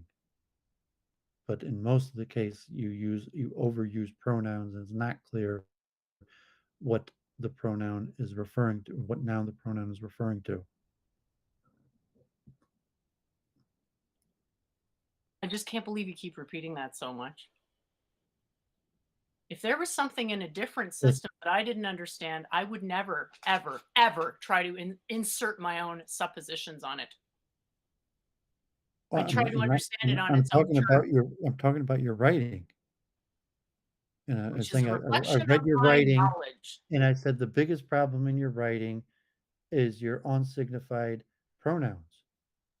I mean, besides for the fact that you don't follow the general essay format and use paragraphs, and I mean that's the biggest problem. Uh, you're saying the biggest problem is that you didn't follow the general essay structure, and introduction and paragraphs, and opening sentence of the paragraph and closing sentence. It's not And meant to the be. second biggest It's not problem in meant your to be that. writing It's meant to be a is tetralemma your decomposition. overusage It's of meant to be a pronouns, tetralemma your decomposition. ambiguous uses of pronouns that's unclear You're what. saying it's not enough what it's I think it ought to be. I'm saying it's a decomposition. It's not supposed to be written in paragraphs. It is supposed to be a list. That's what a decomposition is. It's a list. So you're saying it shouldn't be a list, and I'm saying, well, decompositions are generally offered in a list format. And you're saying I should write a persuasive essay. It almost sounds like you're saying I should write a persuasive essay to accompany this list. And I'm saying, sure, but I guess it'll have to probably be something separate, because this I really don't. I just want this to be the decomposition. I don't want to start adding a bunch of stuff into it, because it's never going to end. There's no way to put a bottom on where the justification stops. What I'm saying, at least the other one, like introduction, at least had a roadmap. So in a persuasive essay, it's unclear. You have a Well, thesis statement. the last part of the introduction, the tetralemma is imposed on the transcendent consciousness in order to confer synthetic contrast. That's the whole explanation. There's nothing more to it. It is a decomposition to accentuate a contrast, because if you're in a monal situation, you're saying there's just one substance consciousness, but we're going to divide it in 4 along this axis of observability with a quantity state exclusion. And then it's going to be divided in 4, even though it's just one thing, we're still dividing it in 4. So it's easier for us to conceptualize it. So I didn't put that in so many words. So that's sort of the subtext. I suppose I could put it in so many words. But to me, that form is basically what I would expect one of these things to look like, just based on the priors that I've seen. But I also haven't seen much in the text. Like, if people in chat want to say, like, honestly, does it make sense, or is it just completely unreadable? Because honestly, to me, it makes total sense. So that which is excluded as a concept, that's fine. That's just referring to an exclusionary principle with no framing. So if I said the thing that is excluded, I'd be saying that it was a thing. And I don't want to say it's a thing. I don't want to say the state. I could say the state that is excluded is blah blah, but then I'm sort of going against the sign convention of the tetralemma. So yeah, it's hard. But if it's, please let us know in the chat if it is literally incomprehensible, or if you have any exposure to any of these types of writings. Are you reading the chat? Yeah, I'm not sure. I'm saying rhetorically transparent, doubled down when over lacking clarity is insulting, no clarity proved his knowledge of consciousness sterile. Well, Sorry, no, I'm not sure if you're writing about consciousness, so I should be understanding consciousness from your reading. So no, you should not be thinking you can understand consciousness from writing. That's the number one lesson. If I teach you anything, the reason I'm reading your paper is to understand consciousness. No, it's to get a basis to start to maybe one day understand a little bit about consciousness. To think you could understand consciousness within reading 2 pages is completely unrealistic. Yeah, so if I don't gain anything from reading your paper, and you're saying the problem is with the readership. No, the problem is that you have an unrealistic expectation that you're going to read a paper and understand consciousness as a result of it. That's not how it works. This is a framework that is extremely helpful for understanding consciousness, but it still takes a while to get used to and understand what it means. Because all it's really saying is 3 plus 1, but it's also how to interpret 3 plus 1 so it makes sense in the context of what we're talking about when we say observations and measurements. So yeah, I appreciate that you don't think it makes much sense. So I'll have to write it in a more, Yeah, I'm unclear if it's not making sense because proper what you're nouny saying way. doesn't make sense, or just because your English usage or your structural usage. So I'm not saying it like it's completely nonsensical. A few of your statements are nonsensical, and your overall theme is unclear because you didn't give a thesis to say what your overall theme is, and there's could be a few things that are relatively easily fixable. Like I said, you're being careful with your usage of pronouns that would dramatically increase what people understand from reading your writing. So, I mean, the few structural changes and just being more careful with your usage of pronouns might vastly increase what your readership gains from your writing.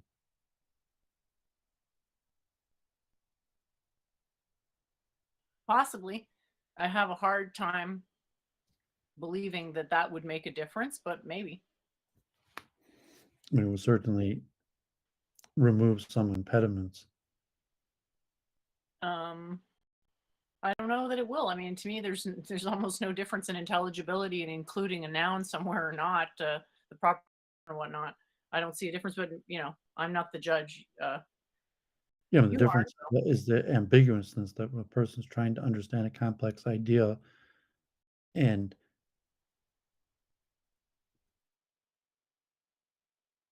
the complex idea is unclear because of ambiguous uses of pronouns. Right. And you realize that I would think that was good, right?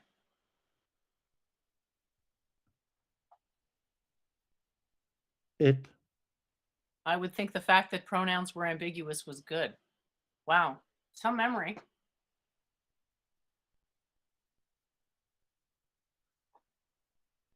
It's hard to imagine that no, I'm saying that It's hard to imagine that someone would think that something being ambiguous in the beginning was good.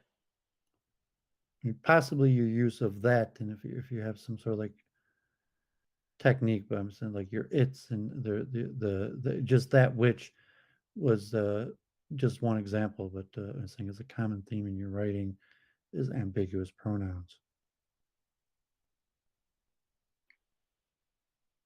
And you'd see why I would take that my writing has ambiguous pronouns in it. The fact that my writing has ambiguous pronouns, you'd see how I take that as a good thing.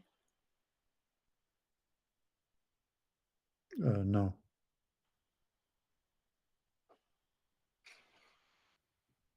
Really. Yeah, I Because mean, I've said just it many, it's saying many like, times. Many, many, many, many, and many times. I can't imagine any, classroom or paper or editor that, wouldn't just have a red mark on that. So writing to be to obscure a topic is never justified in your eyes. Well, it might be justified, but using ambiguous pronouns to do it, I mean, there's many techniques. I mean, if you're purposely using Well, which is ambiguous one way pronouns, to be obscurantist. yeah, no, I mean, it doesn't. To me, that's just nonsensical and saying Okay, ambiguous language is obscurantist. That's nonsensical. so. It's just like no, there's no value proposition in reading your writing, or it's minimal. I didn't say I was doing that, And but you're saying are like, you I'm well, asking you I if you didn't want you to that's understand my not writing in the what I first place. asked. So it's like, good, I won't read it. God forbid. Like, I didn't want you to understand writing. So you're like, okay, thank God I won't read it. But I didn't say that. I asked if it's ever justified to obscure the meaning of writing, and you interpreted that as I had obscured the meaning of my writing when actually I was trying to make it as clear as possible. However, I'd still like to know if it's ever justified to obscure the meaning of things in writing. I don't know why we start arguing about. I mean, if you just So you're if not you going to answer. maybe you gotta like ask like a writing person. I mean, you have maybe one person in the chat or something agreeing with you that thinks like I'm just wrong, but like to me it seems pretty clear. Like it's just like I looked at your writing, you have a problem with ambiguous pronouns, and like I don't know why you're arguing about it. Have you ever said this before? I just don't remember you ever saying this before. So the first time you say it is when I'm using convention from a tetralemma. So you're saying change the convention on the tetralemma. And I'm No, saying, you're. okay, I mean, I think that we even without the that which thing, saying that you have an issue with ambiguous pronouns okay, that's fine. I besides agree with that. the that which. If you want to stick with the that which personally I think you're like I would have put a red mark on that, and you could have kept it. Um, but besides for that, you have many other instances of ambiguous pronouns. Well, I won't deny that I have many other instances of ambiguous pronouns. It would be foolish to deny that I have many other You're just instances trying of to read your ambiguous writing. pronouns. Why would Like I ever deny having ambiguous instances every of other pronouns? sentence, I was like, "What are you saying?" And the reason I didn't know what you were saying is because you had an ambiguous pronoun. So I'm Yeah, you assuming just we're like, repeated yourself fine, but I don't know which one. and so why are you arguing? You're just okay. That's Not my arguing. critique, and like you're trying to defend yourself, or you're trying to say I'm wrong, and what's the purpose of asking me to you look at your writing if you're going to say I'm wrong? So that's how I felt reading your writing. And you're saying, okay, the deficiency is in me. The reason I felt that reading your writing is I'm a horrible person. Did I I have say no that? understanding of consciousness. I'm just here to pick on you. You're I saying didn't like say you that. asked me to look at your writing. That's why I'm saying look about your writing.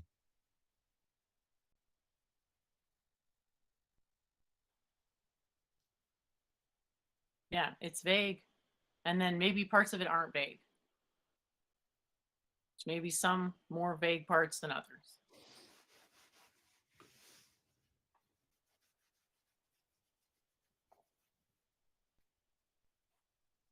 Yeah, so Titan, you're going to have to rewrite what you want me to read because I don't know which message you're talking about.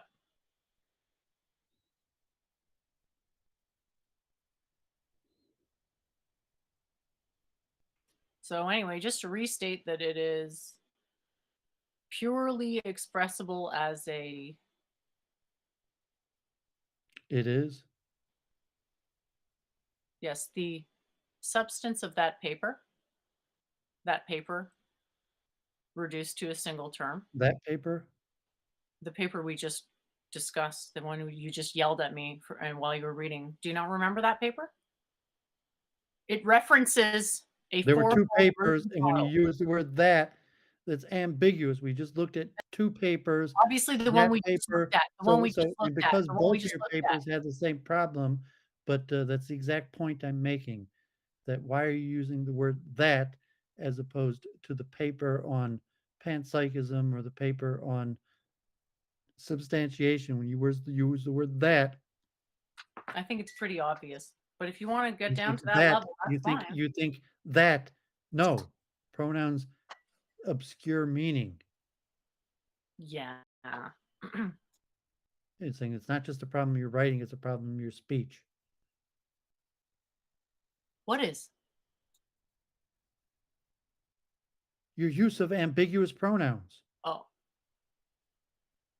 You can't even speak a few sentences without using ambiguous pronouns.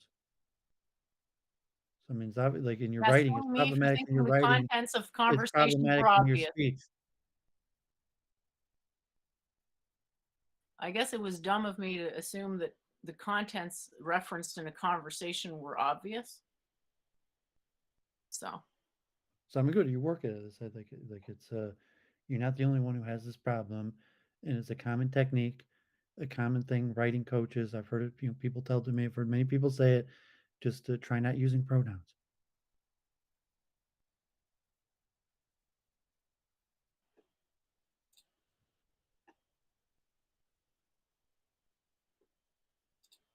it's kind of amazing that you felt the need to repeat that so many times. I don't think you actually understand the concept at all. Am I right about that? Well, you went 2 sentences without a pronoun, but then your last sentence you had to use. Am I right about that? Well, am I So correct that in is assuming you that you don't still understand couldn't the use because concept that is at all? ambiguous. That you made 2 previous sentences that said different Okay, things, can we just I don't and the need that you is correcting unclear every what you single were last referring thing that I back say. to. I don't need the conversation to be you correcting every last thing I say. You made your point. Can we move on now? I think you're spending too much time trying to correct it, not enough energy trying to understand it. Daryl as well. I'm making So the the point that value of what you're saying the is reason you're extremely hard to low. understand is because your overusage of pronouns. And so You've I'm making a stated that, point and now by we can move on. even We can calling now out move your on speech to as you checking if you speak. actually understood the concept, and I don't think that you did. So I was restating that it's a 4-leveled panpsychic model about observation that can also be expressed in terms of exclusion. And it's an explanation of that. And obviously the explanation wasn't clear enough, but I suppose I will have to reword the essay that talks about the panpsychist model. Yeah, I mean, you work on your writing, you work on your speech. I just kind of feel like if the person reading it doesn't understand it at all, it's a bit hard to kind of take the feedback seriously. Are you saying you're not taking my feedback seriously about your overusage of pronouns? Do you understand what the model is saying? Like it's literally one theory. It's just one thing, and then it has a mathematical equivalent, which is a knot. Yeah, I think I had some understanding from what you're writing and your ideas, but there's still substantial unclarity, and even And if you're you, expecting it to be clear. And I've said about 20 trillion times that this stuff is always going to be obscure, always by nature of its yeah, I mean, it's subject. complicated ideas. You write that in your paper about inscrutability, and it's an abstract idea. And you're And sitting here even if it's complaining that it's consistent, inscrutable, and it's like, it's still abstract.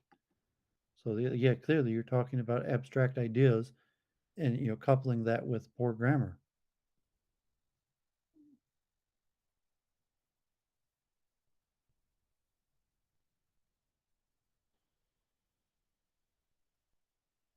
So I mean, it'd be, yeah, I mean, like the difficulty of the ideas you're talking about, coupled with the ambiguous pronouns, it's a disaster. The repetitive use of words uh, would probably be better than the ambiguity of the pronouns, because you're trying to talk about complex ideas, and then you have all these pronouns that, like, well, which word is she referring to with this pronoun? And then it's a disaster.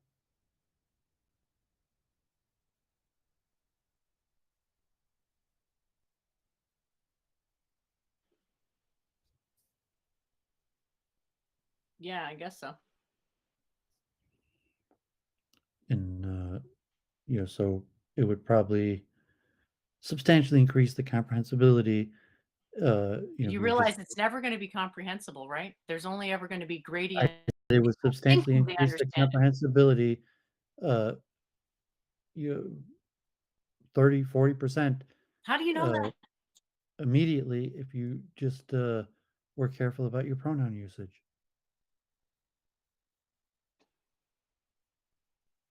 And I think that is completely wrong. I don't think the pronoun usage will alter the understandability of it. I think it will be almost completely unaltered. I'll make the alteration. I just don't think this will make it any easier to understand.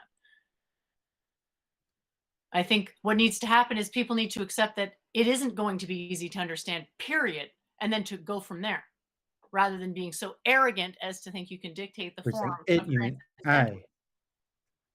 What people understand is that you are not easy to understand. The topic is not easy to understand, period. Well, I Transcendental is think you not easy meant to I. understand, I think period. you mean that you are not easy to I am understand. making a better job than most. I've never seen a better job done of making transcendentals clear. And you're saying, well, they're still not clear enough. And I'm saying, can you show me some transcendentals that are more clear than this? Because I'd love to see them. Love it. Okay, well, maybe I'll try to start doing my top 10 book recommendation series. Yeah, if you have a transcendental treatise on consciousness that's metaphysically simpler than this, I'd love to see it. I'd adore to see it. Nothing would make me happier. But there's something to be said for being realistic, and it's a question of, well, what's the audience, like, who am I aiming this at? Am I aiming it at a primarily academic audience, or am I trying to be traditionally respectful, and sort of, what does that mean? So Yeah, I mean, my recommendation is something you could probably fix in both your papers in like less than 10 minutes. I'm just surprised you actually think that that's going to make it more clear. I mean, I'll do it, and we can move on from it. It's no problem. I don't see how that'd be any It would clearer. make any writing more clear. It's just poor writing that I even have to mention it.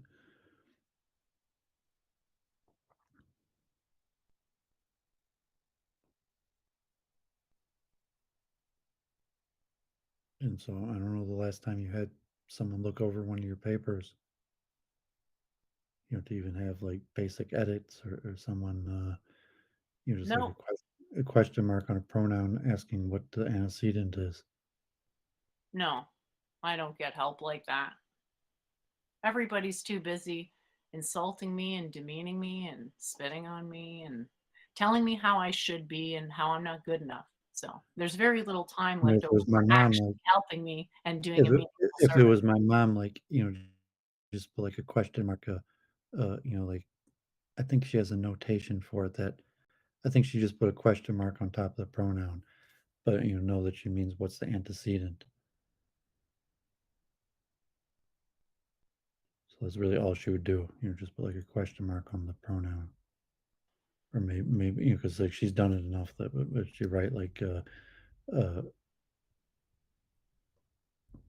there may even be a editing symbol specifically for pronouns with an ambiguous antecedent.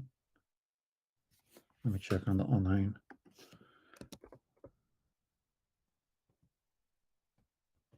I mean, don't you ever get difficult decisions that you have to make between sign conventions of whatever it is that you're dealing with? You never have your things that dictate what you do contradict each other?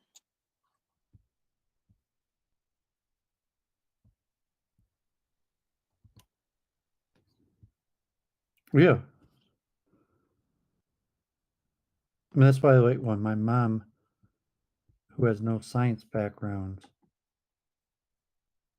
still I edit my paper because that's something that is like clear, like oh that pronoun is ambiguous what the antecedent is. So she doesn't have to understand the concept to know that I used an ambiguous pronoun.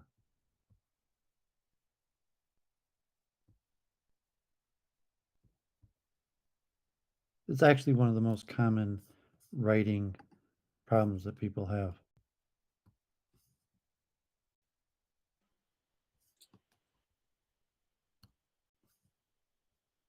Okay, so Titan want to reread the sentence that which is excluded is the sustainer. I think that's what you're asking. Anyway, back to the Well, drawing board on that one. I mean, even if you decide to keep that, saying the other cases of your its or your just every pronoun that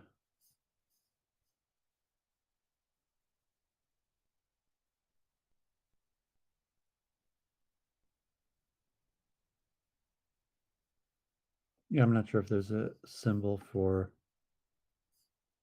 ambiguous pronoun, but just looking up on Google, I see like hundreds of articles about ambiguous pronouns. Yeah, so When the most common, John and Titus are writing in the chat.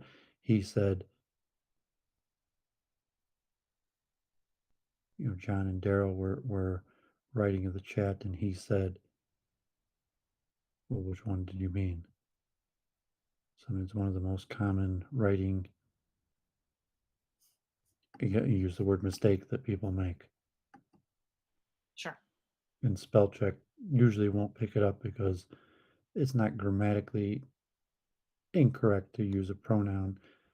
It's not. It doesn't make. It's not a grammatical mistake like that. It's a meaning mistake where it's just unclear what the pronoun means, what it refers to.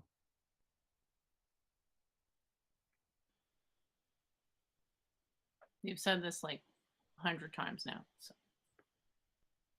Well, I mean, it's I like, yeah, got it. it sounds like I have to say it a few more times.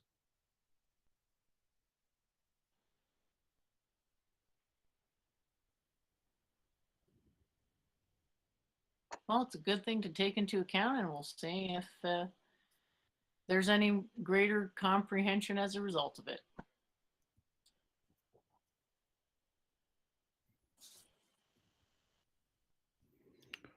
Okay, so I guess anything else I did a couple of diagrams. besides the ones in the panpsychism paper? Yes. I did, yeah. One was about mantra, and one was about my narrative voice. So I don't know if we want to talk about that at all. But yeah, it was the mantra that I had revealed to me when I was 13 as being part of like my story that I could include in my narrative voice, possibly, because I was still sort of deciding on that. And then I Your just, hero's journey. yes, that one. Your narrative voice is not like your narrative voice is just the connection to your reader of who you're talking about, but I was saying that your hero's journey is what made you who you are, and that gives you your narrative voice. So you're saying, okay, you were a young girl and you got a mantra, and so if that was your like that, I mean, specifically in the hero's journey, that would be like the initiation. Just this random girl in Canada who didn't necessarily have anything to separate her from any other random girl in Canada. And then she gets this mantra, and that's puts her on the path to becoming a hero. Well, when I was 4, it was revealed to me that all knowledge comes from the Vedas, so I should probably include that too. That wasn't a mantra, though. That was just a What's revelation. your own personal narrative? So your narrative, so to say, there theoretically there might be a factual narrative of your, so to say, hero's journey of what made you who you are, and there's your own understanding of how you became the person that you are, and then there's the stories that you narrate to other people, and then there's the stories that are narrated about you. Like your the people who've known you your whole life, like your family, or the people you grew up with that have like their own understanding of who you are, what happened to you, how you became the person that you are, in your own personal understanding, and the narration that you give over. So your narrative voice is what you reveal about yourself in your writing to the audience. And it's developed over time in your essays, so the little tidbits of information. And it's also like a tonal thing where it's in your writing a little bit, like a tone of your writing, even if you don't uh, need to mention these little details. Maybe if you write an essay on a mantra, you would mention, oh, I also got a mantra when I was a child, but you might not include that in most of It your wasn't. That's writing. why I said it wasn't a mantra. It wasn't. It was only a mantra at age 13.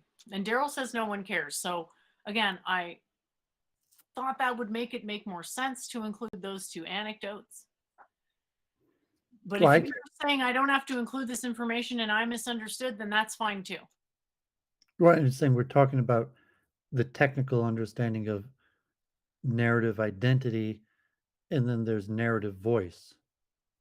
So I mean, the narrative identity is a theory about identity formation, and there's multiple levels. There's the factual narrative that may be unbeknownst to you or anybody.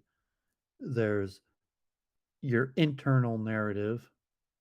There's the narratives that you tell about yourself, and there's the narratives that other people tell about you.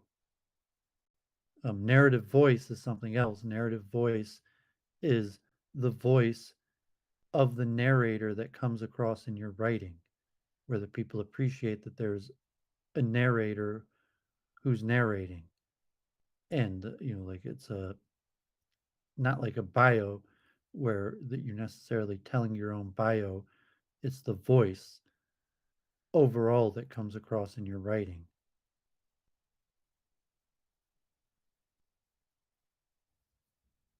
So And my that, personality permeating my writing, and right now it's not coming through enough. So it comes across like an instructions manual. Is that sort of, am I understanding that right? And so we were going to try to get a hero's journey narrative for me so that I guess I thought it was somehow going to inform my writing now. I guess I don't really understand how that works. well, I was saying that when you have a clear identity, it usually comes across in your writing. So your Okay. writing Are you has saying you have a clear identity and it comes across in your writing? um, probably somewhat Yeah. that even if I'm like if you take my essay on the 3D printing or the science of consciousness conference, where there's some sort of narrator's voice, like saying the hero's journey. That like I was a guy that was interested in 3D printing, that heard about 3D printing early in the development of 3D printing, that little tidbits of information of myself that I put into my essay about 3D printing, even though the essay was almost all just the facts about 3D printing. But within it, I mentioned a few um, stories, pieces of information about myself in reference to the topic. And then there's the narrative voice of this is a person that has some understanding of the topic in a way that I could relate to because he's been following uh, the technology for over a decade. He's been going to events and so there's some sort of narrator voice that like this is a guy who's seen many 3D printers, who's been following the technology, reading literature about it for over a decade. All right. And I don't have that. Well, so even that, so like it's just like, well, someone's wrote a list. Who is this person that wrote a list? So there's no like narrator's voice where this person who wrote a list is a person that um, you know Are you saying what find, I'm writing is too boring? well, it's part of it. So if you want to say the problem of not having a narrative voice is it's boring. So there's one aspect, yeah, not having a narrative voice causes it to be dry and boring and unrelatable.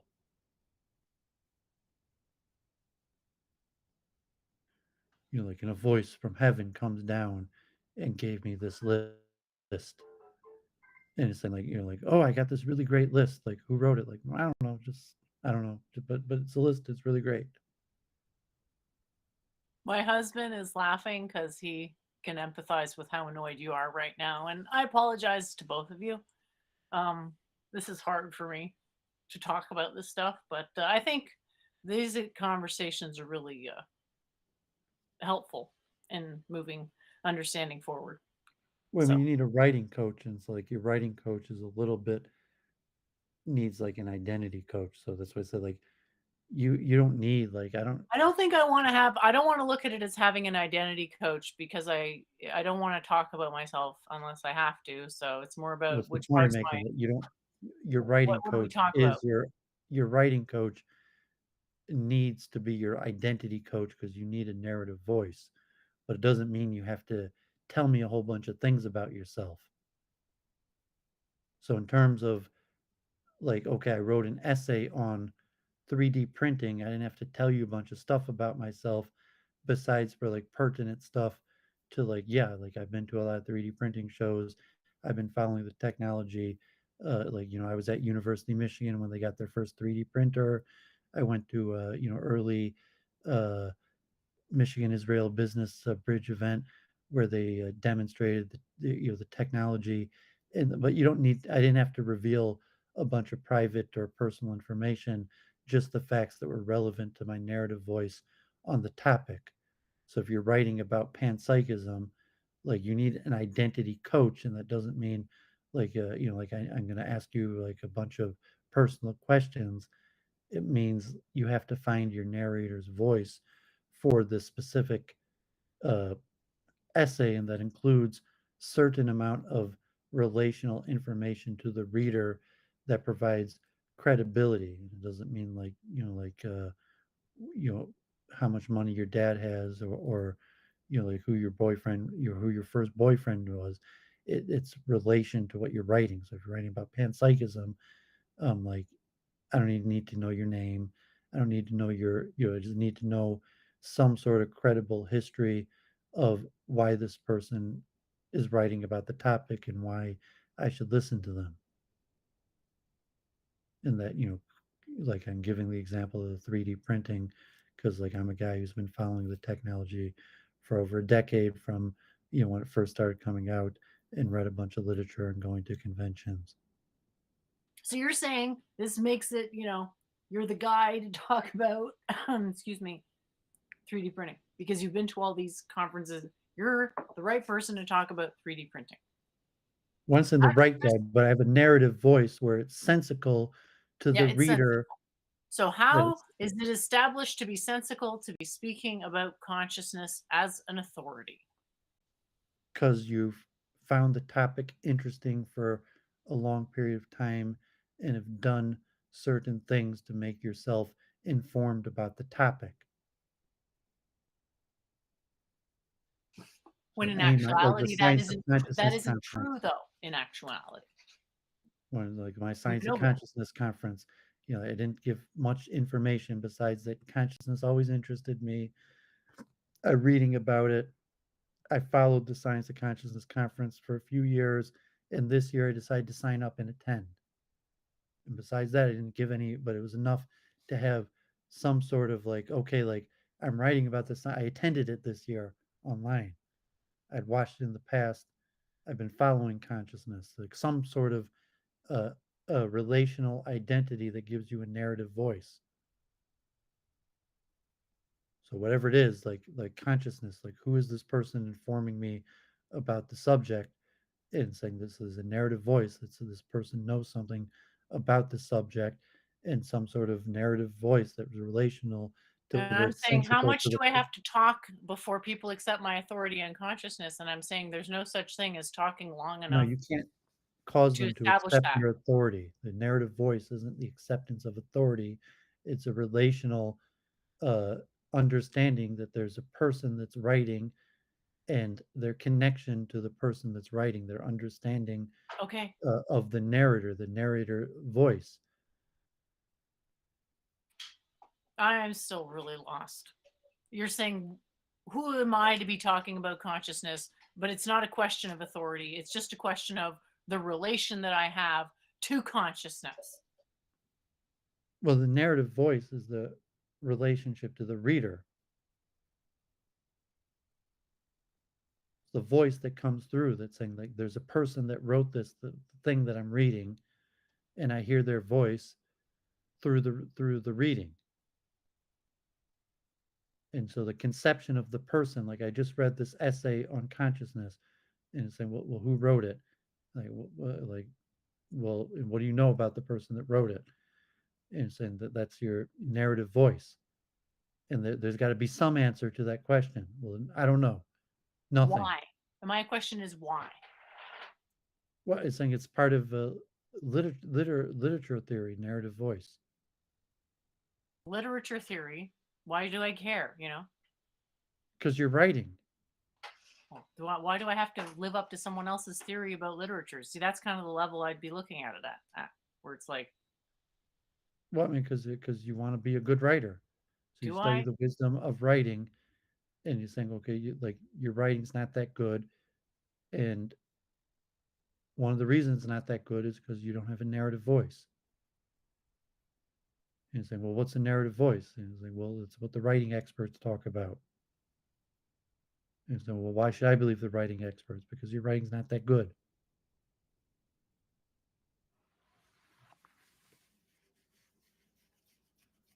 Well, what would it mean for it to be good? A lot of people read it. A lot of people agree with it. A lot of people use it. A lot of people, Well, I mean, it's relative. It's saying that if you took, a class in school and you got a grade, saying there's certain elements of structure, format, style, your basic, your grammar. So, I mean, you say to some extent it's relative. It's okay. It's not that good because she's still making grammatical mistakes. She still has ambiguous pronouns. She doesn't even write in paragraph form. Thesis statement. Let alone like a stylistic, like she doesn't have a narrator's voice.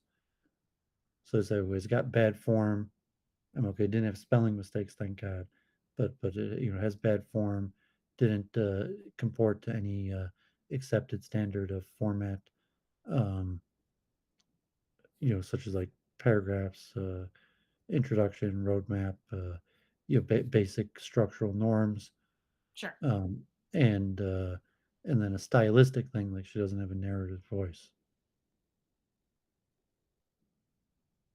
And then I thought to give a narrative voice, I could give those two anecdotes about the revelation and the Yeah. So, and you're saying I don't need to do that. It depends on your writing. And so when you start writing in a structural form where you have like an introduction,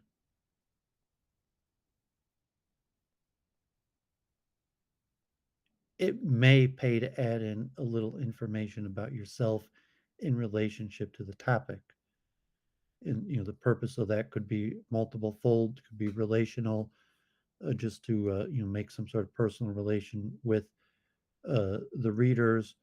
It could be in order to establish credibility or authority, like, oh, by the way, I have a degree in physics, or by the way, I've been studying this subject for a decade, or like, by the way, I attended the Science of Consciousness conference, or like name dropping, like, by the way, I know these, I've met and I know these people who are, whatever the case is, that you might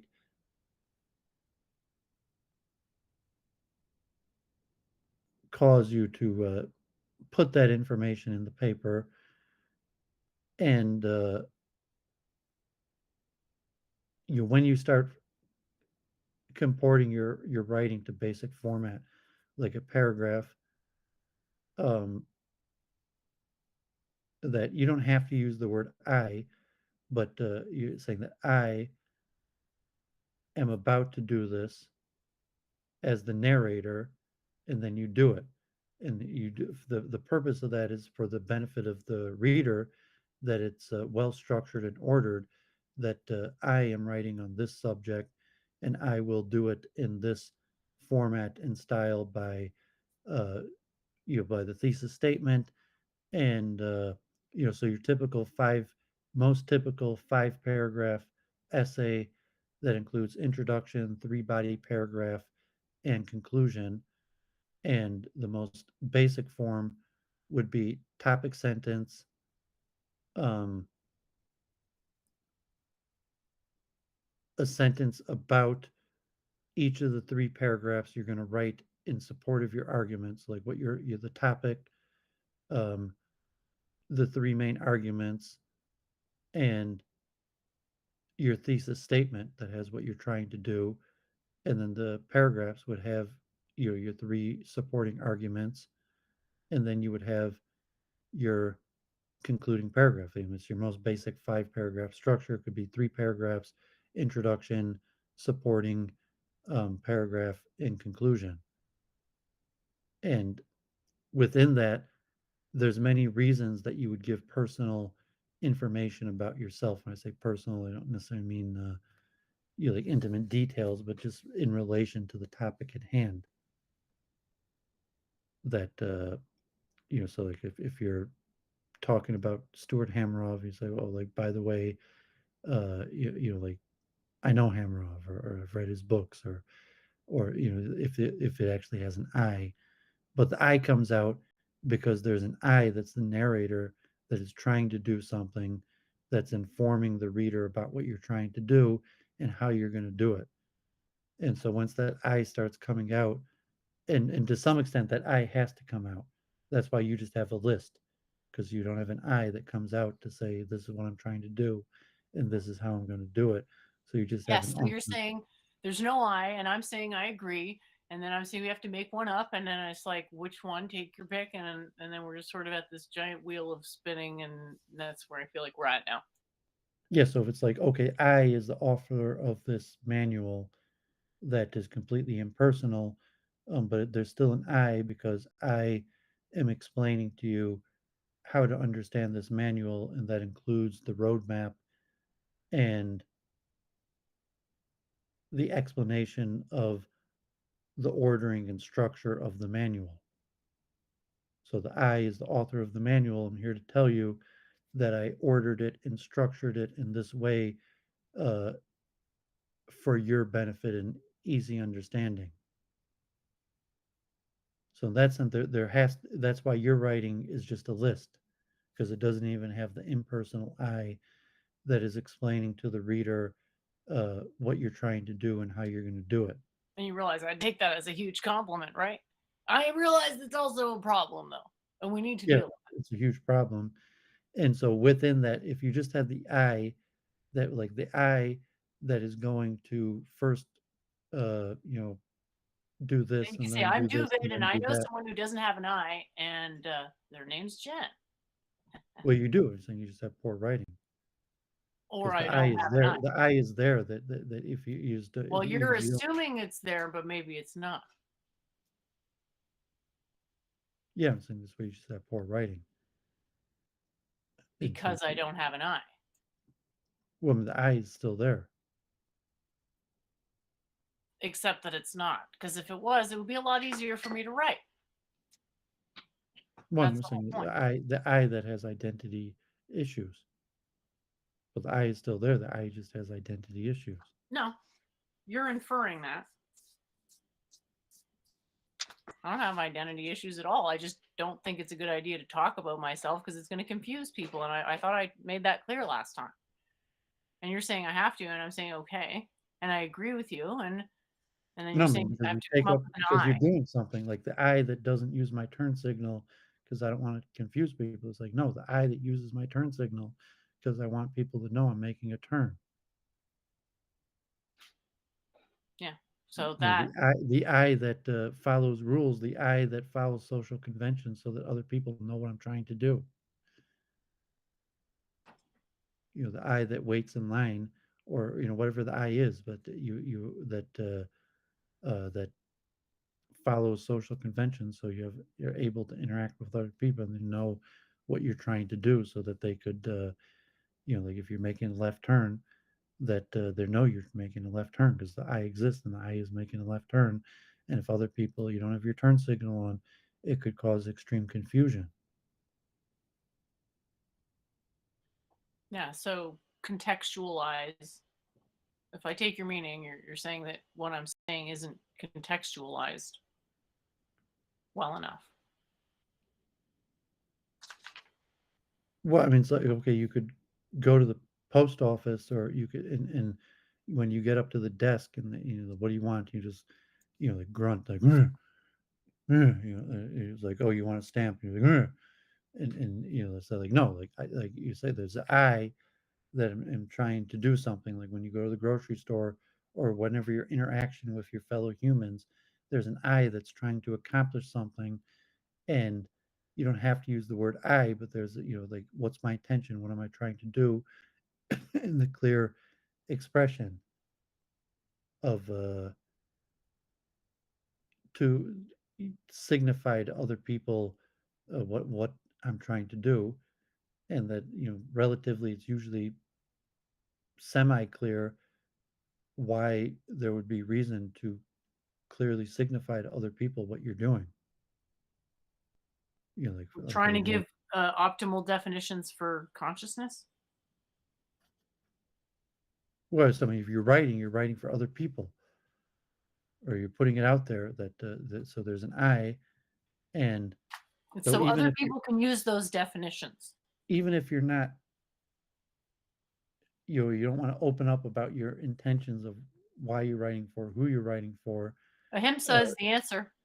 the proper Ahimsa is format the answer, the Doovid. proper So, format of writing necessitates an explanation of how you're doing it. That's what I'm saying. The proper essay format, like a thesis statement, that I am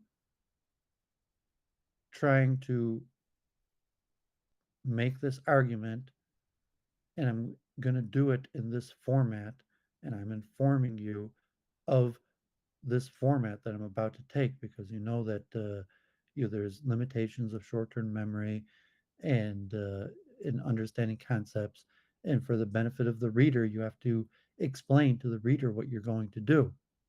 So it's just a list. It's very hard to comprehend, but if there's instructions that go along with it and a roadmap, and so the writing intrinsically has an I to it. So that's why I say, like, the I that put on my turn signal, there's an I that put on my turn signal so other people knew I was turning, and that's what, well, the only thing you need to know is I'm turning.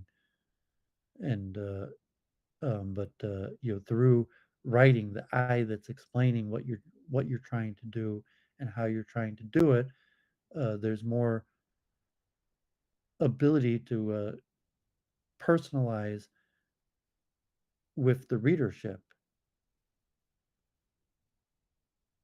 What does that mean?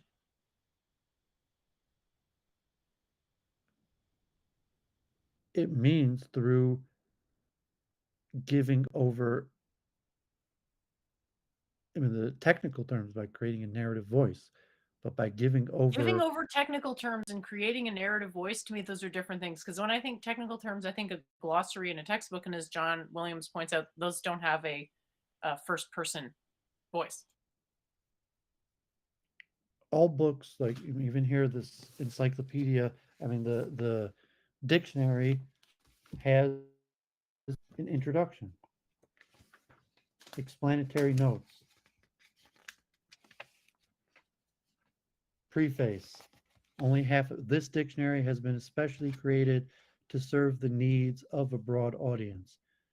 Everybody who uses English to communicate, so it's only half a page, but it has a preface. In order to fit as much information as possible into a convenient size, the dictionary contains less often referenced material, and then it has explanatory notes, and then it has the dictionary. Okay. So is there any sort of like, Right? Even the I was gonna, dictionary, I thought I'd write a dictionary today because I had some revelations when I was 4. Anything like that? but your dictionary is not going to start page one with A. It's going to have a preface and explanatory notes.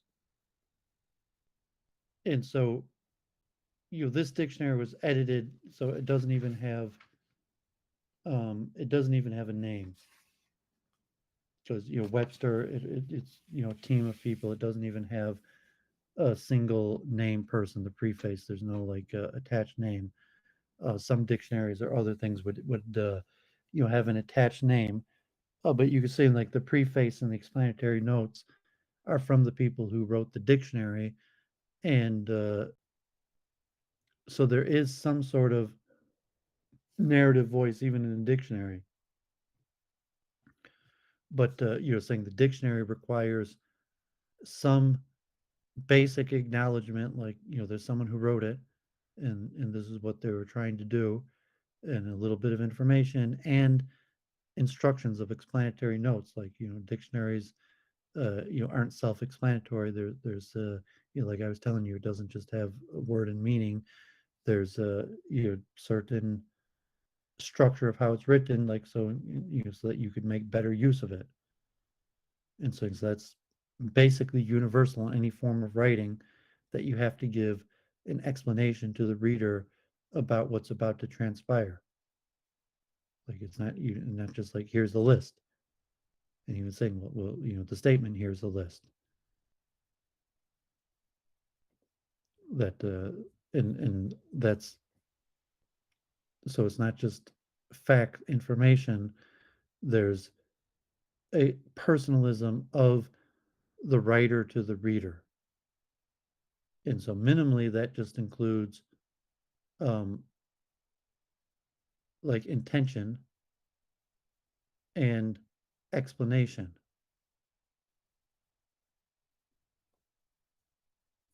And then the greater personalism. The intention is not going to be very close to the book because it's just ahimsa. To get from ahimsa to how that book, in my opinion, espouses it, is going to be another book length thing I don't want to go into. So it's a bit hard. So it's This not just dictionary has about, been especially created to serve the needs of a broad audience, everyone who uses English to communicate. obviously This the in point of a cooperation dictionary with is the to know the editors of meaning of words. That's Merriam-Webster, and it obvious. draws on scholarship and repudiation of a company that is the oldest and most respected publisher of dictionaries in America. The book you are holding incorporates all the essential features of a general purpose dictionary and a good deal more. So it does mention, the editors of Merriam-Webster, the company that's the oldest in, um, especially to serve the needs of a broad audience. That there's some,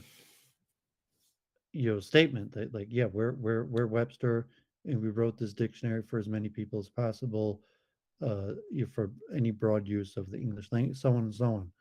And actually, it's only half a page because it's a dictionary, but there's still That's that's the very the very first besides for the title and the legal information, that's the first thing when you open it up.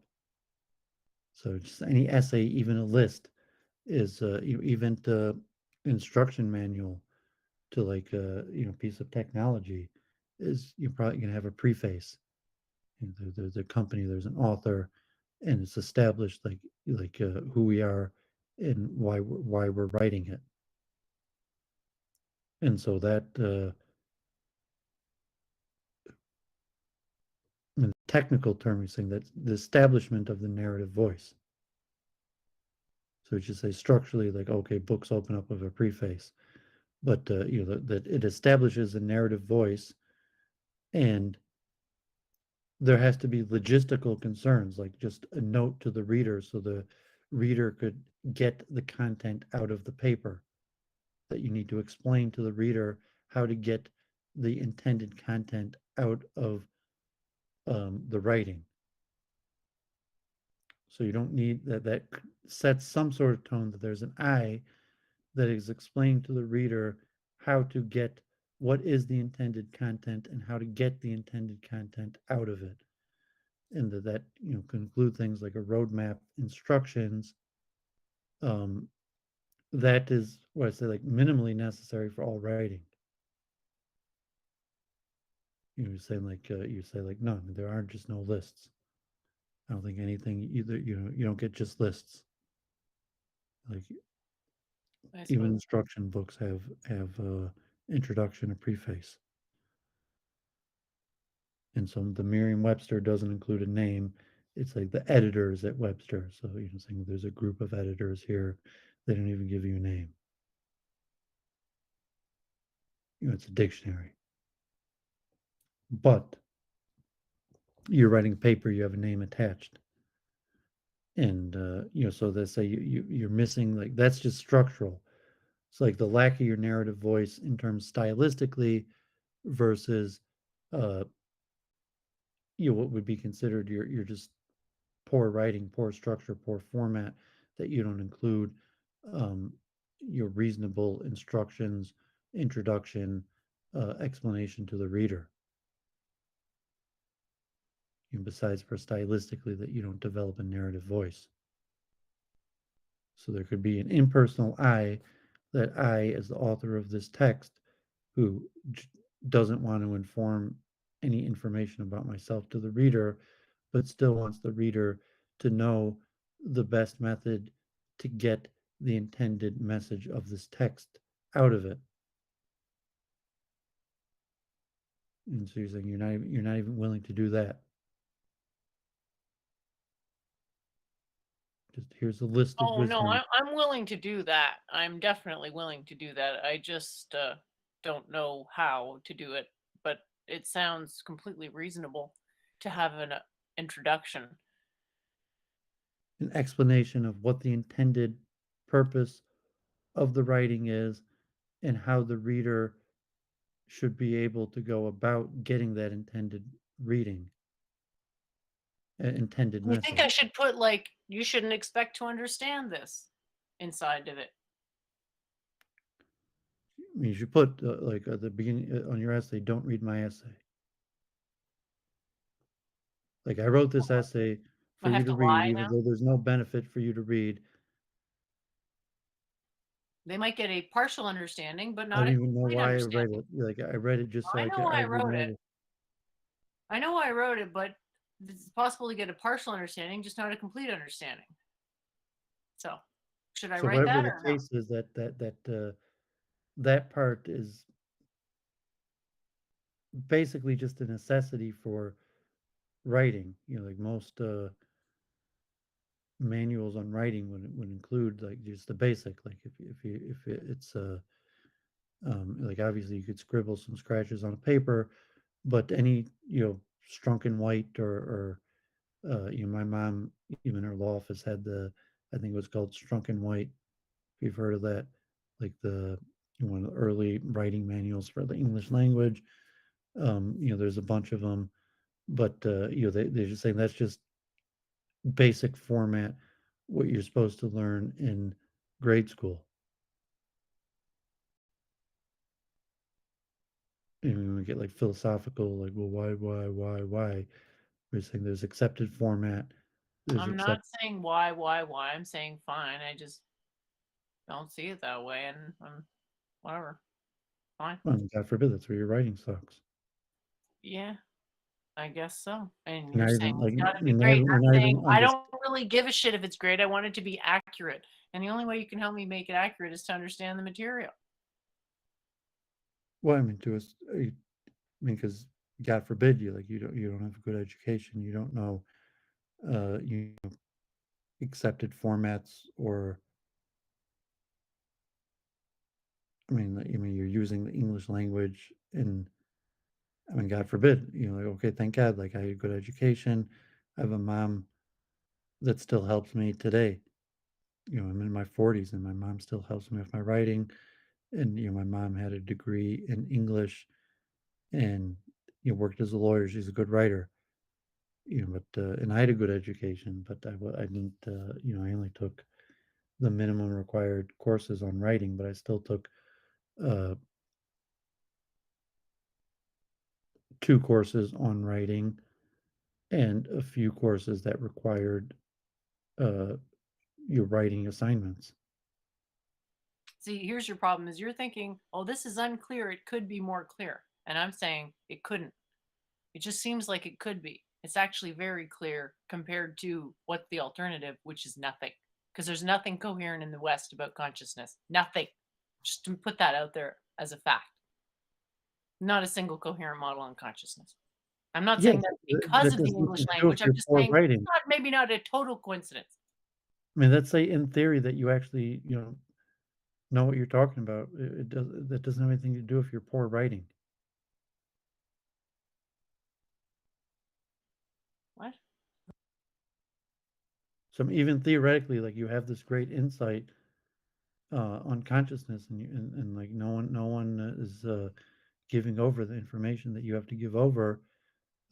Doesn't change the fact that you not a good writer, and in order to convey what you might know, you're going to have to work on your writing. And my point was to get a ghostwriter because I don't like writing. Yeah, but I mean, you can't even convey. How are you going to convey to the ghostwriter? I mean, because you're talking, like, I mean, who do you talk to more than me? Maybe if you're like your husband or something, but I was saying, who do you talk to really more than me about this topic? And then even I don't understand what you're saying. How are you going to find someone else that understands it, that's going to ghostwrite it for you? You're gonna have Well, to that's explain to exactly it. you're gonna have to explain to your ghostwriter what you mean in order for them Right. to write it. Right. And so That's what I either you want. have to do that verbally or And in that's the writing. plan, to do it verbally. That's the way I've always done it, and I'm fine to continue in my traditional manner. It's everybody else who has a problem with it. And you're saying write it in a way that I can understand it, and I'm saying I will do it out and go along with these conventions, but to expect to understand the topic after reading it is would be an unprecedented thing. So it's unrealistic in my view. So it's not That may be worthless. the case, but It's not worthless, but that's not it's an not excuse for your realistic to poor that's expect not a an complete excuse for your understanding. poor writing. And saying now you're arguing about the topic, which the topic has nothing to do with your poor writing.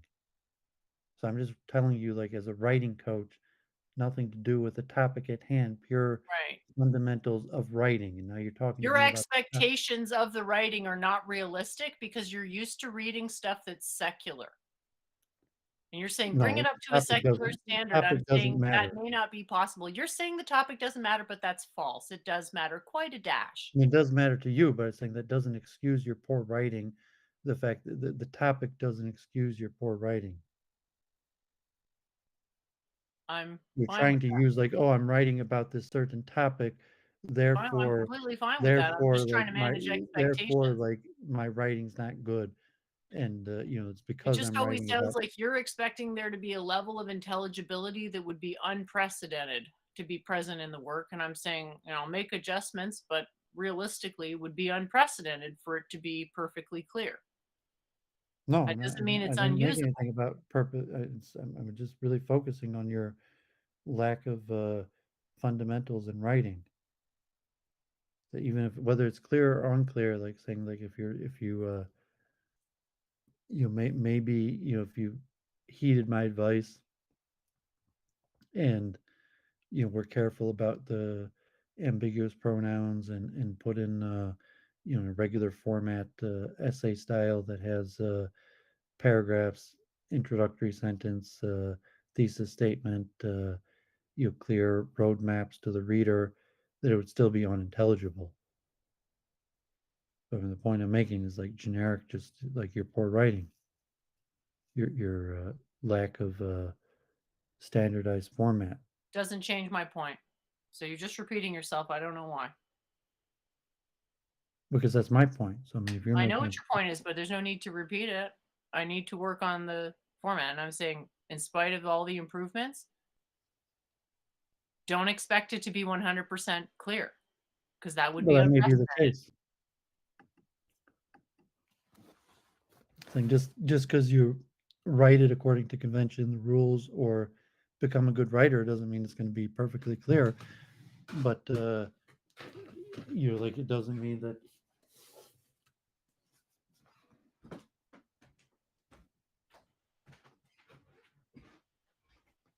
So I guess David went to go put a book away, but I've got I don't know if it's visible, but I've got a little meme up there, or a diagram, I guess, which is the 8 stages of working with the mantra, which is a very short sound, like om or something along those lines. You can get, all sorts of them. And I have 8 different stages of how that sort of progresses along, and its richness and of experience. And the nice thing about it is that it's an emergent model, so it's not like you're actually not like literally climbing a ladder and going from one rung to another, and there's no more touching the first rung. They add up over as you go. So what's present on step 1 will still accessible on all the other steps. So it's integral to the higher experiences.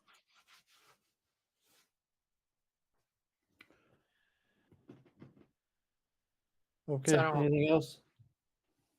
well, I had some diagrams, but yeah, you're probably not interested in that. It's even more abstract than what we've been talking about. It's like mantra. So I don't know how much you're interested in a yogic idea like mantra. I just happened to make a diagram because the Qualia server that I'm on, we're talking about it. Okay, Mike, is your show, and maybe I'll watch it tomorrow. Cool. Well, thanks for the show, and I'll take note and work on the essay there. Okay, great. Have a great week. Talk to you soon.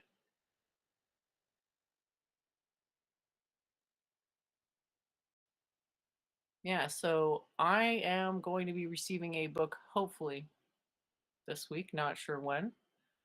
I ordered it last week, so see. And then I was thinking of reading, depending on how short the chapters are, like 1 per sitting. Then it would be interesting just to sort of see, maybe give a commentary, maybe not. I really have no idea what's going to be in this book, so it has to actually be all right, halfway interesting concept wise for me to go into it, but I think it'll be good. So I've got this diagram here with 8 stages, and mantra's interesting because it's not really knowledge, because you can have access to it without initiation. Like, you don't really need initiation for a mantra. You definitely should. But it's, in theory, it's a technology that can just sort of be picked up independently of who's giving it to you. Just here you go. It's pre-packaged and it works, and it's awesome. And we have all these previous testimonies that are saying, yeah, it's awesome. So take that for how you will. I'm, of the opinion that it's good to get initiation, to be open to the proper teacher, but not always have the teacher necessarily be in human form, but not be close to that possibility either.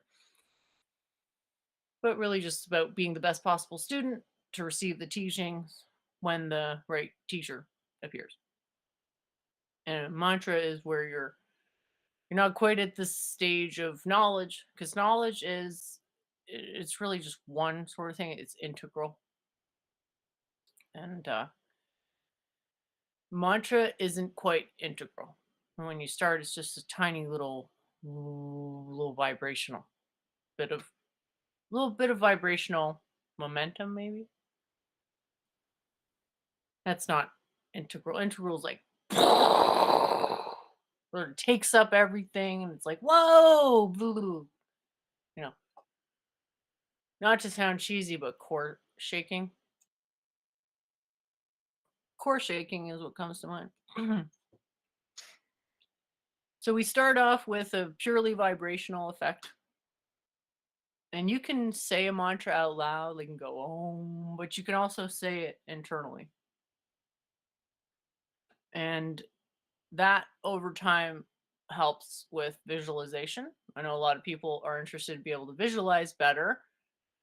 Well, it's multimodal, so it's like multisensual. So if you can point the vibration inward by thinking the sound of the mantra, that can help fuel the same, I don't want to say muscle, but the same subroutine that generates visualization that I assume people are interested in, or a lot of people would like to be able to picture things unassisted.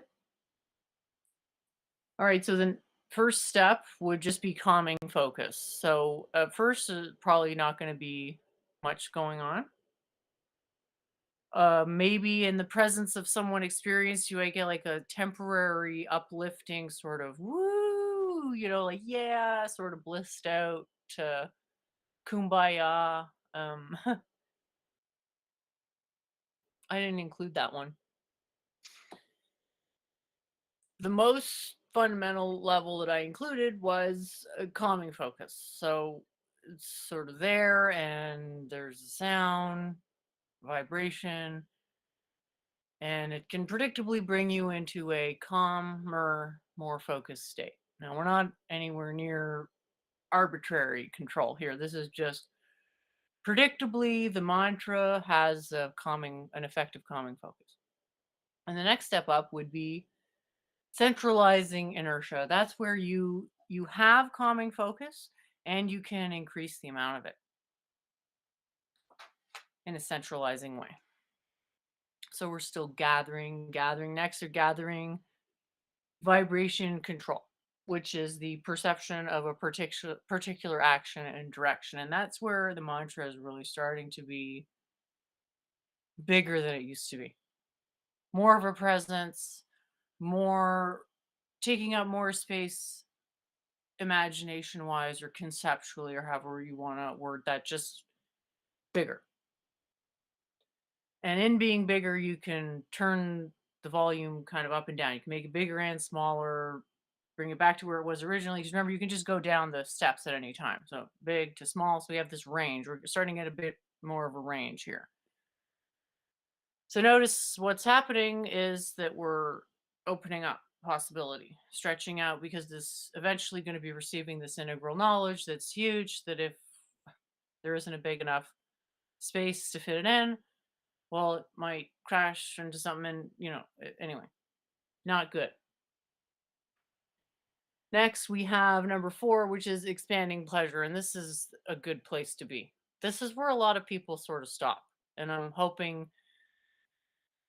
not. I'm hoping to be a force for people going past, this sort of like blissed out, like, yeah, man, this is awesome. And I know how to apply the mantra so that it sort of gets the juices going to bring in that blissful state. Is that ever nice? So that's expanding pleasure. So that's where there isn't any waiting time anymore to generate a centering. It's just at all times. You bring that into any level at any time arbitrarily, expandingly, and it has this intrinsic good feeling. So you have the ability to now manufacture a pleasant vibration. Pushing past that to the quiet structure, extremely valuable because I don't want to, analogize this as like a permanent orgasm or something, but it, it's a bit, I don't want to say distracting to be in an overly pleasant state all the time, but there's sort of a the heightened sensation, the heightened psychic feelings, at least for being in secular society, sort of, if you're way off sync with other people, it becomes not good. So you're kind of at odds with this, like, oh, super blissed out state versus like the not the not so much like that of secular life. So if you push past that to the quiet structure, you're in a neutrality and you can always go down the step. So from the neutrality, you can invoke the pleasure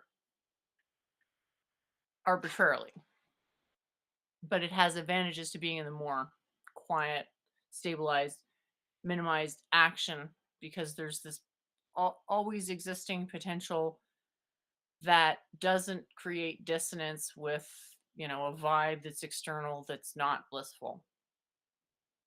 It's just inert. So sometimes it's good to have a non-inert vibe, but sometimes, generally though, it's better to have access, at least in principle, to a quiet structure. So this next stage here from 5 to 6 is a very big jump. So I mean, I got it off the internet, so it's not really meant to be taken to scale. I just really liked it because it had this adorable cow on it. So cute. And pan scaling is sort of, I don't know how to put this into words, and I didn't really have this ability till pretty recently. So it's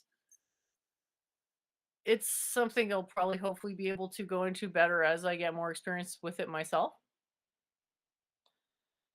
But sort of best I can think of it is if you have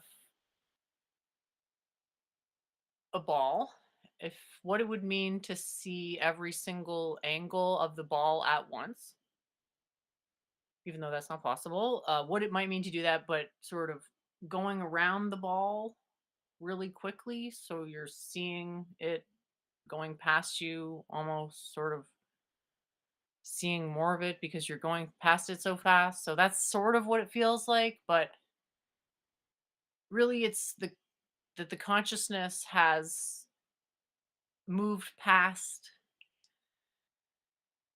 a certain level of binding and can become bound to things that are non-subjectively defined. And a lot of times what you'll hear about is the candle. Oh, I stared at the candle and it was for a long time nothing much, but then at some point it just sort of felt like I was enveloping the candle. So there's all these, literary devices you can try to use, but it doesn't really quite get there. But pan scaling, once you can get it, and then directed pan scaling, it's extremely good vibes in terms of if you want to induce stuff like lucid dreaming or just generalized what I've called univalent states. So the next one is torsion induction. That's where you can induce actual energy into the shape of the standing wave. And it sounds like I'm kind of repeating myself, but it's a little bit of a different type of maybe one could ask what's the difference between torsion and vibration, and it kind of sounds like, redundant. Why are you using this stupid pseudoscientific word? Ha ha ha. I don't know a better term. And it is sort of that. It's something spinning, and in the process of spinning, gathering a localization. And you can compare that effect with something vibrating near its natural frequency, how it starts to kind of have this different look to it.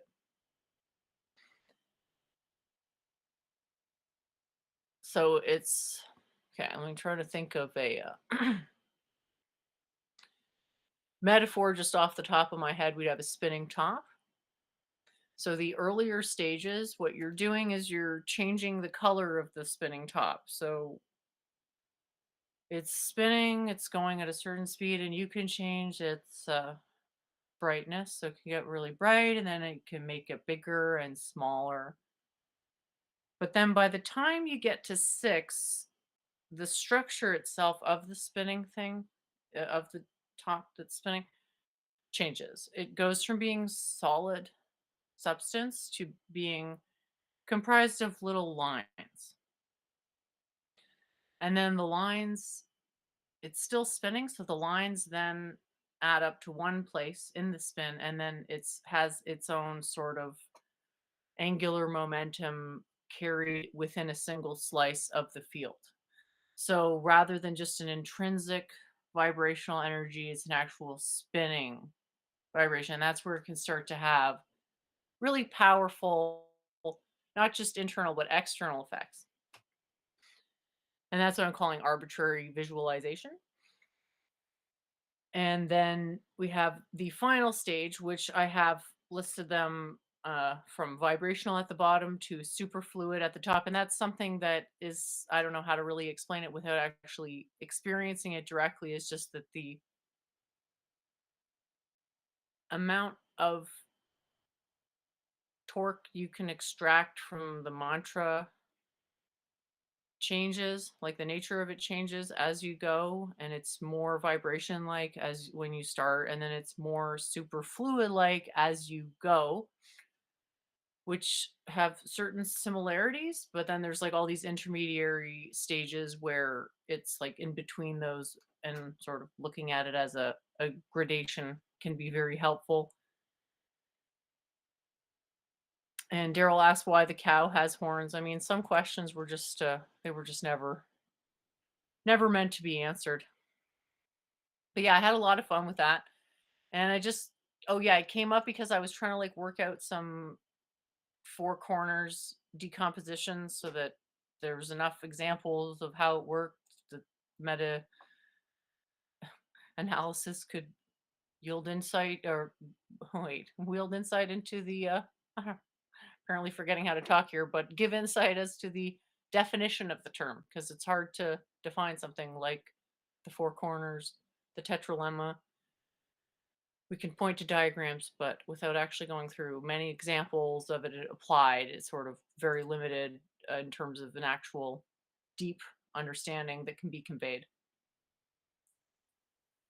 Awesome. So yeah, it's not integral knowledge, but it basically hollows you out to receive integral knowledge, and you can get a lot of abilities. So you can have tons of abilities, even all the way up to arbitrary proprioception, without having integral knowledge. So that's an interesting sort of comparison, that even arbitrary proprioception is still just a technique that doesn't technically qualify as integral knowledge, which has to have like very particular qualities, and that it's all there. It's whereas a mantra is sort of partly there. So I guess if I think this is super interesting, probably the only one. But yeah, thanks for everyone listening in. I know Doovid was super rough today, but hopefully this is, just what was needed for things to be like better in the future. I just feel like at some point there have to be reasonable expectations put in place where you know, if we're going to have something on consciousness that actually works, let's put it this way. What if it ends up being a choice between it working and us feeling like it makes sense when we first start using it. The point being that it feeling like it's right or it making total perfect sense the first time you're exposed to something isn't really like, you know, obviously if no one understands it at all, then that's unworkable. So that's where there has to be conversations as to where, whoopsie, where adjustments have to be made. So I guess I also apparently think in pictures because I have a bit of an easier time managing memes that convey a lot of information rather than writing. But oh well, it's good to have something to work on, and I don't mind being terrible at something.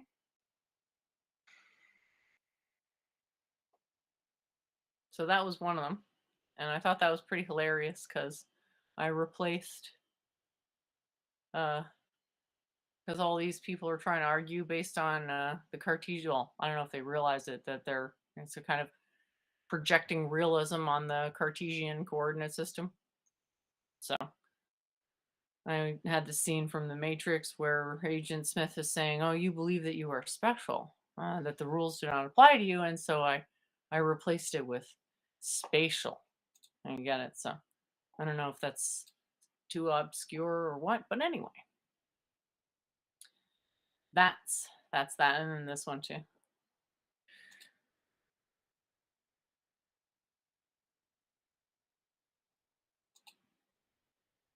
So I guess I'll never